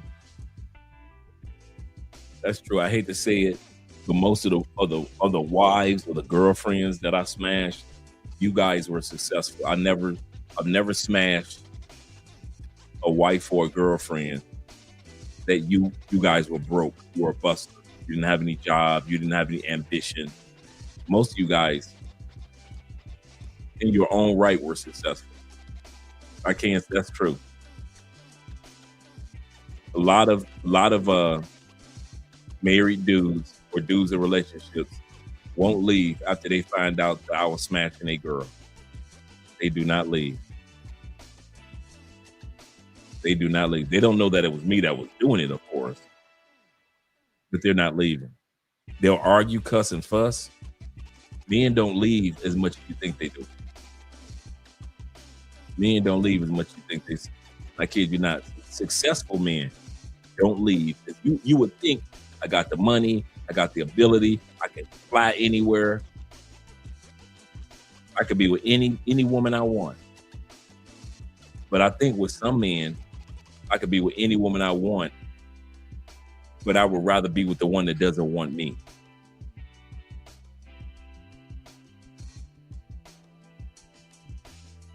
Statistically, yeah.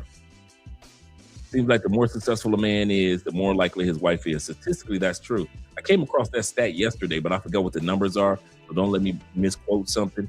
But I did know that the more successful the man or the woman is in the relationship, or both of them, the more likely the woman is to cheat as much as the man as the man is.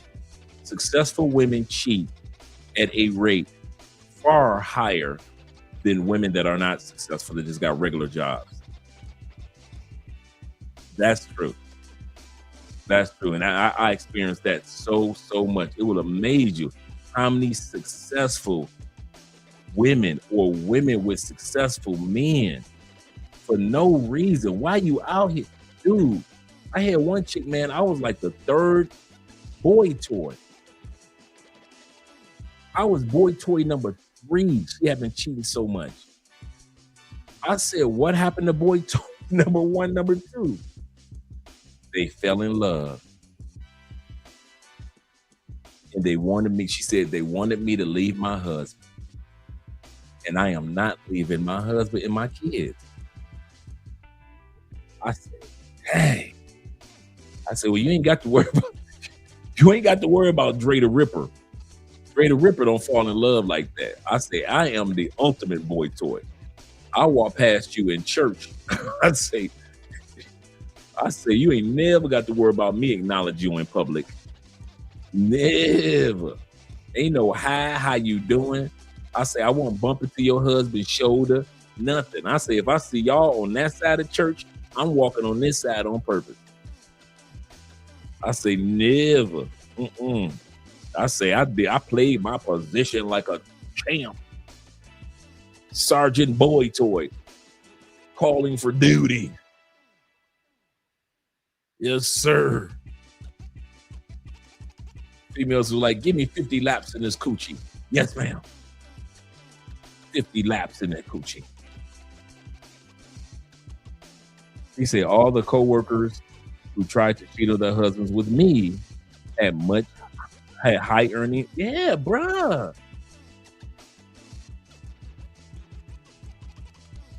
He said Andre is that mountain water or Heineken? Heineken. All right, we're drinking. It's Friday night drinking hand. We're drinking tonight.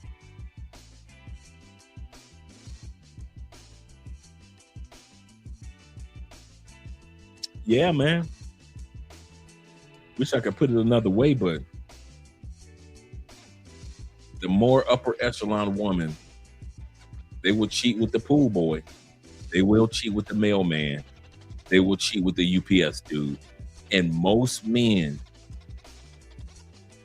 won't go anywhere. And I'm going to say this. He said the 6-man award. And happy about it. Shout out to YouTube and his habit. I'm going to say this. I think a lot of successful men allow the cheating to take place because they are already cheating or have cheated on somebody and think that it's karma coming back. So they're like, hey, I'm going to go ahead and pay this karma. And then the other thing is they have already built a public persona or image among their peers, and they're not willing to let that go. They're not willing to get on camera and say, hey guys, you know, me and so-and-so used to be together on camera a lot. We're not together anymore, but I want to keep the channel or business going.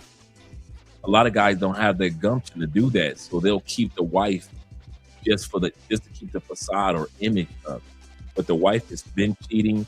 He's still going to cheat. He might have been cheating or not cheating, but a lot of times it's for the business of the family, not for the love. I'm in love or she in love. This family is a business. And I think a lot of you guys who are single don't really. One thing that keeps Andre and I going is that we realize this is an emotional relationship, but this is a business. Marriage is a business, and we treat it as such. Yes, we have a closeness and love and all the romantic and flowers, you know, the butterflies part. But Andre and I know this is a business in which we're in as well. And it does impact how people see us.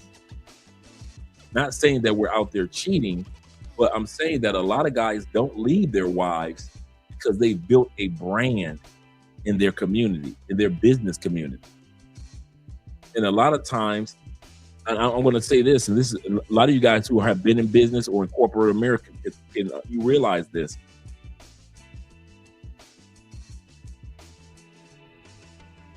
Doors open for married men that don't open all the time for single men. Promotions, positions, sometimes are offered to married men because married men represent stability, faithfulness, honesty. If he can be an honest, faithful, focused family man, then he can do that for our business, or he can do that in business. So this image, and it may not even be true, but this image that we have as people that married men have a one-up on single men, I don't know where that came from, but it's a real thing. I kid you not, it really is a real thing. People look at you differently as a married man compared to if you were single. You guys look at me, let's be honest, you guys look at me when it comes to foreign women. You look at me with a little bit more respect than you will look at a guy that's a player. He's got all these women and blah, blah, blah, blah. I notice how you guys talk to me and respect Andrea compared to how you guys just talk to guys that with a bunch of women. You be like, oh man, I'm happy for you. Go ahead, live your best life. You kind of like talk kind of like, nonchalantly to those guys. They're not to be taken serious when it comes to relationships.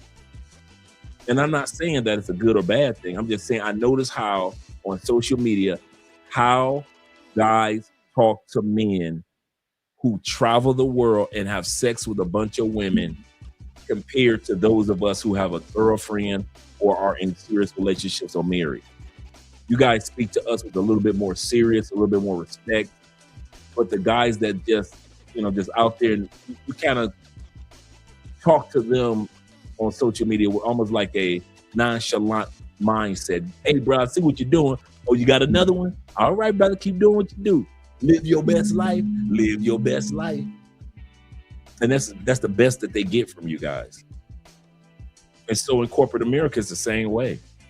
So a lot of times guys are not going to let go of their wives because that brand in their community and among their peers is so strong that it really takes something major to separate that couple.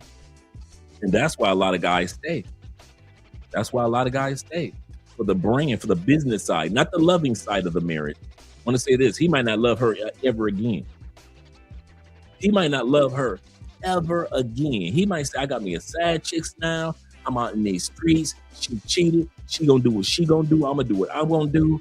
And the rest of the world don't have to know. But when it comes to our brand, we are not going to destroy the brand that we have among our peers, our co-workers, and things like that. Is it fair that married men are looked upon differently than single men? No. But does it happen? Yeah. He said, Major Boy Toy, yes, sir, reporting for duty. What does your wife need? Seriously. He say, okay, now drop and give me 20. Yeah, give me 50 straight. Yes, sir. That's how they were doing it. That's how they were doing it. Dude, and some of y'all will have some of the sweetest, nicest wives, dog. They did not want to interrupt the brand. Like the one female told me, she said, the moment that my boy toys fell in love, I cut them off. She said, I was not playing that fall in love with me and I'm leaving my husband. Or you're in your emotions because I decided that I don't want to spend the weekend with you. And I want to spend the weekend with my husband and my kids. And you don't understand that. She said, I couldn't take that anymore. She said, She said, that's why you are laying here. This is the one I'm telling you about right now. This is the one that used to pay me to stay. I've had my gigolo moments. Don't look at me like that. I've had my gigolo moments. I had to get paid somehow. This is the one that used to pay me to stay home from work. She was the one that would go get a really nice hotel downtown or wherever she was giving a lecture somewhere. And she paid for the hotel room, and she paid me 3 times as much I was getting paid that day on my job. And she'd paid for my breakfast, lunch, dinner. All I had to do was just call in to work. And she was tearing your boy off. Don't judge me. Don't judge. Jay-Z was not the first jigger. Jay-Z was not the first. Actually, my nickname used to be, way back in the day, Jigga Dre. Meaning short for Gigolo, Gigolo Dre, Jigga Dre. So in Detroit, I was Jigga Dre on the east side. Jeffrey never knew this. He's just hearing this for the first time. I was Jigga Dre, and then it moved over to Thrill. So Thrill was my nickname for years, like years. That was my bike name too. But yeah, so when Jay-Z started calling himself Jigga, I was like, you do realize you're not the original Jigga. It was originally Jigga Dre. And so, right, we listen, we don't judge. Shout out to you, Cortez. But she was the one that told me. 2 of the boy toys before me fell in love. She was gorgeous. She was successful. She was very sweet. I could see how a guy could fall in love with her and want to take her from her husband. I kid you not. I can actually see that. Very successful. She didn't have her success never went to her head, but she was in them streets.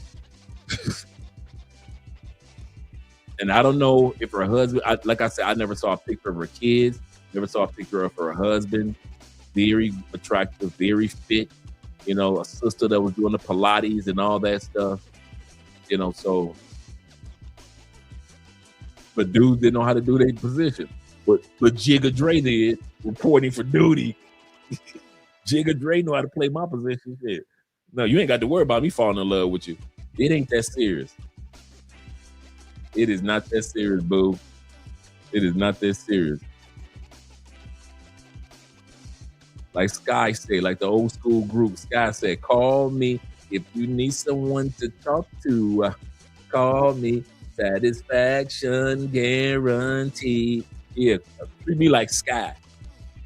Treat me like the group Sky. Call me if you need someone to talk to. Satisfaction guaranteed. Call me if you need someone. Yeah, Deuce. Yeah, I was on my Deuce Bigelow. Male gigolo. Yes, I was. I ain't gonna even lie. Yeah, Richard Gere taught me how to be gigolo. American Gigolo movie. Yes, sir. Hey, man, you know what? We need to put that on our Saturday list. Yes, we do. Good call, Jeff. Good call. Good call, Jeff. We need to put that on our Saturday movie.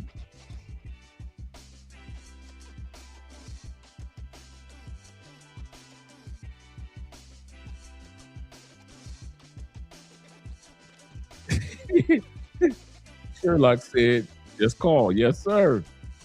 Yes, sir. Just call. You got to do what you got to do. Trey, get that back. I kid you not, man. The first time she said it, she said, how much you make? I told her how much I make. She said, well, how much you make a day? I said, about blah, blah, blah, blah. She said, I'll pay you 3 times as much. Just call in.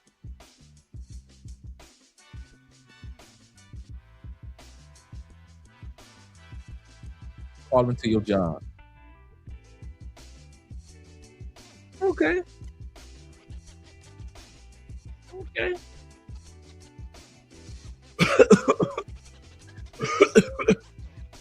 I can't make it in. I can't. And my job knew I was never one to call in. I can't make it. I can't talk. I'll be in tomorrow. He said you described Bill Clinton to be exact. Yeah, actually.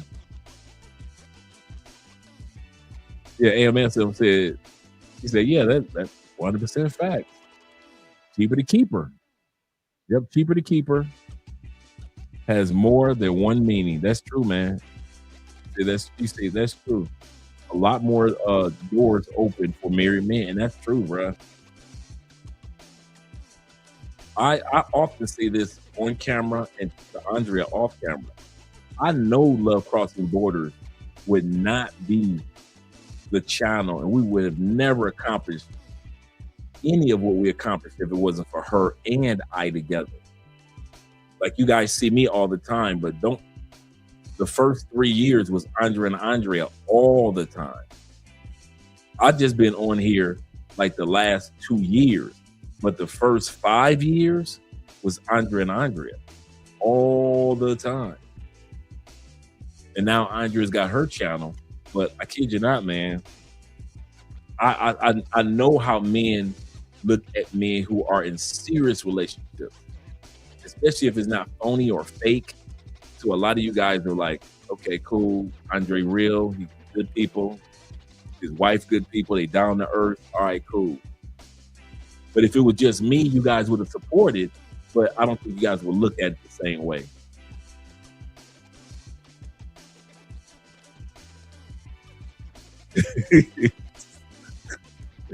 Yeah, man, back in the like Coach Greg Adams. Like Coach Greg Adams. I invented Jigga.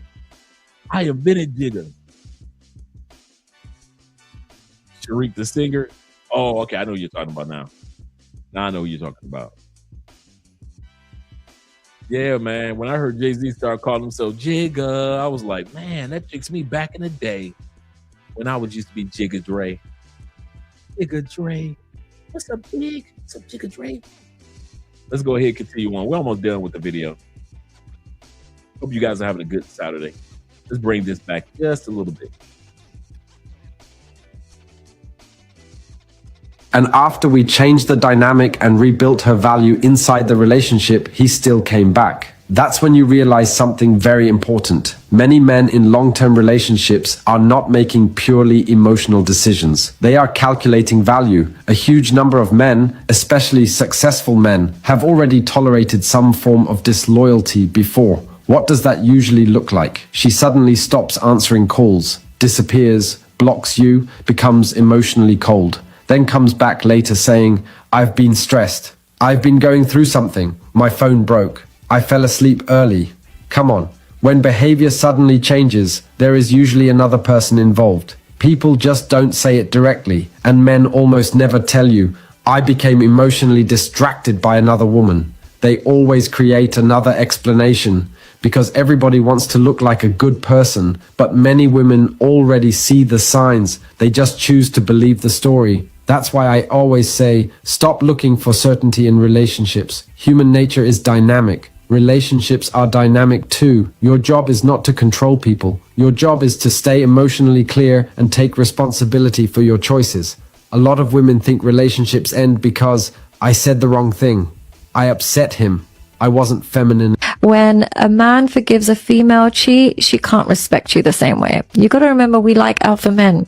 Alpha men don't accept promiscuity. So what happens when you accept a woman back?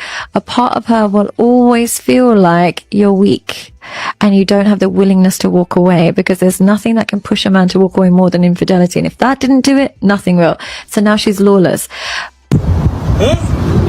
Why didn't you tell me? I asked you. Was there anybody else? No. That this dude's just a stalker. She cheated on him 5 times.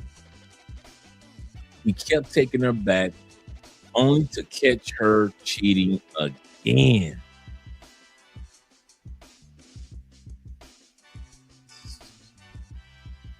I've been fucking broken.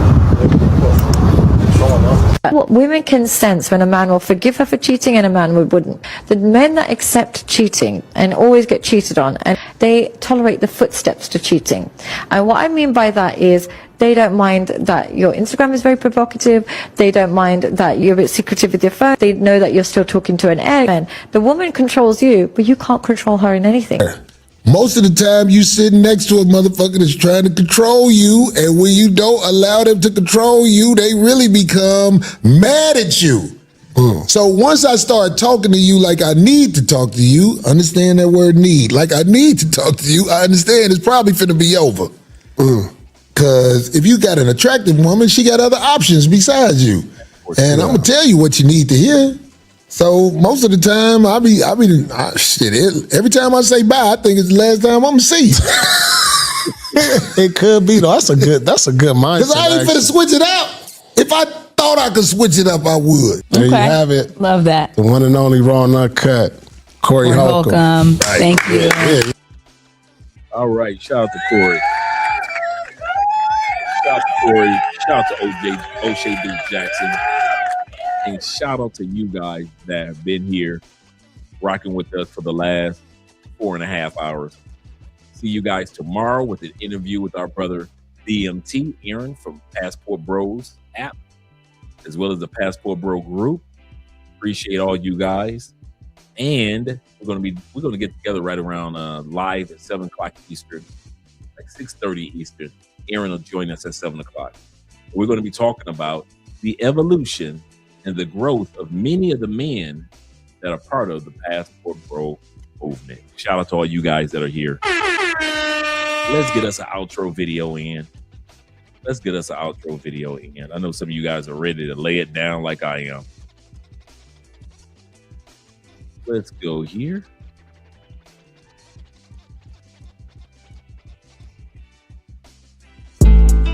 Hey, son. Yeah.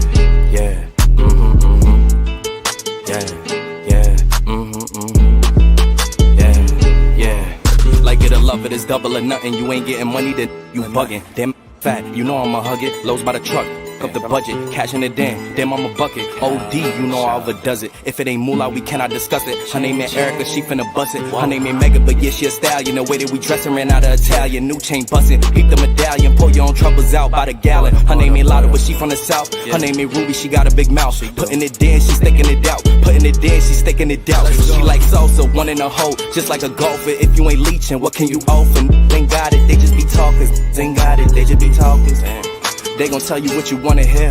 Yeah, put you in a nice pair. Best if you don't listen. All this shit from me, I'm making her wet. It's double line, they know we the set. They know we up next, that's why they upset. Diamonds on me, and you know it's baguettes. Ballin' so hot, man, I need me a rap. If you ain't on time, then you can't let. Can't live in the past, ain't got no regrets. Ain't looking for love, just want me.